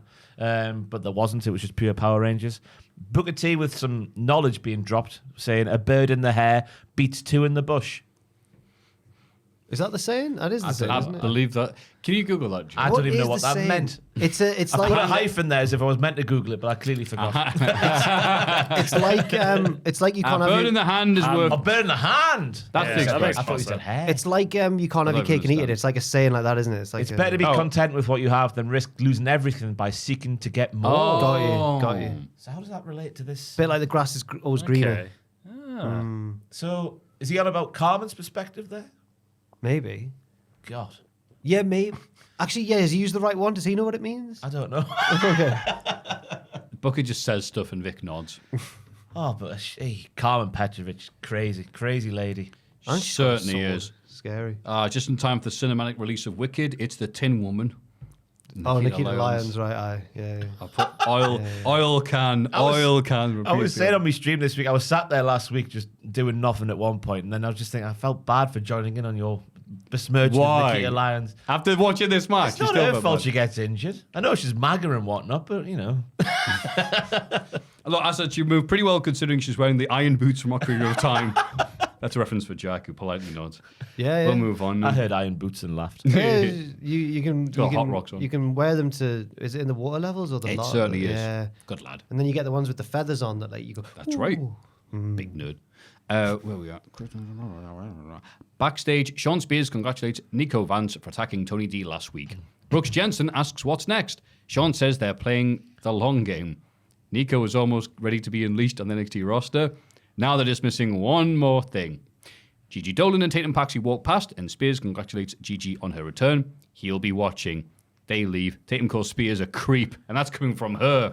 Sorry, right. Creepy. Great Either writing. or. Great writing. So last week, Sean lost his title match against Tony D. So BJ's got a big point here, and he's like, "What's next then?" And he's like, "The long game. my large Not son winning is here." another title. Yes. Yeah. He hasn't got a Scooby-Doo, has he, Sean? Hasn't got an idea, no. Making up as he goes along. Yeah, but he wants Gigi Dolan in his faction now. That seemed to be it. I think she might do it. I hope she doesn't. Yeah, same. Because she was poorly written before, and clearly off the back of this segment here, she'll be poorly written again if she joins this So- mess. Of who were they facing again? Gigi, and who did she wrestle later on? Izzy Dame. So is the feud with Fatal Influence done? Because that last week Gigi came back and attacked Fatal Influence. Because JC Jane's in I Fatal saw that on Influence. Twitter. Her theme for a return is one of the worst Allen ever. esque. It's like slow and like ding ding ding. ding. I've read something about Darby and Gigi's relationship on Reddit this week. They used to be, yeah. Oh no. It involves hot sauce. No, it's over now. I know, yeah. Oh, right, I was But sorry. when he was together with her already, so he'd already sealed the deal, so to speak. Yeah. But he got some hot sauce, Maffew. Do you know this story? I don't know if I want to know this. Oh, that was a real Tony Pulis laugh. I didn't even mean to do that. Just my throat's really dry. Ah, I'll not say it, Maffew. I'll not do it. I don't want to know. I can't remember what it is, to be honest with you. Involved in, Great content. Involved an arsehole and some hot sauce. It sounds like Yeah, something. so Darby in hot sauce. It sounds like He's something. an arsehole. Oh, whatever. All right, he's an Oh, arsehole. that was Oh, is he an bad. arsehole? Oh, he's an arsehole, isn't he? It sounds like something goths would make up to sound. Ooh, you're weird. What did he say on his meal in a match, RJ? Because he doesn't own a couch or settee. He tried to buy a stone couch to prevent himself from getting lazy and complacent. A stone couch. Did you watch AJ and Big Justice's episode with RJ City? I tried watching it on the stream, and all the comments were like, "Please, God, Maffew, stop watching this." I watched a bit of it. I liked it. I've not watched it, but according to RJ, they broke him. They're the ones who've out RJ'd RJ. There's a few ones where Moxie and Eddie Kingston are ones where they are having none of this Kingston? Kavorka. Oh, yeah, Eddie's made it clear, like, I mean, I like Eddie, but he's like, I like doing the show with you, RJ, the show where you get over on everybody. Yes, I And remember he's you just, saying that. he goes, oh, okay, yeah, I do can your little see- jokes. I can see Moxley just legitimately having no interest in doing Dude, it. if you thought that interview with Austin on the Smoking Skulls podcast on the network was awkward, oof. Although RJ's meant to be the man behind the cool Death Riders vignettes, so maybe Moxley likes him now. I don't know if Moxie was doing an impression of what Moxie would be like in the situation. I legit did not care for him. I was howling and crying with laughter. But it's not for everybody. You like watching your friends be put in awkward situations then? Just you. Well, and RJ apparently. I mean, he's a good lad. He's a good friend he a of friend mine. of Yeah, I Matthew's? knew it. I bloody Of knew it. course. This fella's got to be a friend of Matthew. Yeah. Talk to each other. Fair enough. He says, leave me alone. The only thing I put about Spears and the other ones, but the three most lad-looking lads of 2024. Lad-looking lads. Yeah. Sean Spears isn't a lad-looking lad. You're not with the With short hair. The Mohican. Is he still got the Mohican? Yeah. I think. Yeah. Yeah, I know it's been 2 days since the show was on. It's like buzzed too down, laddie. but it's there. Yeah. Yeah, too laddie And for Nico me. Vance has got the same haircut as Yeah. him. They're all about to do a Brooks- podcast about pale ale. Brooks Jensen looks like Post Malone. Sea shanties, these three lads. The NQCC are all buzzing after a very successful night. Charlie Dempsey says they're all really impressed. They've all really impressed him. Even Ren, with all that luck on her side, she'll surely win the Iron Survivor match. Ren says it wasn't luck. Everything went exactly to plan. The deadline, she'll bring home the win for the Ren QCC. The Ren QCC. Ren QCC. Great lyrical play. Like Dapworth. Oh, from, Dapworth. Yes. Esquire. I didn't like how condescending Charles was. He hit it with a straight shooter like Ren Sinclair. I hope she breaks his arm for being such a dick. Okay. Ooh, even Ren. Piss off, Charles. Did you not find it quite heartwarming how happy they all were? Oh, yeah. Almost in a Chase U kind of... No, okay. I'm not going to directly compare the relationship between Ren and Charles and Thea and Andre. No, I'm not. It's completely different. It's little character touches like that make the NQCC so multi-layered. She calls him Charles. No one else does. And this just shows they've got their own personal little friendships going on. It's nice. Yeah. We don't have an MVP yet, though. That's why it's not a carbon copy of Chase U. Who would you make MVP? Oh, Miles. Come on now. Yeah. Come on now. No, all respect to Tavion Heights. Or whatever his real name was. Giangelo Hancock. Giangelo Hancock. All respect to him, but Miles is head and shoulders clear. Yeah. I was about to tell a really crap joke for Maffew. Go on, then. If he wrestled a long match, would it be Hancock's half hour? Hey. Tony Hancock? Yeah, you go. Old school. Is that a radio show, is it? He It was as well. And then he was, I think he then did TV. Back in the 70s. With, what's he called, with the dirty laugh? Yeah. Sid James? Sid James. Oh. That sounds got them one. Kenny's laugh back in the day. Kenny had a laugh like that. But like, tagging Jamie Borash. Oh, yeah. Hey, look, Gigi Dolan wins a return match against Izzy Dame. It is what it is. It is what it is. She's back. Sean Spears watches on for the ramp. Second Test mention of the podcast because Izzy Dame looked like Test in 99 with that hair and those big boots. The one for Tate on the outside was very good. It was. This particular Gigi driver we see at the end of this match had the same cavalcade of an old Pop Rocks. No pop at all. Soft, No pop rocks. Soft rocks, yeah. Flumps, pop. Oh, no, yeah, that's no good. pop flumps. That's what we'll call it. Yeah. Nice and soft. MPFs, yeah. Yeah, the old MPFs. And then Sean Spears out there being a creepy old prick again. Run away, Gigi. Run away. Vic says between him and Booker, they have 2 Hall of Fame rings combined.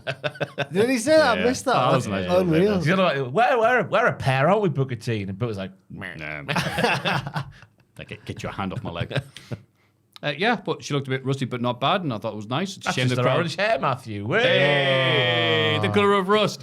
She's been rubbing it on the front of Raquel Rodriguez. Do you remember Tyler Rust? Yeah. Yeah. Yeah. Because yeah, I knew him before that because PWG lad.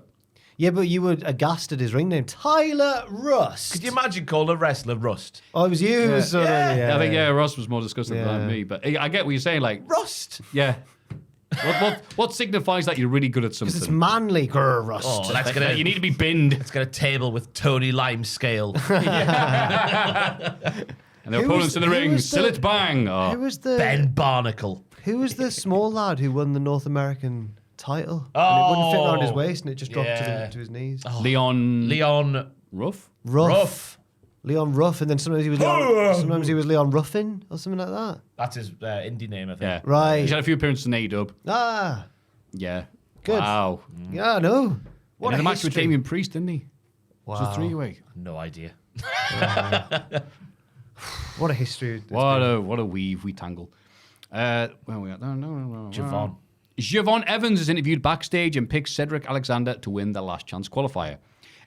Bow. X-Pac. Make some noise. I thought it was the effing Fonz I did when he walked on. Yeah. The effing Fonz. The effing Fonz. He was not to be confused with the other one. Interrupts and tells Javon he's a big fan. Javon marks out like a big mark. X-Pac thinks Javon has a real shot of winning the Iron Survivor match and wishes him luck. Day 2 sweet. Oh. Sweet. I thought having Waltman wear a leather jacket and an NWO shirt so he can connect to Bischoff, as well as Evans's Rodman shirt, was funny in its tenuousness. Wow, it's like we actually showed up with no discussion. Yeah, you're right. I didn't even think. I knew X-Pac was in his NWO mode, which I found strange. Yeah, because he did that last week. Look, he was in the NWO as well. Bischoff's here. It's a shame that X-Pac, the more likable of the two, was the one with the backstage segment, whereas Bischoff, it's a shame. Yeah. Never mind. Do you remember the time when the Clique all came back for like a Rumble or something, and they were mean to Bailey backstage. But X-Pac just went off script and went, I think she's really good. I think she's quite... Yeah. He's Xbox just has nice. been routinely the nicest He's just guy nice in to these people, ends. Yeah. Unless there's a Hell in a Cell. I don't care if you never book me again. Why do it? The Hell in a Like, Cell. please wait. Technical issues. X-Pac being removed by security. That was my favourite Brian Alvarez moment as well. The Big Hammer, Little Hammer sketch. Yeah. So he hits him with the big hammer, but then the little hammer. Oh, fantastic. Remember how bad WWE used to be? Yeah. Yeah? Yeah. Yeah, good. Well, it's good now. Or is it? Nathan Fraser at ringside for Last Chance Qualifier. Ethan Page is sadly on commentary, while Wesley watches from the platform, and Javon Evans from the crowd. They're all roused. Sandy Claus himself is sat just behind Javon, which I know thought it's was shocking. that. Yeah. When the shot goes to him, my eye was drawn straight to the Santa hat. So I was like, oh, he's worn it, and it wasn't him. I was like, oh, fuck. Great. Have you seen Terrifier 3 yet? No. Oh, Sandy Claus is in there. I want to watch it with people, but people are like, no. Well, I watched it ages ago, mate. They're What's wrong here? soft. Yeah. Yeah. It's not that Oh, I bad. heard Jericho dies in it, though. So I'm gonna watch Yeah, it. he gets his face ripped off. Yay. Axiom takes on Lexus King, Cedric Alexander, and Eddie Thorpe. Axiom hits the golden ratio on Lexus, but Eddie steals the pinfall to qualify for the Iron Survivor.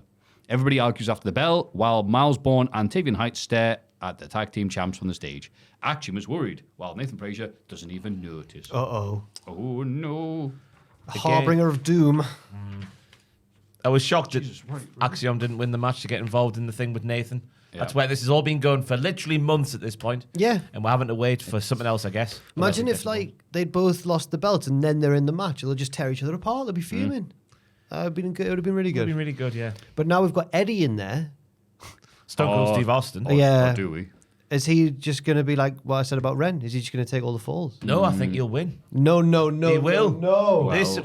This stuff with Stone Cold and name redacted has been redone here with Ava and Eddie. You can't do that. You can't. I've got a big issue with the finish though, because it was a drop kick that felled a man. Golden ratio. It's a drop kick. It's a standard drop kick. Not even a Bob Holly drop kick as well. Yeah, and he won like a dick against a jam-up guy like Lexus, which is quite a nice little story. Yeah, he's just like Stone Cold. He's that baby face with the heelish edge.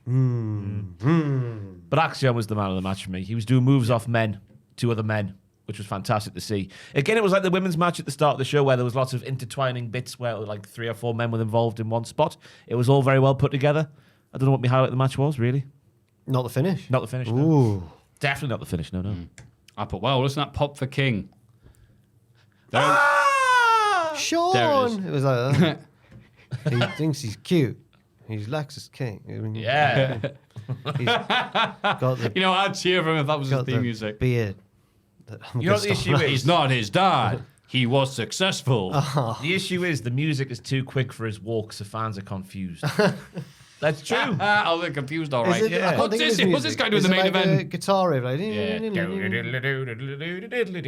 Fiddly diddly. That's what we need. That's what we need. I honestly can't remember how it goes. I know it's all guitars and That's when whatnot. it goes. Oh, it's not that. I was That's thinking the of Red it. Sinclair theme, I had isn't one in my head and I realised it was the Miz's really old one, like the. And it's a shame because you can hear it crystal clear because there's nobody cheering for him. Oh my! I can hear him. God, Oh, stop. shut up, man. Yeah, he's great. But Lex is king. He's trying to prove he's a nice It's guy. people like you that he needs to Yeah, win he always over, and broke. he's done it with me, and he's done it with Ross. He's a nice guy who doesn't win anything. What a And gimmick. he's not even that bad of a wrestler anymore as well. Ugh. He used to be awful. That's why. Boy, he's gotten worse. No, you can't He sit was there all right and in say AEW. Rich Holland's got better, but Lexus King has not. He's Rich- nice. One is more obvious than the other, and it's not Rich Holland. That's why Rich is so big. He's leeching off of other wrestlers that get near Maffew. him. I would. He's taking whatever talent Lexus had in that AEW, taking it from him and put it somewhere. the Monstars. His thighs. I- Yes, the Monstars. Thank you. From Space Jam. I would have to agree that Ridge is better than Lexus King. And Well, that's not doesn't even a improve. contest, But though. I also disagree with you, unfortunately, because How I dare think you. Lexus is more like done like a, this is the graphic. He was all right in AEW, and then it got really bad somehow. And now he's back. He's back. Yeah. He's back to where he was with Griff, Whereas Ridge has started there. and now he's up there. Started from the bottom, now we're here. Now he's there. And now, his hand didn't move. How dare you? It went across it. And he's gonna get up? Up slightly. No, Ross, put your hand up. Which is there. That's I'm sure has me computers in the way, but that emphasises the point, if anything. He can't even get past the computer screen. That's despicable thing to Oh, say about he's him, way man. bigger than a computer screen. He's the #1 contender for the NXT Championship. That shows how weak this promotion is.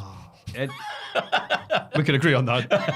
Well, the men's main event scene at least. Yeah. Like the women's match earlier, a ton of moves and spots, but with a lot more tension and crowd heat. And I put, Eddie won? Question mark. I know. Oh, He's fighting the boss last week. winning. Fighting's a... Fighting the boss. He put the boss in hospital. Who's last going to win this match then? This Iron Survivor? week. Eddie. If there's a door, Eddie. Who else is in it? Wes, Javon, Ethan, Nathan. Nathan. Yeah, so I he's- think it'll be Wes. Eddie can only win if it's the postman, Just Eat guy. Who else comes to your door? Jehovah's Witnesses. The door. Oh, right. Door references. Yes. Jim Morrison. Jim Morrison, that's right. Yeah. Currently dead. And so on and so forth. But wait, is he going to be in this? That 'Cause lad we used to present Through the Keyhole. I forgot Oh, his yeah. name. Is he going to be in this? Lloyd Grossman. Lloyd Grossman. I thought that was the end of the show. Yeah. Ava's at the hospital with Trick. She FaceTimes Robert Stone and Stevie Turner in the office. Ava says Trick is determined to go ahead with Start of the Fence at deadline. And then after the break, I forgot this happened as well. After the break, Cora Jade complains about Kalani Jordan to Stevie and Stone. She blames her for not winning the last chance qualifier, but Stevie tells her it was a fatal four-way, every woman for herself. Southerners are very condescending sounding, aren't they? Well, Cora, it's a four. I can't. She has to explain all four ways, every woman for herself. But it's that southern tone, I tell thee. She was right in what she said. I know. But it was the way... Claire. Yeah, but It's not just- that southern. In the segment before where she's like, damn Trick, that guy's a fighter. Oh. It's just, Similar to Zachary Wentz levels of energy with the acting. She leaves and Eddie Thorpe arrives. He says Ava did the right thing not suspending him because he succeeds given the opportunity. Yeah, give him the opportunity and he'll win the match. And At he did. deadline, he'll become the Iron Survivor. Eddie leaves and we hear a knock at the door. Or what? Well, don't let Eddie bloody answer it.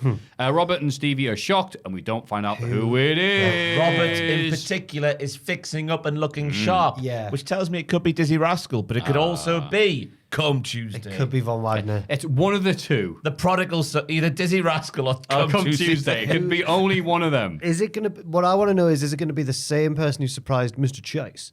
Or is it going to be two different storylines? Two different storylines, surely. Surely. Then apparently the other one, the likelihood is Bodie. Well, we haven't seen Andre Chase since this, so I thought the implication was that someone killed Andre Chase. In the corridor? Yeah, so now are they dead as well? And Stevie... That's what Robert Stone was just making himself look good for his funeral pose. Oh, here we go. Death's here. Oh, it's Come Tuesday. It's got to, who else would have Robert Stone fixing his collar? Yeah. Apart from the Grim Reaper. Because I don't think if Andre and his new friend rocked up, Robert Stone would be like, oh, God. Yeah. He'd be like, what the F? And is that... Dun, dun, dun. And if we get to deadline and it's like Eddie Thorpe can't make the match, who's it good? And if he comes out...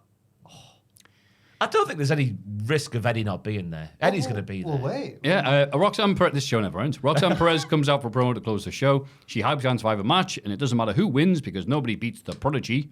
She runs down the various entrants in the match, but Sol Ruka interrupts, followed by Zarya, Fakur, Julia. Everybody brawls, then Ren pulls Roxanne out the ring. She lays her out, raises the bell. Bloody hell. Well, I thought it was... I was shocked that Ren wasn't there for the brawl part. I was like, what the hell's going on here? But then... Shoot camera cut. She's on the outside of the ring, laying the champion out, holding the belt up high for the NQCC. She's one step ahead of every other woman in the Iron Survivor match. She's a shooter. Pew pew, that's what they do with the guns. Yeah, it was... I was just like, here we go. It's the segment that needs to exist. Okay, I'm done. Is this show going to end? No, it's not. Backstage, we learn that Eddie Thorpe has been attacked by a mystery assailant. Oh, my. But wasn't on who this- was it? This literally wasn't on the NXT I watched. Damn. Was it not? Damn. How was it? Wait, what did you watch it on?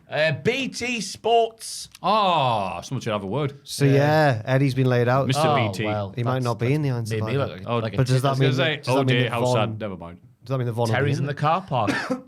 Watch out. Maybe it's Nikita Lyons. She's got previous. No, it was. Sorry. Who? Blair Davenport. Blair Davenport. I've that Dean is, Priestley. Car park reference. I've seen I've seen another theory floated online that I should mention now. Oh, good. And it's someone who would be annoyed at Ava getting hit by a door, and someone who would make Mr. Stone straighten his tie if he The came. Rock. The Rock. It could be An Dwayne NXT the Rock. deadline. Yes. He doesn't need to drag that place down like he's dragged the main roster down, that's for sure. Keep him away. He would result in Mr. Stone going, "Oh my goodness." He would result in that. Maybe it's Big Willie Reegs. Yeah. But he's not- this has already gone up to Michaels though. Regal's a step down from there. Maybe it's the game. Maybe it is the game. Maybe it's the game. He's going to be a Deadline. Where is Deadline? I'm going to see if it's in a place that would go mad for Triple H coming out. Everywhere goes mad for Triple H. He rarely appears on screen these days. Yeah, so. it's a once in a lifetime opportunity to real see him come out treat. and go, "You guys made NXT. We are NXT. NXT." He started the last pay-per-view, didn't he? Him and Michaels were in the ring going, Laurel and Hardy stuff. Yeah. It's in Minneapolis, Minnesota. Oh, they love him. Randy Who Orton, just- that's St. Louis, Missouri. Brock Lesnar. Randy's St. Louis, Missouri. Yeah, I know. Oh, sorry. I just, Yeah. Brock Lesnar, yeah. Yeah. Shelton Benjamin. Who does Triple H love? Nick Bockwinkel, Missouri, AWA. He's dead. Aye. Reaper Man. Repo Man. Sean Darso. Waltman. Do you say Sean Waltman there? No. Sean Waltman. Is he from Myanmar? Kurt I Anning. think so. Prince.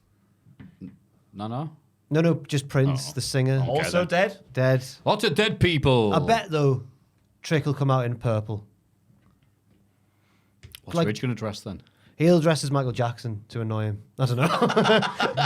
Wow. All right. Deadline already looks amazing on paper. I would love it if Ridge Holland moonwalked down that ramp because he wouldn't be able to do it with his big, clumsy, oafy feet. Yeah. And he I love the sounds... title. I'm such a smooth criminal. He's the wrong... He starts singing the song. I'll beat it. That was Peter. I'll beat it. Matthew did beat it somehow, and you preempted. I don't know how that happened there. It was mad.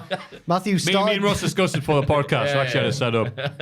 That was. But for weeks we built up to the hot tag at the Ridge Holland as Michael Jackson segment. We did it the wrong way around. Never met a cause you any trouble. Yeah. That's what Eddie says to Ava after the door. Hi. AEW Dynamite. Ava Rain. That was her name. Oh, dear me. I had to go through all of it in my head to get to the chorus. Yeah.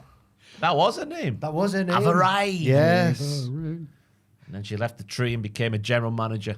Yeah. And then a door killed her. They've really put a lot of trust in that former cult member, Spooky Woman. Yeah. Interesting. Nothing bad could happen with that.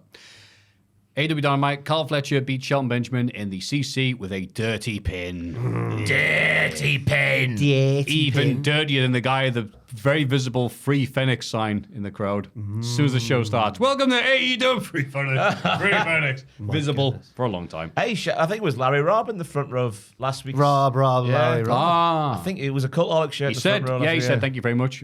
And I'm like, oh, thanks, Paul. What a guy. What a guy. A bit more of a throwback match for Kyle this week compared to what we've seen from him ever, with less flips and whatnot, and more strikes, but he was presented as strong and as tough as Shelton, but Shelton was presented as more powerful than Kyle. He could pick him up like a little baby and throw him around, like you would do to a baby if you saw one on the street.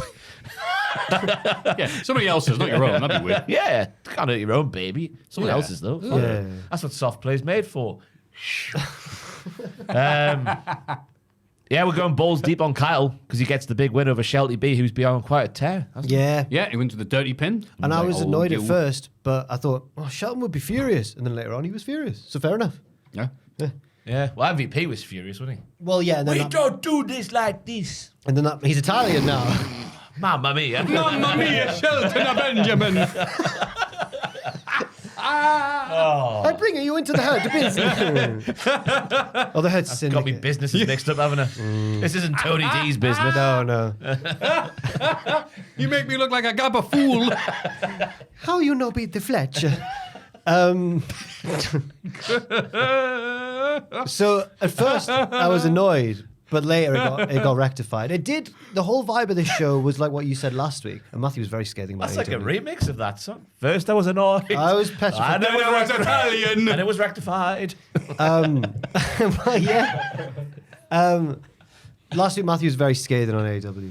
He was very scathing. Never. Yeah, wow, you can't believe you missed that, Ross. That's the least shocking thing I've ever heard. But I do agree with one of his points they made last week, which was that it's weird to have this. It's a hard balance to strike, this ultra sports based tournament, while this Moxley takeover thing's going on as well. And some of his gang are actually in the bloody tournament. Aren't they?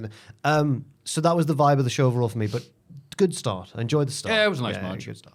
And then, yeah, people more into chatting dirty things to Don Callis. Completely justified. And then, yeah, Carl cheated to win. Yes. Hey. Hook cuts a promo in the ring. Nick Wayne wants to fight him in New York, but Hook would rather fight Christian Cage then. He wants to do it Nick Wayne right now. Christian and Mama Wayne arrive. It's a distraction, allowing Nick and Kip to attack Hook from behind. He briefly fights him off, but the numbers game is too much. The patriarchy crushes his hand with a concerto. Christian tells Hook that he has more important things to do with right now. The contract? The world title. The cash in? Yeah. The deal he has with Hangman coming out of Full Gear. Right. That look was very telling for me. Ooh. Aye. I hope this is setting up a Taz return. I don't know how buggered up Taz is after his surgery.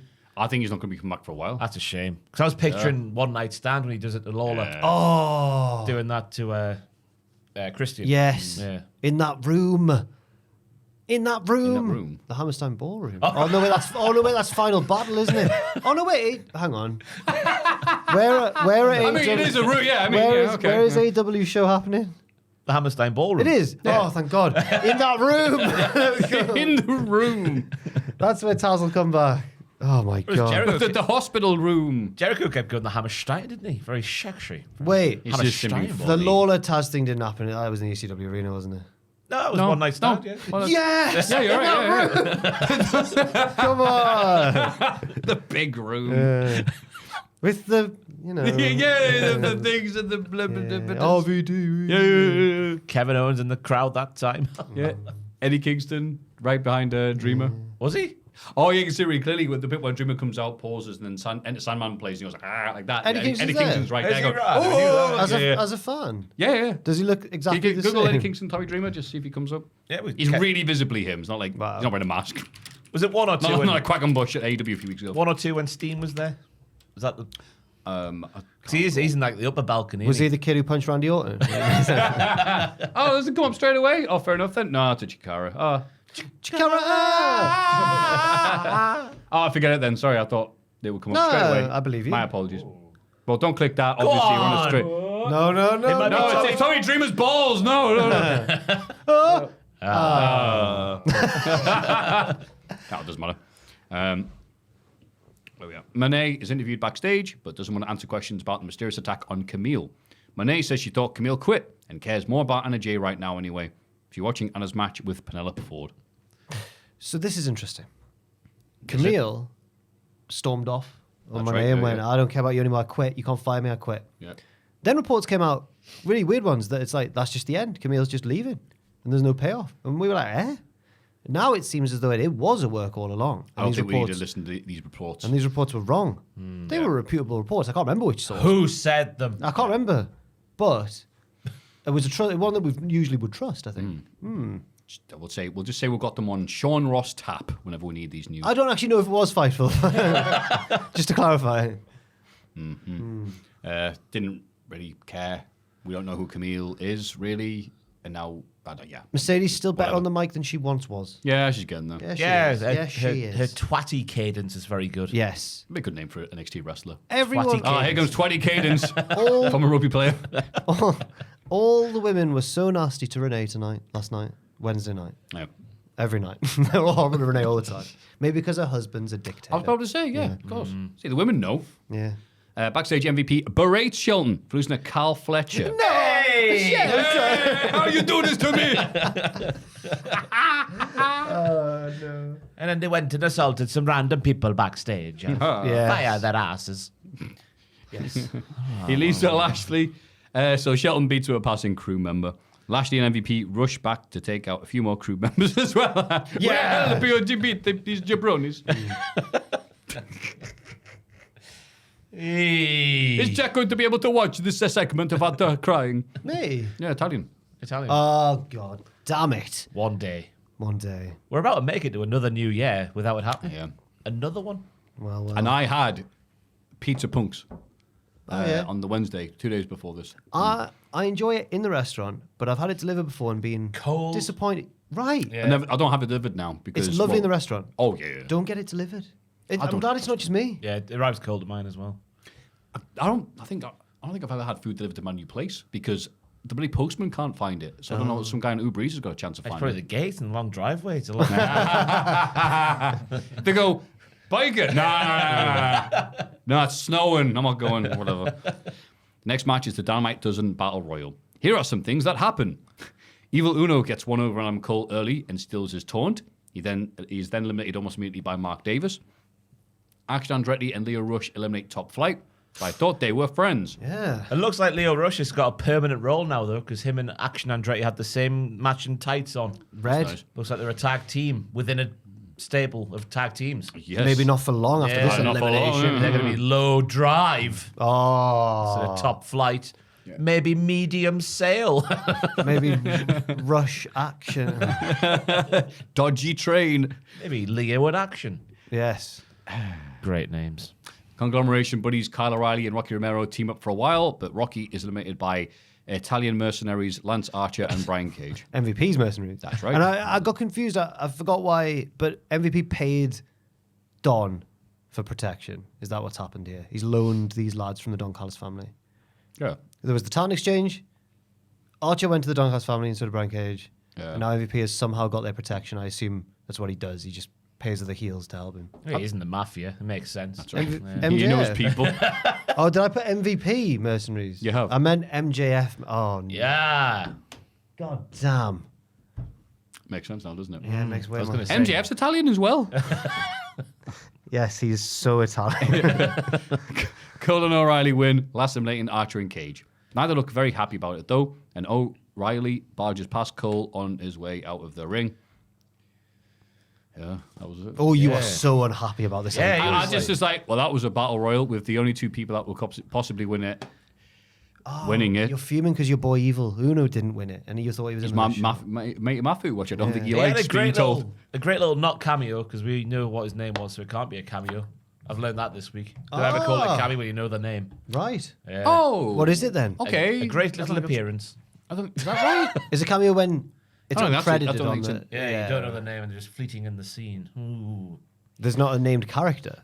Is that right? I don't think that's it. Well, I saw it on Twitter, Matthew. So Who said it? I don't know. Exactly. Oh. They that person's making a cameo appearance They in mean this nothing podcast. to Then. me, yeah. Exactly. Get him in the dirt. But I his Adam Cole impersonations, his poo house tactics, trying to get Cole to work with him. Everything you want from Was he your from a friend of man of the Matthew match? who's never going to win. That's why he's a friend of Matthew. Just about, because the rest of the action was pretty standard. Yeah. I was watching the start of it when Cole is the only guy to get a televised entrance, and you see the back of Kyle's head in the ring from that shot from the back of the arena. Yeah. Like, who could possibly be the final two who then have to wrestle next week, who then the winner of that then goes on to face MJF? Who else could it be? Yeah. There was a lack of suspense for this one for me. Exactly. Like a bad car. And it was even funnier when the final four was the two lads you're expecting, and then Brian Cage and Lance Archer, who are two big boys who are not allergic to winning, but you know what I mean. They're like But putting they definitely have to have pills to prevent them from allergies, yes. And it was a weird ending as well because they're both teetering on the apron. And I got the sense of like there'll be a few more twists to this, and then they just knocked them both off. And I was like, oh, there's no more twists to this. Yeah, and I guess the story is, wow, you'll stop at nothing, Adam Cole, to get revenge on this dude. You won't even pay attention to your friends. And it's on paper, it sounds so good, and it is just not working. Do you think it'll get back on track if Cole just mercilessly batters Kyle next week? No. You know what? That'd be nice. Yeah, I think that would set the scene for what they're doing. I hope they do it because I'm speechless how they've bungled this. No. I don't get it. Yeah. Initially, it was the injuries and everything were the worst, Yeah. but the way they've tried to recover has been worse. Yeah. It's like you don't do the biggest angle of your year, like this time last year, with Cole being like potentially the lead heel in the entire promotion coming out of it, and then when he comes back, just make him a babyface for no reason. See, I thought they'd get away with that because it's been so long. Who cares? We've all moved on, right? And no one was liking that angle to begin with.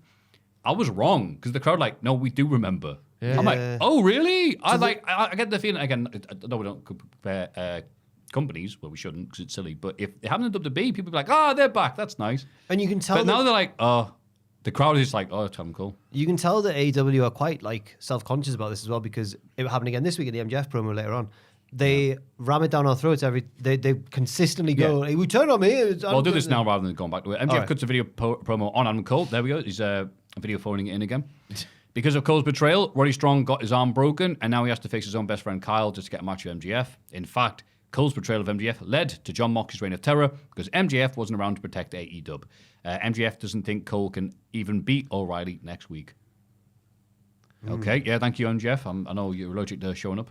Ooh, I liked it when he wrestled at the pay-per-view. Yeah, that was it, yeah. Great. I liked it when he called him a jaundiced, invested villain. That was nice. He's not yellow anymore. No. Yeah, he was noticeably less Yes, yellow, Roddy Strong was bright yellow on the pay-per-view, so they must have the same tan solution. Ricochet, there's a quote this week from Ricochet saying like bad spray tans are just like an endemic backstage. Like, it's everywhere. Oof, God.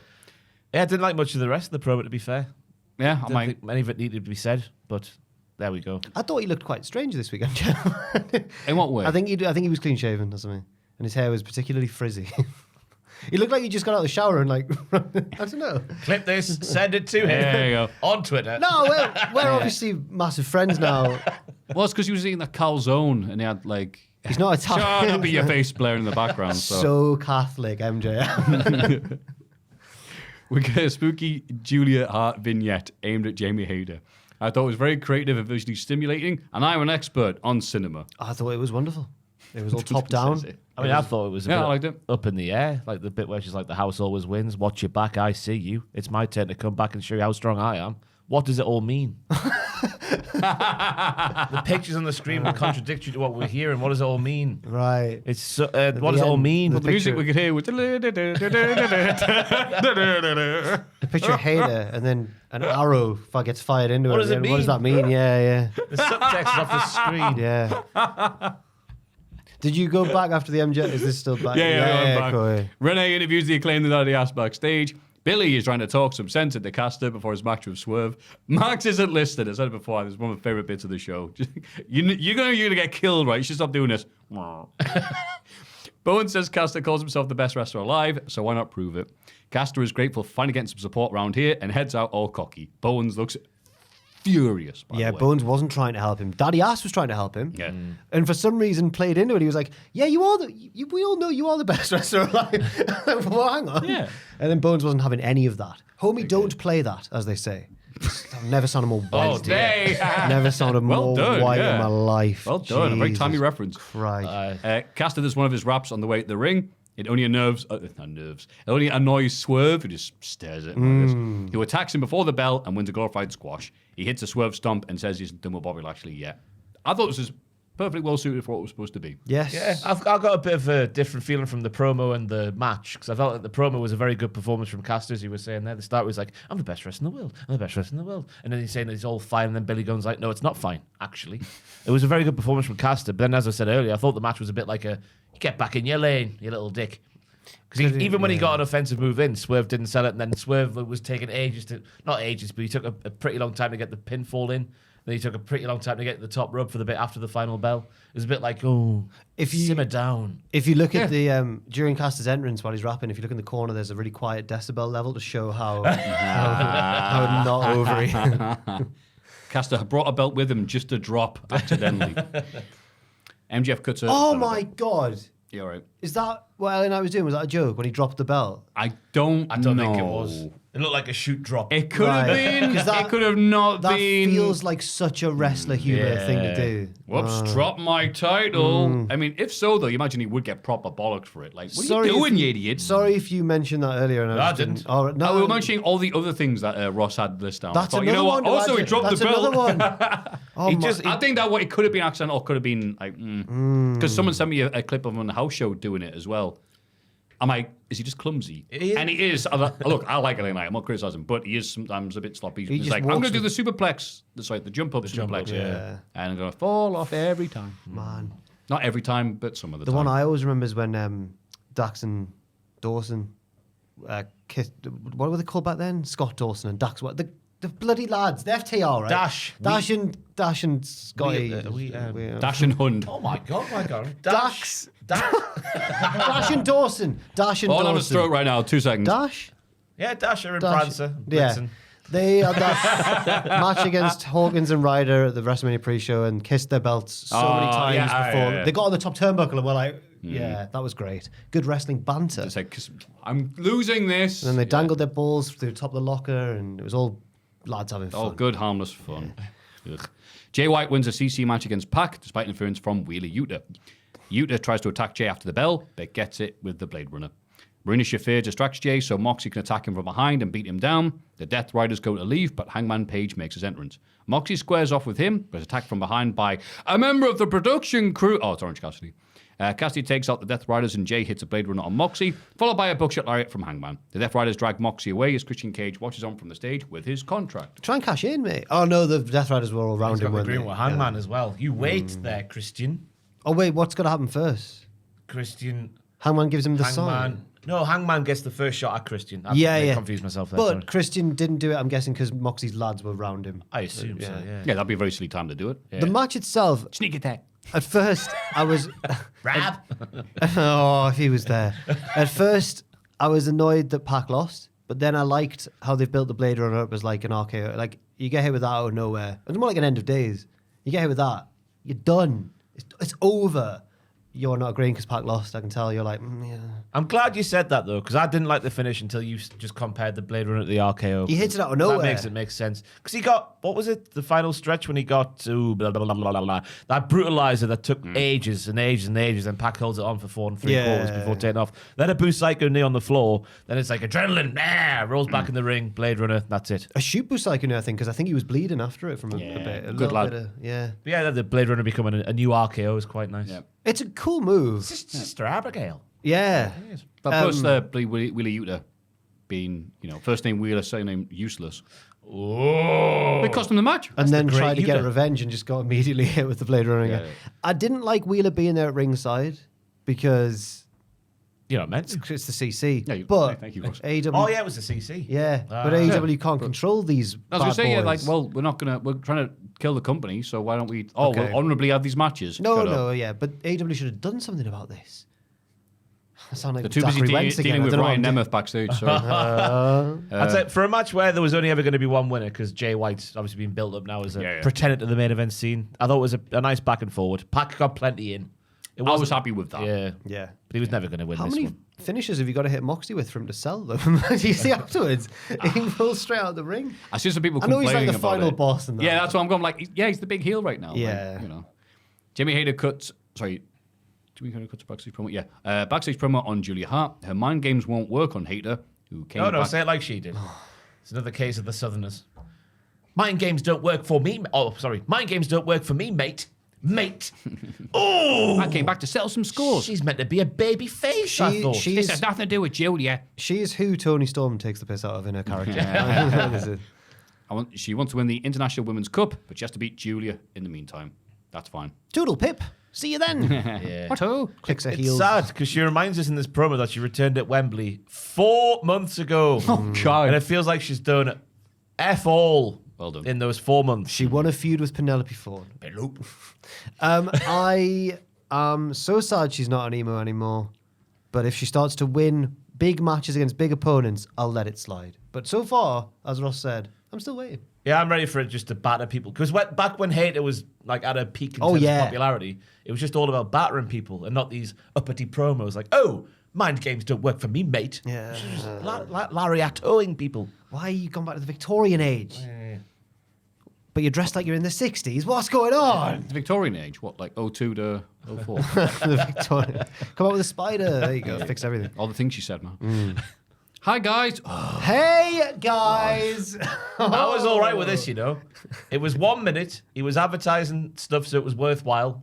That's fine for me. Because normally with Jericho, it's 10 minutes. It's not Yeah. worthwhile and we get nothing out of it. By the way, did you see last week's match with Ishii? No. I think we were rather polite about it. But Were we? I've You were really mean about AW, and now you're going to go even No, more. it's funny because even I'm negative at the stuff I'm saying. I'm not Yeah, just going. yeah, Blah, blah, blah, blah. I'm not bloody busted open. Fed pill. But yeah, that's right. Yeah. But oh my god, people online hated that Really? match. Like I thought, well, okay, the crowd absolutely did not like it and lots of chops and stuff. But like that, there were so many people online who just were viscerally Did disgusted. people not by like it. it was a real match of two halves. Did they not like the first half or the second half? I think they were just done with that style of like chop, chop, chop, chop, chop, chop. Jericho thinks he can still go. Ishii hasn't won a singles match in AEW in his entire run. Oh, Has he not? my I goodness. didn't know that. Wow. And all this, I was like, Jesus Christ, all right. It's weird. So I was somewhat positive about it compared to a lot of other people. I remember being pleasantly surprised by the first match where they just did the chops. Bleep, bleep, bleep. Yeah. They did it again. Yeah. Yeah. The difficult second album, hey? Yeah, it'd be like Jericho. It was like, you remember that match, right? So I'd forgot about it, mate, but whatever. But yeah, here's Jericho to talk about his own match with. We don't know yet. Mystery opponent. We're going to find out on Ring of Honor TV. We've got to tune in. Oh, right, okay. It's already. Sorry, been about. Matt Cardona. Yeah, it's Matt Cardona. You don't have to watch Ring of Honor. Yeah, don't pretend you're watching Ring of Honor. Yeah, whatever, Jericho. Get off my TV. It's going to be a real rock and roll party, though. Yeah. He mentioned so many different cities. He was like, I'm the king of New York, and I'll see you in the Big Easy and Beantown. And I was just like Googling these nicknames. Like, that's Boston. What? That's, I don't know. His hat's so crazy, though, isn't it? He's so funny. He's got the middle-aged Hindu hat. Is he turning to Michael P.S. Hayes? God, yeah. Yes, that's a perfect It's comparison. the jackets as well.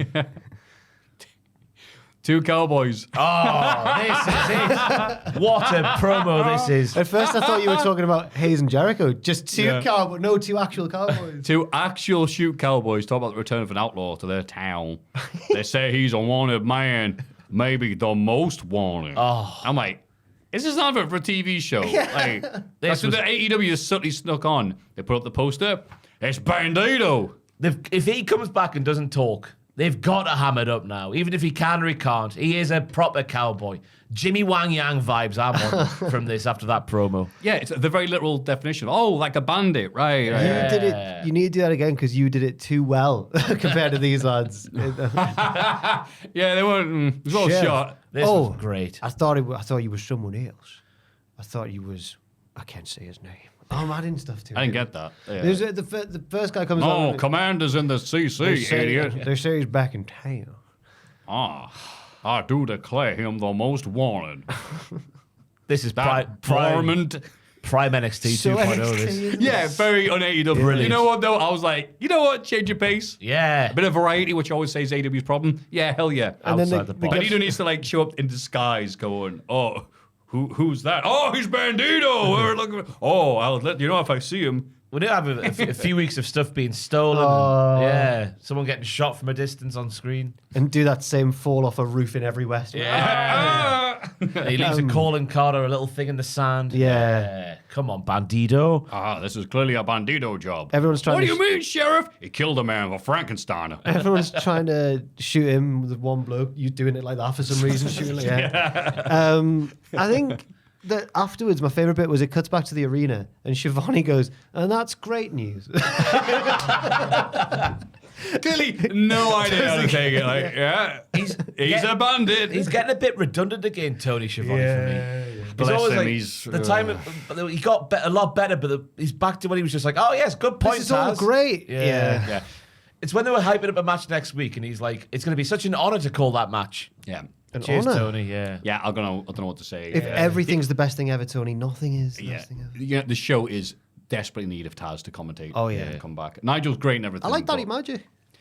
I don't. He's, I want to like him more than I do, you know, because I just like him as a person. So I don't want to say anything negative about him. Oh, He's a friend of mine. He was. I said hi to him at London. He just never sold it, so maybe not. No, I mean, I still like him. Whatever. Not be nice to me.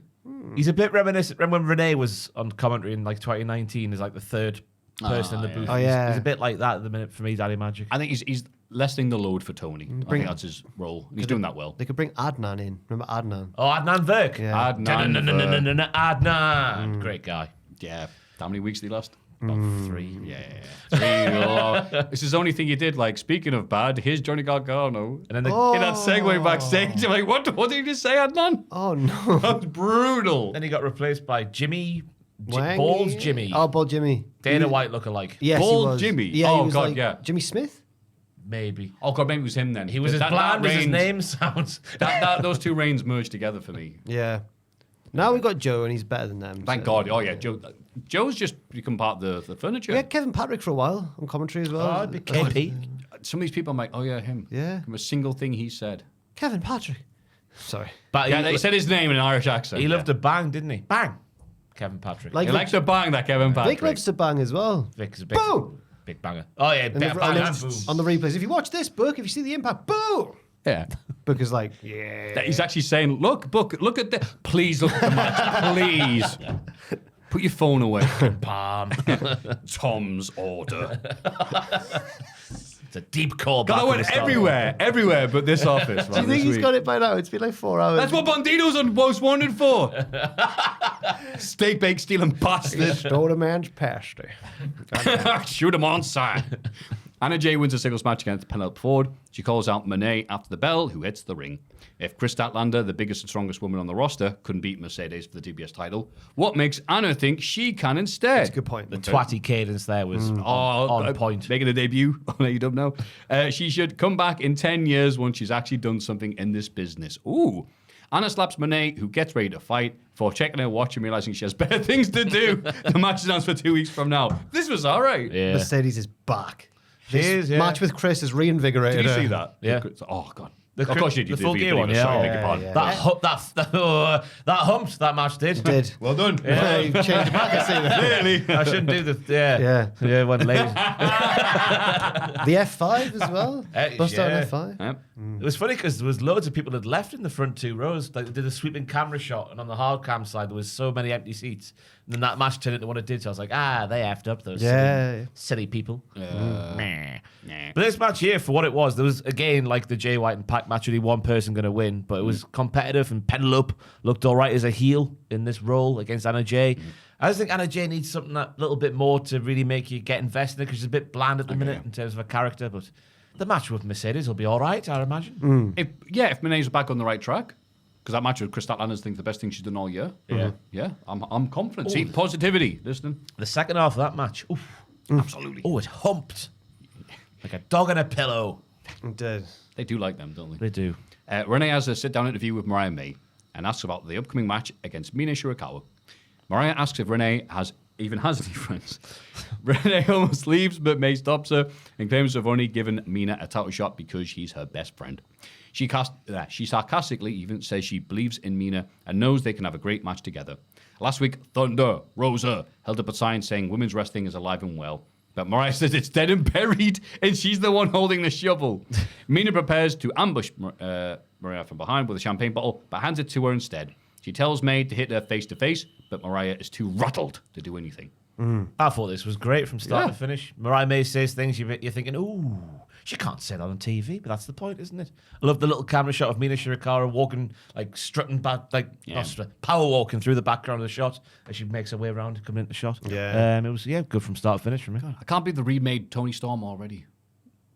That's supposed to be that's supposed to be half a crap joke there. Sorry, that didn't really work, did it? She's a bit more sadistic than But Tony you know how Storm. classic films get remade and it didn't work. I'll take it. Like Spider-Man, classic film, got remade twice. Yes, that's exactly. I'm just what I kidding. I'm being okay. facetious. Don't worry. Tobey Maguire's great. See, that's the thing. Yeah, Ross was talking about. Like we all went, all right. So it makes it sound like we thought you were taking you seriously. No, I apologize. I know that Spider-Man's not. Spider-Man's a classic film. I like women. No, I've seen that one. Ross line again. I've seen that. I've seen that one Spider-Man with Randy Savage in it. That's good. So, Yeah. Tobey Bozo. Maguire, he nearly made me poo my pants as a child. That Tobey scene. Maguire. It's not that Yeah. scary. I think that film. No, when he starts doing that. Yeah. Oh, I like a bit of physical humour. That's great. It's good. Oh, I thought you meant scared you. No. Yeah. All right. I was laughing that much. I almost lost control of my bowels. No, you piss yourself laughing. Don't poo yourself. Oh, not for where I'm from. Really?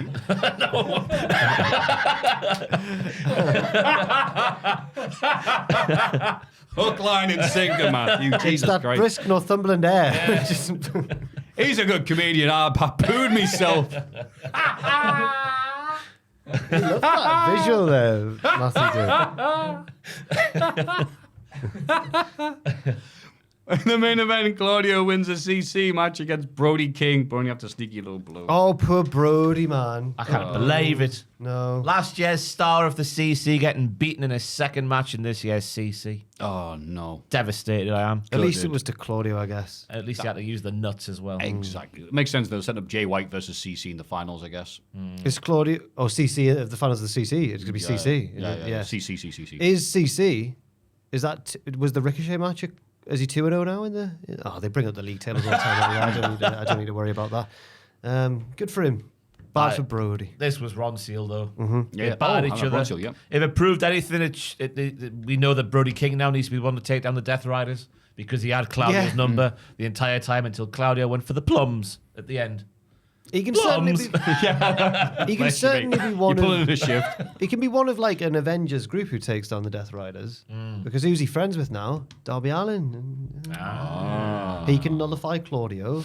Darby goes to Moxley, which feels like a bad matchup. And then there's the other one. No, he's beaten him, hasn't he? He's beaten Moxley, and Moxley's beaten him. Yeah. Yes. Like only a few months ago. Yeah. Yeah.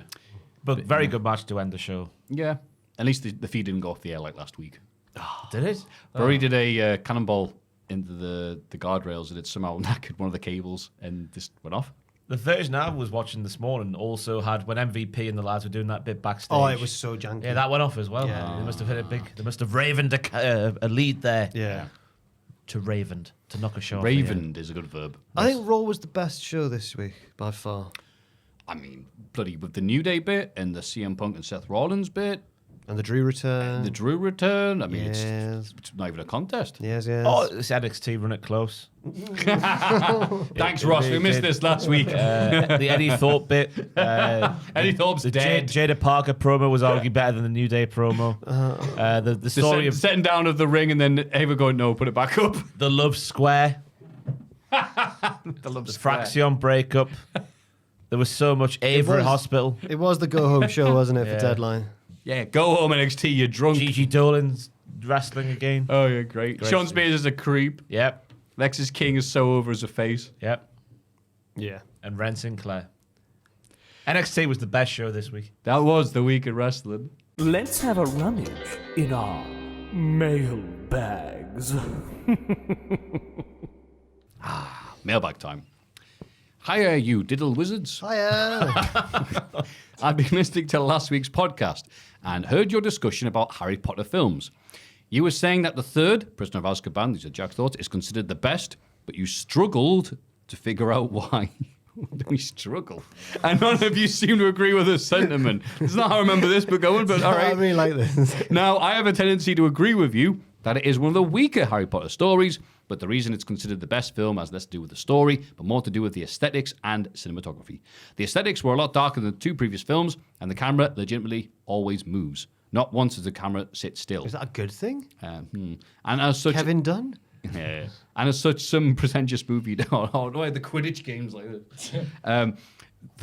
As such, some pretentious movie nerds get aroused at the use of camera movement to symbolize themes in the film. In this case, fear and unease. However, Okay.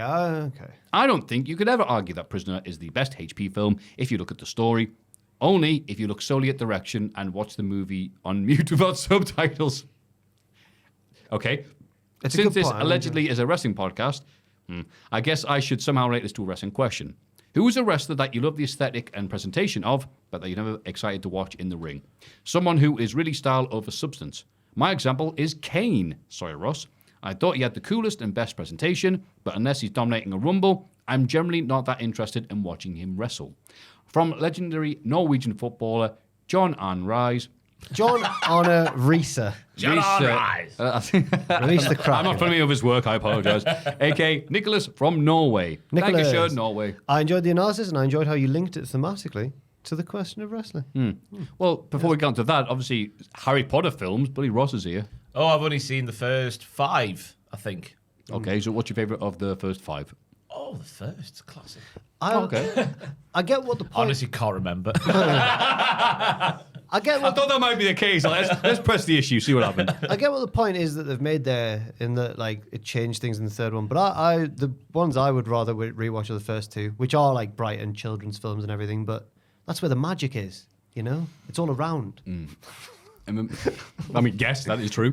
Well, I went with Nana's one time. And yeah, it's like, obviously she's got the TV blaring loud as possible. She's deaf. And it was Deathly Hollows Part 1. I'm like, oh, I'm watching this again. And I realize because it's all dark. It's all like They're in the grayscale. forests and that. Yeah, and it ends. Part 1 ends with Dobby dying. And I'm like, What? these films get pretty... Oh, wait. I legitimately didn't know that. Oh. He doesn't make it. No, he doesn't. He He gets disintegrates. his sock. He disintegrates on the beach, doesn't he? He's like, Yeah, and his pants back is like, Harry Potter will "Goodbye, get Master even... Potter," and then his Yeah. body like breaks apart. It's horrible. Man. Hello, my friend, with me. I see why people don't like JK anymore. That's why. Kill Dobby.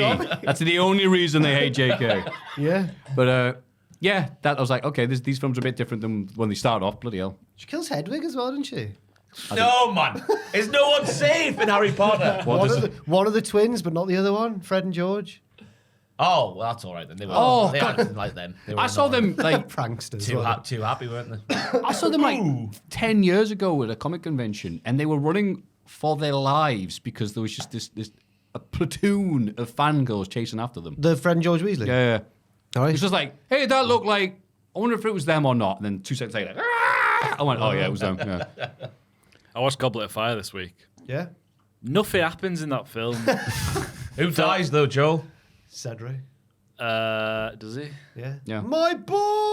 Oh yeah. I've seen that one, Yeah. You know which film it is where who dies? None of it matters until the end. The end is quite fun though. I The Dark Lord comes. listening to a podcast with 2 Irish comedians talking about he's like, the worst and best acting in Harry Potter comes within seconds of each other. And he says that Cedric's dad's going like, my boy! He's like pouring his heart out. And then Harry goes, he's back. Voldemort's back. Oh, that's one thing you go, wow, there's a lot of really good actors in this. And there's some bizarre performances. How did you throw him in the Goblet of Fire? They were only children. Oh, well, Gambon wasn't. Gambon playing Dumbledore just insanely. Bit cranky, wasn't he? Just, oh God. Yeah. Happy Gambon. Yeah, perfect for Dumbledore. I mean, the original Dumbledore died, you know. It wasn't their fault. I mean, yes. JK probably killed him in real life after the. Hedwig can't even survive. What do you mean nothing happens in Goblet of Fire? They go to the World Cup. It's just all about the prom in it and stuff. Just none You- of it Them icy matters. boys and come in. They're cool boys. The blue- Demanders. Yeah. Oh, Cold Iced boys. out. They've got Yeah. chains You on. got the lad. like Dappy. Like Daffy, yeah. Because one of the icy boys steals Hermione, doesn't he? That sounds like something like Dappy would do. The shaven head fella. Oh. Not Stone Cold Shaven. Voldemort. Oh, Carl Fletcher. Yeah, I know one of you the mean. icy Oh, the boys. Death Eaters. Yeah, The yeah. Death Eaters, you mean the Icy Boys? You guys, yeah, I know what you mean. I can't remember. They were dressed in like blue and they walk into the ball and like. Oh, that's the Death Eaters, yes. Yeah. Yeah. I'm sure that happens in that film. Yeah. Again, I can't remember. I don't care. I don't know. No, I don't care. Watching Order of the Phoenix tomorrow. Lucky ye. God. Why are you watching? Why you sound really excited to be doing it? Him, Owen, and Dan are watching all the Harry Potters through. What? Yeah. I know. Oh, you guys are film night? Oh, that's cute. And Emily. Emily's a big fan. Oh, Owen's right, yeah. girlfriend.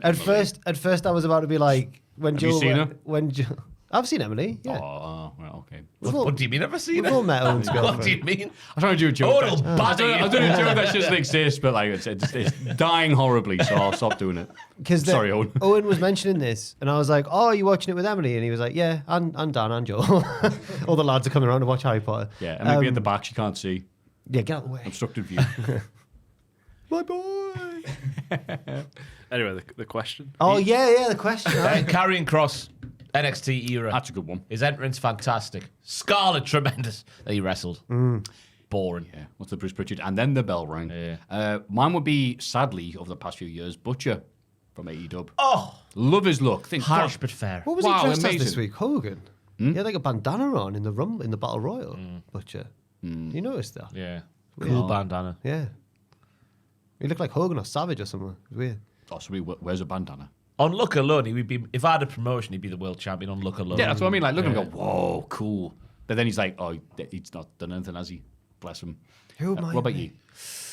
I'm gonna say He's got the look, but not the touch. very good song. Thank you. Well done for writing. I'll go with What, the Bella Twins theme? no. You know, look, but you know you got the touch. Now don't get me wrong. You know, I think you're Oh, Shania Twain. Shania. Yeah, I don't. Yeah, who doesn't impress you much? Everyone always says, everyone's like, who's your guilty pleasure wrestler? And all the people who watched in the 90s always say Ahmed Johnson for some reason. I think I'll say him because he looked amazing, but I've not yet seen anything of Ahmed's to go like, Have you not? I've not seen much of him, to be fair. That's a bad answer.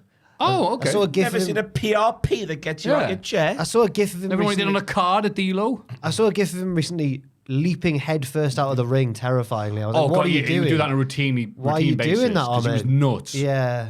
How did he even get over the top? I mean, maybe he was good. Actually, you know what? He's was- absolutely class. He was incredibly reckless and would hurt. He was dangerous to everybody, including himself, which sucks Okay. because I loved his work. Then I'll instead go for Sin Bodhi, a.k.a. Kazani. That's a good answer, His because he was irony. wank in the ring.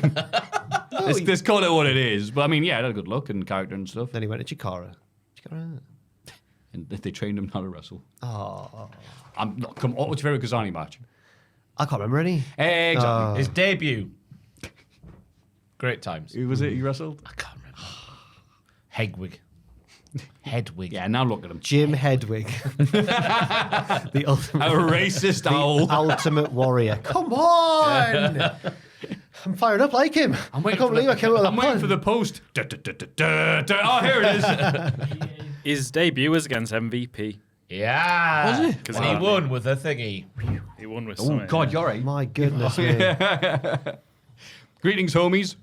One up with Greetings. thee. The New Day 10-year celebration on this week's Raw had your boy in shambles. Same. Multiple times I found myself yelling on my TV, "Your brothers!" While wearing my extra medium New Day t-shirt. Goofy Xavier cooked poor Big E like a slab of delicious Hawaiian barbecue chicken. Oh. It would seem impossible not to have sympathy for Big E as he walked up the ramp with a big sad face. But Woods and Kingston did fire off some very valid points. Oh no. He chose to focus on the other blessings in his life after his injury, and whether intentional or not, curved his boys in the New Day. It was captivating TV, and I cannot wait for the follow-up. It got me thinking, have you ever been in a situation where you had to end a long-time friendship? Oh my God. Or were you the one that was left out in the cold by those you used to be cool with? Maybe for fun, you can tell us which two of you would boot the third person from the Goliath stable. That doesn't need to be said. Wait, hang on. I don't actually know now. And a devastating diddler beatdown. Anyways, keep hustling, fellas. Reflect on how far you've come and know there's even better waiting on the horizon. Sincerely, former Denver Broncos running back Capri Bibbs, a.k.a. Aaron Kelly from Denver, Colorado. Capri Bibbs. Capri Bibbs. That's what I'm going with. Capri Bibbs. I haven't got my Go lenses ahead. in. Capri Bibbs. That's not a one. That's not a Capri Bibbs. That's not a gotcha name. It is. That's a great Capri, name. maybe I Capri. think it's just a nice name. That's not a pizza. Thank you, Aaron. Well, thank you very much. Lovely wordage as well, pal. Or Aaron, maybe. I don't know. So, Aaron. have you ever had to end a friendship? Yeah, but it long-term? feels like a weird thing to talk about. Devastating Yeah, question. I had a few that would involve in speaking out, so I'll leave that off the podcast. Okay. Grim. Come on, name No, them. no, Let's have no. fun at the park. No. Oh, here's a humorous anecdote. No, none of them are funny. God, what do we even do? I went to see some friends on last Saturday, and like board game meetup, and they said like, oh, no one's gonna know them, someone could say names anyway. They're like, oh, you still speak to so and so? And goes, yeah, that was our mutual friend, our connection. He goes, yeah, no one likes him now. I went, oh, really? He goes, yeah. He keeps on saying how he supports Trump, and I'm like, it was like, you're English, you idiot. What are you talking about? I'm like, oh, is this why no one like invites him to stuff now and stuff? I was like, yeah. Were you not aware? I'm like, no, I wasn't. I'm in your circle of friends. But I wasn't the circle of friends that were like, oh yeah, he's just. I might weird know now. this person, so I'm going to ask you after the podcast. Okay, maybe. fine. But it was just weird. It's just when you find this out. I'm like, oh, okay. Wow. And you're Yeah, like, wow. right. It's just when you see it from the outside, you're like, oh, okay. Did they ever go to Rise?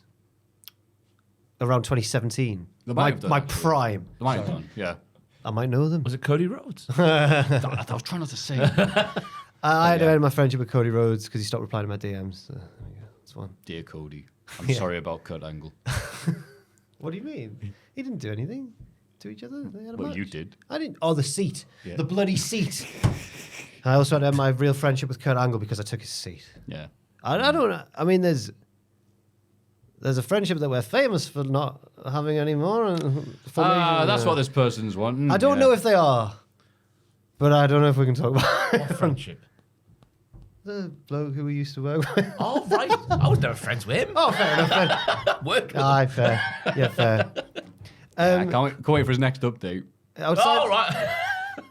Annual like FIFA. outside of work, there are ones, but None of it's your just, business outside of work. it's just a quite bit weird. Yeah, come on now. But the answer to the second part of the question is I would get chopped out. I know I would. No. Oh, shut up, man. You two have got a special bond. Special. Look, we made out one time. You can't- It's like, one week Jack it's like- doesn't even want to talk about it anymore. One week you want to kill each other. Next week you're going to be making love. I can't keep up. Oh, It's a fantastic relationship. I get these things now when they do the angles on WWE where they go, you guys were feuding. Now you're tag partners. And then they become really successful. It's like, it makes sense. I think Fine we line are- between love and hate. I think we are like the New Day quite a lot, actually. because you could cut one of us out and the other two would work, but it just wouldn't be the full thing. Yeah. You'd hear two people and go, it's nice, but I wish there was the third. That's your answer, Aaron. There you go. A career in politics awaits Jack after Cultaholic. Yeah, he's learning. The honourable gentleman to my left. Yeah. Yeah, it'd be hard. I wouldn't want to make. I respect and appreciate you two guys so much that I would chop myself. I did a nice. I wrapped everything up with a little bow, and now you've just introduced a new problem. The person wanted our opinions. God damn it! Mr. Capri Bibbs. Capri Bips. Capri Bips. Yeah. I'm going to Google that. Joel, if you had to end a friendship in a way that could be discussed on the podcast. No, I don't think so. Oh, well, good for you. You're not really as close to Ryan anymore as you used to. What do you mean? We're close to that. Yeah, I'm sorry. I went to his niece's christening the other day. Oh, well, I'm totally wrong. It was lovely. No, just you used to live together. Now you don't. It was just a bit of a joke about that, yeah, but you're still yeah. busy, mate. Oh, yeah, of course. sick. Yeah. But why can't we be friends with you, Dan and Owen? That's the question. You can. Why is it just an exclusive club? Why does we no one all else live get in- Well, we involved? all live in the building same now. building, so it's like. But it was definitely leaning that way before you all moved into the same building, I must say. Like when you go to Liverpool to look at the Beatles stuff, why can't I come? Come along, yeah. They say this. They do this. They go, I yeah, know, you but come along. I'll never get invited. I never hear about it. I'm They- just inviting you now. They come back. You're all with, invited. Yeah, no date or anything attached. Oh, Yeah, yeah. just come along, hypothetically. See. The next I Exclusive saw them, they all came back with black wigs and false moustaches on. Oh, we've just been to see the Beatles. Oh, 3 of them, was there? Joe still got it. Was on. Joel could. I think Joel looks like George Harrison. Oh, thank you. I think. Okay. Sorry, I think Owen looks like. Sorry, Oh, my God. I meant Owen. Owen Mawson looks like George Harrison. Oh, He does though. I really liked that. From Sorry, I'm so sorry. Joe really liked the compliment that you've sorry. taken from him. I'm Like devastated now. Candle in the Wind. It was a song written Yeah, for yeah, one yeah. person. I've gone. That's for Diana now. Yeah, Jack's like, oh, this is why I'm not invited to Liverpool. Yeah, that's why. I'm gonna find that picture of George Harrison. Right? Yeah. Can you Google George Harrison, please? Do you know George Harrison? Put the Beatles so that we know which one. And it's like the Not first- Jorge It's like Harrison, the George first Harrison. and look at some of those. Look at that. That looks nothing like Owen. Yeah, Right, okay. Is there a different Owen who works here? Okay, like, wait, oh. go back. Go on the Checky No, shirt. Owen, the Checky other shirt guy. one. Look at that. I can see Owen there. There we go. Stick a bit of glasses action on that face. Said that in a weird way. Stick a bit of glasses action on that brow. Joel, I'm sorry. No, that's all right. You maybe you look more like Lennon out of the 4. It's fine. It's fine. Lennon leave from it. Georgia. Lennon from Georgia. As in the Oh, Vladimir Lenin. Yeah. Oh, right. Oh, I thought you meant Atlanta, Joel. I was like, oh. No. Wow. Oh, Stalin was, whatever. Who cares? I'm It's going nowhere. so sorry. You're very handsome. Thanks. You're just not the same as No Joel. Joel Cam this week because I took it You've away. hurt my feelings. you ugly prick.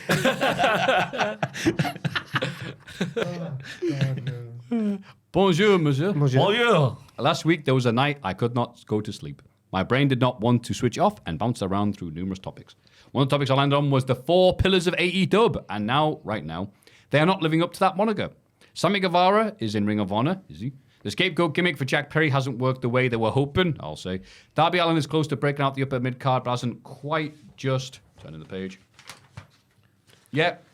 And MJF had a good run as a top guy last year, but has cooled off as of late. I then went through the entire AEW roster and picked up 4 new guys as well as 4 women AEW should be building their company around. So I throw the question to you. If you 3 were in charge of AEW, who would be the 4 men and women who are in AEW right now who would be building the company around? I'll keep my pillars to myself because I know you guys get mad when the sender steals your answer. And I always love everything you do. Marseille midfielder, Ismail Kone, or Jordan from Saskatchewan, Canada. Thank you, Jordan. Hey, John. Saskatchewan. That's where Bret Hart won the title.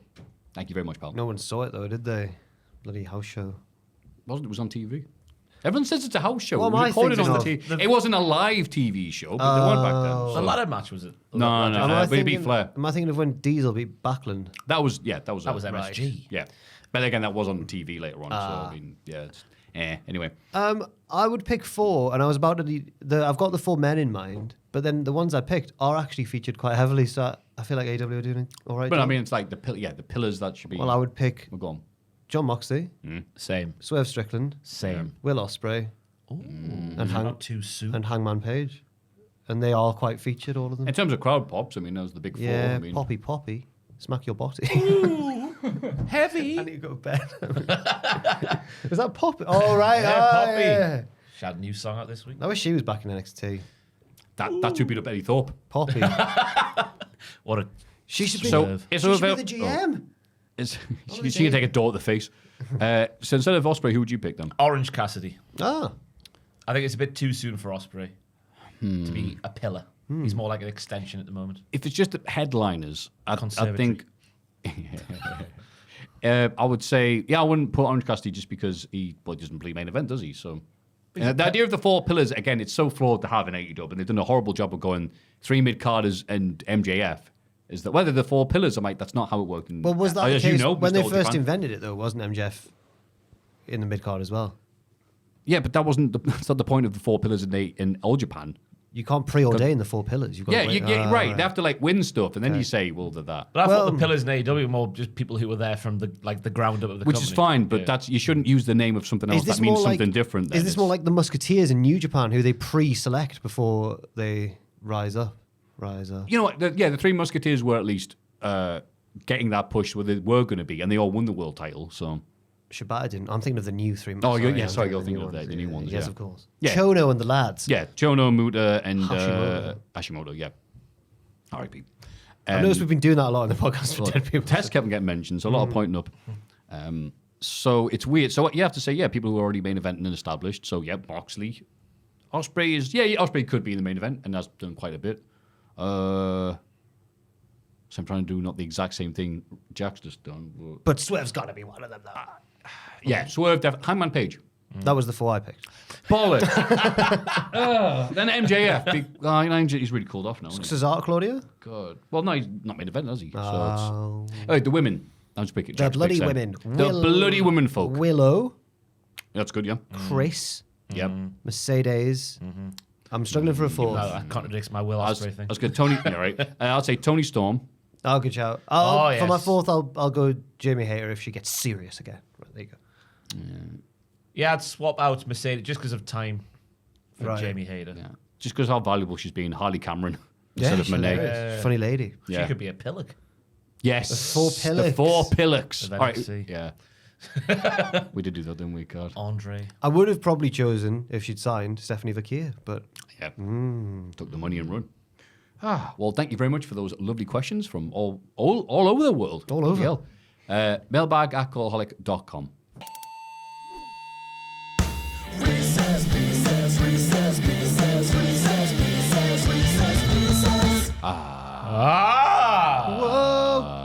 Riz Piss. Hello. Long-time listener since my days of midnight shifts in a warehouse. Still listening now at my desk as an accountant. Wow. Well done, pal. Thank you for sharing your joy. Congratulations. Wish I had a proper job. Your joy of wrestling of all of us who love it too. During private party celebration for winning the tag team championships of the Young Bucks, the Outrunners said that AEW is where the best tag teams wrestle. I looked at the current roster, and I tend to agree. I picked 15 of them, although I could have done 30 and placed them in a Royal Rumble match for tag teams. Here are the rules of the match. Teams enter together every 4 minutes. Both teammates must be thrown off the top rope, both feet hitting the floor, blah, blah, blah, blah, blah. One team member can win the match for his team as an individual. As the reader announces who enters next, I should say, it is your job to determine who is eliminated. Round 1 is the first 2 tag teams. Round 2 begins the next entrant, and so on. So is it... It's like Risk. So when it stays on? When it stays on, man. You may eliminate as many people as you like per round. You can choose to not eliminate anyone up to 3 times. It's when it stays on. It's when it stays on. Jesus wept. No, I'm liking the ambition of this. I appreciate you. Yeah. God. No, but it's nice Aim if for the stars, might hit the moon. It's nice that we don't have to pick one if we don't want to. Yes, They up can to stay 3 in. times. Okay, yeah. So round 1 starts with the Acclaimed. Everyone loves the Acclaimed. And 2 Flight, Dante and Darius. Action Andretti 2 decides to Flight. join them at ringside while resetting the scene. I like this. The Acclaimed stay on. I am Yep. picking that the Acclaimed also stay on. There we go. Sons of Texas, Dustin Rhodes and Sammy Guevara, the current Ring of Honor Tag Team Champions. I'm going to... The Acclaimed keep stay the on. Acclaimed. There's a nice little pause there. The Guns, the rest of Bullet Club Gold, are not at ringside. I'm going to use one of my 3 no one's eliminated. I too am doing that as well. Okay. FDR enter round 4. Oh, no. I will use my second and I'll hold my fingers up to signify it's the second time I'm going to I'll keep go both with Ross. teams in there. It forces us into some tricky decisions later on. Got the excitement. The Don Callis family, Brian Cage and Lance Archer. I'll Brian get rid of Cage. them. Yes. The Learning Tree, Jericho going and on as Big well. Bill. Okay. Well, no, is it Jarrett? Who is No, it? apparently they've cruelly picked Jericho and Big Bill or Brian Keith at ringside. As opposed to okay, Big they're Bill and Brian gone, Keith. yeah. All right, bye, Jericho. Who are the three in a minute? Acclaimed Guns. FTR. The Outrunners. I might use my Third is it there? Okay, that's it. No more. That's it, no more. more. Right, Can't do okay. any more. MM Collection. Oh, I'm getting rid of the guns. Okay. Acclaimed for me. Oh, so I have to pick. The Guns. They're not gay enough. Join the Dark Order, Alex Reynolds and John Silver. Shame, but in 2024, it's got to be the Dark Order, yeah. I would get rid of them. I was going to do another one now to be flashy, but I'll just get rid of them. Okay, cool. Because we can't, in the rules, eliminate more than one. Back to Ring of Honor, they go. LFI, Roosh and the Beast They're Mortos. gone. Bye-bye! If Bandito was there. then- Yeah, the outlaw. Sound like we're walking on a street in Red Dead. Kings of the Black Throne, Malachi Black and Brody King. Ooh, I'm going to get rid of the Collection. Will have done their comedy spots by now, so they can go. Yeah, That's a good choice, Jack. I will follow suit. Call me Pat Patterson. Oh, no, don't. In terms of constructing Rumble matches. There's a dirty pun to do now. I want to do it, but I'm not going to. No. The Patriarchy, Dick Wayne and Kip Sabian. Oh, they can go probably. I'll get rid of FTR at this point. Oh, They've done their bits. Well, I'll go for Nick Wayne and Kip Sabian. I'll put Nick Wayne and Kip Sabian out because they both need to go to school night. The Hurt Syndicate, Bobby Lashley and Shelton Benjamin. Who forgot him from the start still? So we've got FTR, claimed. the Acclaimed, They've gone. No, the Guns are gone. The Guns are gone. and the Outrunners. Outrunners. I'll go with the Acclaimed again. Acclaimed. Double elimination. Who have you got? The Hurt. No, they've just entered. I've confused myself terribly here. I need a pen and paper. It's tough, isn't it? I will get rid of the Outrunners. I'll go for the Acclaimed. If I had to pick one, the Acclaimed. Yes. Picking Outrunners, the hot. And then the final team enters the Young Bucks. They've Get gone. out. Get them out. Guy. Yeah. Right, who we left with? Kings of the Black Throne are still in there for mine. Okay.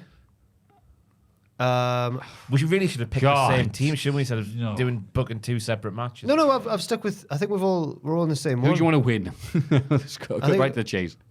Probably the Outrunners. I'd say the Outrunners. Yeah.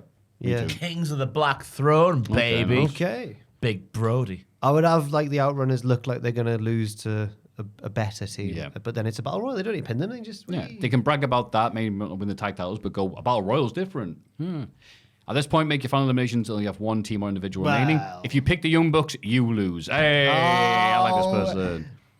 Anyone who picked anyone else, if played individually, is automatically the winner of this Reese's Pieces. Sincerely, Lewis of Michigan. Thank you. Thank you, Lewis, or Louis.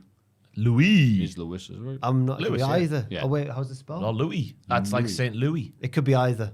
Oh, They thank you, St. L. They say St. Louis, Missouri. I do. Another mention of Missouri there. Fantastic. I Any of will- your mentions of Missouri can be emailed right to us. Grandpa Simpson doesn't recognize it as a state, so there you go. Exactly. Anybody but Abe Simpson can email us at mailbag@cultaholic.com. It's Cultaholics.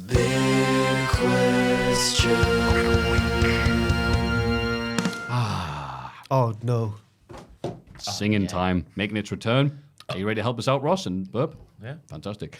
The magnificent producers for this lovely podcast, Reno 2200. From the future! Noah Anderson. Anderson. Thank you. Levi LaRue. Going in for the kill. Can't get that high this week. We're doing it for the thrill. Hoping you'll understand. Something about the palm of the Don't hand let comes go next. of my yeah. hand. That was really good. Yeah, that was really good. Well done, everyone. Really harmonised. It was. I wasn't trying, That dude. were really good, that. Jimmy Gillen. Jamie Gillen. They're legit. Jamie You know. Gillen. Gillen. The best a man can get. Second in my Spotify rap this year. You're What, that song? looking Yeah. good. That's amazing. That song. It was. Why is my mind gone blank? It was a different song. Can't remember. A different advert. Larry Robb, front row. Larry Robb, master of the Patreon. He is Larry, his surname is Robb. Was WWE one of your top artists? On Second. Was it? Oh. I've done a lot of tier lists this year with themes. Yeah. And you broke a world record. You got to research for That's it. true. Yeah. Fair. Tear of Grace. Yeah. Last time. Ta ta ta ta ta. Tear Tear of of Grace. Oh, I think we're doing tear of grace. Tear of grace. Ma. I'll do. Well done. Good one. Loves cats. Yes. Lord Bushi. Oh, what a. Whoa. I've done Lord Bushi. That funky Bushi. Yeah. There is people joining, but if I don't, it's bad. I think you think of something off the cuff. Put too much thought. Oh, that's what made the brilliance of Come the with us old now on thing, a journey through time and space to the world of the Lord Bushi. The The Lord Bushi. There's two. But if you don't know the Mighty Boosh, then that's crap for you, Lord Bushi. I'm sorry. Well, you should watch it. Oh, all right, Joe. Yeah, give us your money, then go watch my It's movie. really It good, went downhill at the end. mate. I wonder if I watch it now. Yeah, I I don't probably know. won't enjoy Or was it. I just as 14? much. Yeah. But back in the day, oh man. Boosh, best. a tasty boosh. Kendrick, all top, near bottom. All top. Hey For now, mother's you're an love. Well, All top. For the times mothers we cry all under the top. Gotta stay alive. Oh, I he will survive. provide to the Patreon. And finally, Bubba 1520. We're just a family in here, just a little disabled. Jesus, what? The Dudley Boys theme. Bubba. We're a little disabled. That's the lyrics of the. No, it's not. What song is are it? you singing? It surely isn't. Get the lyrics up, Joe. Is it not? Which song? I put my left foot on the line. That's nice. I'm like Sam Edith. It But can't- which song are you it's talking gotta about? We're just a family in here. It's just a little disabled. It's got to be something Yeah, like that's not. I know. I heard you the first time. Which song are you singing? This one? We're coming down. going down. Oh yeah. That's the lyric, That's the lyric of the. Oh, we're coming down. Right. It's like Okay. a family in here, just a little disabled. What? Putting it down, we lay it on the table. Yeah. Who's in the house? The brothers in the house. About to turn it on out, let As you you know know what we're about. Kind of. Kind of like Cain and Abel, a bit unstable. Don't be breaking the frame, break the whole damn table. Now we shut it down, we give him a blast. Keep it real though, just Susan the ass. Ass. Bubba, thank you, Bubba. Cheers, Bubba. Sorry, the lyric all sorry, the time. Yeah, sorry for doubting you there. That I'm was like, mad. which one? I thought it was that original song they're rapping about. I thought it was some like hillbilly one from when they were in ECW. Yeah. Yeah. Wow. Wow. Wow. Wow. Wow. Wow. Well, that was the Patreon bit. Everyone's switched off now. So the big question is, because of the events on Raw, what is your favorite New Day moment in their 10-year history? Kofi Mania is the obvious place to start. Go ahead then, Jack. End the podcast now. Sentimental. I thought you'd picked up the puppet out of the corner of my eye and we're going to throw it at him for some reason. And if no one's watching, I really like proper flinch. How dare you pick Kofi No, Mania? it's like, something out of Such the a corner of great my moment eye in was like wrestling. an illusion. I don't know whether it was the sleeve of his jumper or something. But I'll complain with did you him now. notice as well? It wasn't that quick a dodge either. It's like a big crap. So in the build to Turn WrestleMania, the Dobby. oh. So Kofi Mania was a great moment, wasn't it, yeah, Jack? I built a Mania 35 and that. I was a lucky one, I think, who didn't. Oh, I can't remember actually. Did we know that those T-shirts had gone on sale just before the match on the shop? I can't remember. Oh, yeah, I remember someone tweeting about it. It was always, and watching it live, and someone would tweet about it. Goes, why are you on Twitter? And who's on WWE Shop doing this? Well, Sean Ross Sapp and his crew. it was such a good match, but it wasn't like outrageous. They didn't try anything. It just did what it needed to do, and because Kofi was in there with Brian, he was amazing. It was exactly what it needed to be, and it was one of those moments where you can tell that like it's not all just acting. A lot of people are genuinely delighted for him, not just Woods and Big E, but like you see footage of them celebrating behind the scenes and stuff, and it seemed like a genuinely lovely moment. So Kofi Mania, and also controversial one here, but I think Kofi is my favorite member of the New Day. Oh. And you've probably both got the other two. That would be really handy, wouldn't it? Well, mine is big. Remember back in the day, And Big E yours was one of is- my boys. Oh, well, I'll pick Xavier Woods. Because he's one of your personal friends. Yeah, he's one of your friends as well. So, Yes. yeah. We all like the New Day. We're so like them. More about to split up. Jesus. Of all the weeks to compare ourselves to them, I sing you hook. But that's my first initial thought. Good pick. Great Cool. moment. It's an easy one, though. SummerSlam 2015, the day they won the tag team titles, That's right. is the prime dick, but enjoyable New Day back in the day, which then led to the Dudley Boys returning. Funny enough, just after. Oh, When they're celebrating in the ring because they've just defended the tag team titles, and then the Dudleys make their big comeback, and then we get the wonderful ECW reunion on the main roster. Oh, that was gosh. Oh. But yeah, SummerSlam 2015, when they were really hitting their stride as arseholes, was a great time to be. A great time to be alive. I like now, which was established at the start of the podcast, is horrible living.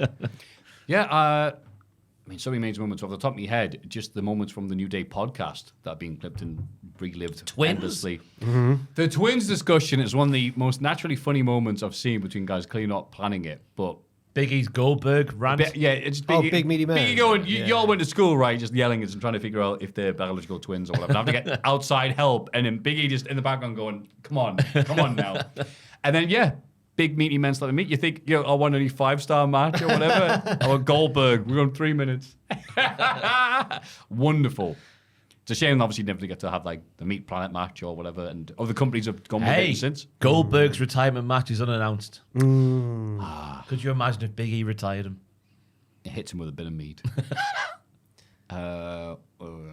Any other great moments off the top of your heads? I remember, and I think it's because this was early on when me and Ross both started working at What Culture. But I think you did as well. Really enjoyed it. It was maybe my favourite version of Rollins, as Grumpy Rollins, who has to be. Yeah. They're like his annoying friends. And I think he was like, they called him like the captain or something. And he was just like, that was a great time. I remember when they were the very original run where they were like not getting the responses that I think they were wanting, going, oh, okay. And then when everyone started to twig on, like, they come on, yeah, it's great with the power of positivity and all that. But then Xavier started cracking that one time. I remember this really vividly. He goes, it's great, though. You fans don't seem to be on board with us right now, though. But we'll just keep... And Biggie just goes, stop. And they go, yeah, that's right, positivity. And he'd be like, okay, the leaning, all right, yeah. And it just naturally just went up and up and up. Hell in a Cell match with the Usos was a good one. Oh, God, they had like 10,000 matches and they were Someone got all trapped great. in the corner in a Yeah, prison. The Kendo Stick prison. Games, The rap with Wale. The rap battle. Your boy, you're rated R like your boy, Xavier Woods. This one's Great impression.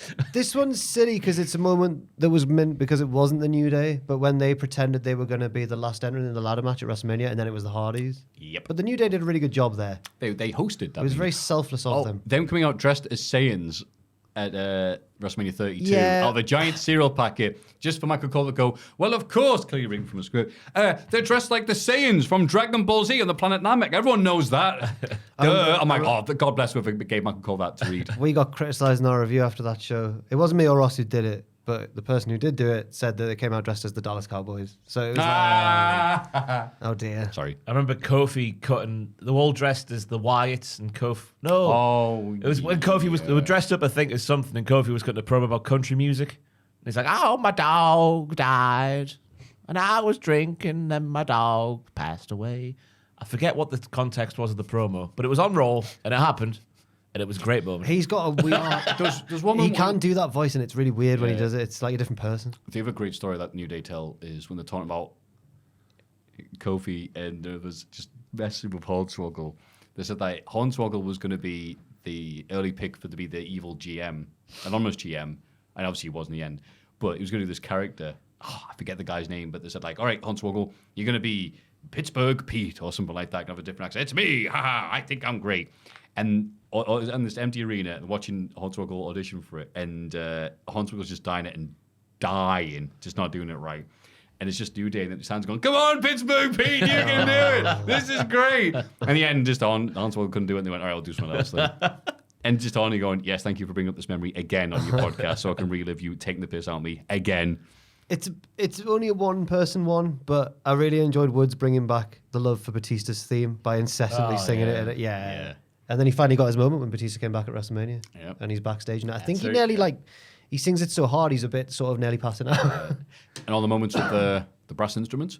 Yes. Yeah, Francesca. Yeah. Francesca 2. Mm-hmm. Electric Boogaloo. I'd part with my own money for a T-shirt with Francesca on back in the day. My own money was spent on that T-shirt. Nice. You still have it? No. The New Day one. They still are, but they swept the nation. They swept the wrestling world at the time. Yeah. It's crazy. Yeah, when they got going, they just never stopped. We should mention Woods winning King of the Ring. Yeah. Big E's world title. Big E's world title. Yeah. We're missing loads, aren't we? But there's Oh, lots. 10 years worth. Yeah. FTR's main roster debut. Nothing to do with Oh, New I Day. don't- They had the ice cream cart. You know, it's good. WrestleMania X7. The ice cream cart they drove down the ramp. I think it was WrestleMania 33.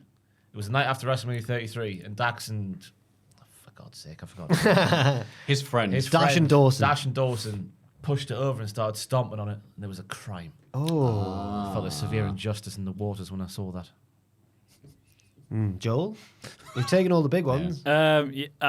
Just that series with the Usos they had, and then at the end when it culminated in the Usos forfeiting the match, so Kofi could go on to WrestleMania. Oh, And yes. the great gauntlet at the end. Joel does watch wrestling. I wasn't the biggest fan of the way they complicated the Kofi Mania. It was like the Becky Lynch one the same year, where they both had to jump through all these hoops, and it was a Vince power play. But that was a good bit of it. Yeah, I really where liked that. Biggie and Woods had to win the gauntlet for him. As So what well. we're saying is, thank you, Mustafa Ali, for getting injured. Oh, yeah, I remember that, God damn. Weird, isn't it, wrestling, isn't it? In the Elimination Chamber. Yeah. Yeah. Just sad Kofi. That chamber as well. That chamber Yeah, match. that last 10 minutes with him and with him Bryan. and Brian. Yeah. Yeah, man. Yeah. Their interactions were pretty deadly on NXT 2.0. Oh, yes. When then Fantastic NXT 2.0, and they're like, wow, they've won this many titles. And Booker's like, I've won more. And then instead of having Pretty Deadly beat the New Day and get it back, they actually had Gallus get involved instead, and it just all went. Brilliant booking. Yeah. Faultless. I don't remember that. But Pretty Deadly ended up on the main roster. Maybe it was like a trial. Yeah, they died and ended up on SmackDown. They just got put in a The trunk. it was too shallow, and they got out. Yeah, that's right. They didn't drown. They broke every bone in their body and were all right. Yeah. Hey. What a crazy 10 years. What are your favourite New Day memories? Please let us know in the thing below.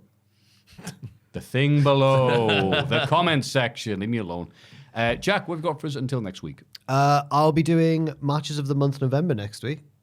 It was a shallow week, but I've come up with some matches. Okay. Yeah. Matches of the month for November. I'll be doing that next week. Nothing else that I can. Just all Christmas content that you've got to look forward to, really. Yay. Yeah, I've not got much out of the ordinary to plug. Yeah, I'll be streaming Deadline Saturday night, either YouTube or Twitch. Check them both. It'll be on one of them. Yeah. Open up 2 tabs. We are collectively, as a whole, going to be doing the culties as well. We should mention. Yeah, you didn't reply. What date? What thought day do you reply, want to didn't do it on? No, there was no reply. Yeah. Oh, God, I'm really... Yes. Oh, Yeah, only- you it must missed be... it. I'm really sorry. It was about only Jesus. yesterday, don't worry. Yeah, don't worry. Yeah, but that's getting filmed soon. And then I'll do Patreon next week at some point. I'll be giving myself a facial with strumming. Oh, my God. I've seen videos about with that stuff. I'm debating finally. where All to right. do it. I don't think I can do it in office. No, don't you dare. I'll kill you if you do. I'll do it right next to your No, desk, Joe. next door, do it. in your house. I'll do it. Your office. No. Hey, hello, Triple Jump. You know, let's go. Go say hello. All the other desks are taken. Oh, you're reading? Fantastic. So I'll have to do that sometime next week. Yeah. Yeah, people. Have you seen videos of people like? Oh, that? yeah, oh, yes, okay, yes. okay. Do you know what you're getting yourself into? Oh, yes. Don't die because of this. Me, Ross, and Andrew are going to be doing 9 pitches for wrestling in 2025 as well at some point. That's not till New Year's Day, though. Oh, well, then ignore me. Bloody hell. Wait. It's just that we're shooting it quite soon. Right. And yet, me, Tom, and the rest of the Cultaholic Classic people will be doing one of Tom Campbell's silly bugger get-togethers. He said he was up all night writing it. So, and he says it's the I hope he wasn't. it's the daftest thing he's ever written. And yet I wouldn't be overly surprised if it was. Yeah. It's dafter than even the previous year's ones. Yes, the as we disappear every year into our own arses for a good hour long, in jokes and references. I've really sold this, haven't I? Maffew hates the in-jokes No, and references of the I love it. I just said it in the most miserable way possible. I don't know why. God, sorry. It's going to be really good. There we go. But thank you very much. At mailbag@cultaholic.com. Patreon.com/Cultaholic. This has been the lovely Jack, the magnificent Ross, the horny Joel, and Puppet Jack, who's not getting thrown at anybody yet. Thank you very much for joining us. After 3, we're going to point the screen and say Italian MVP. 1, 2, 3. Italian MVP. The B stands for pasta or pizza. The M stands for margarita. The V stands for Venezia, that team that everyone likes on classic football. Venezia. Venezia. Classic football. Go Lazio.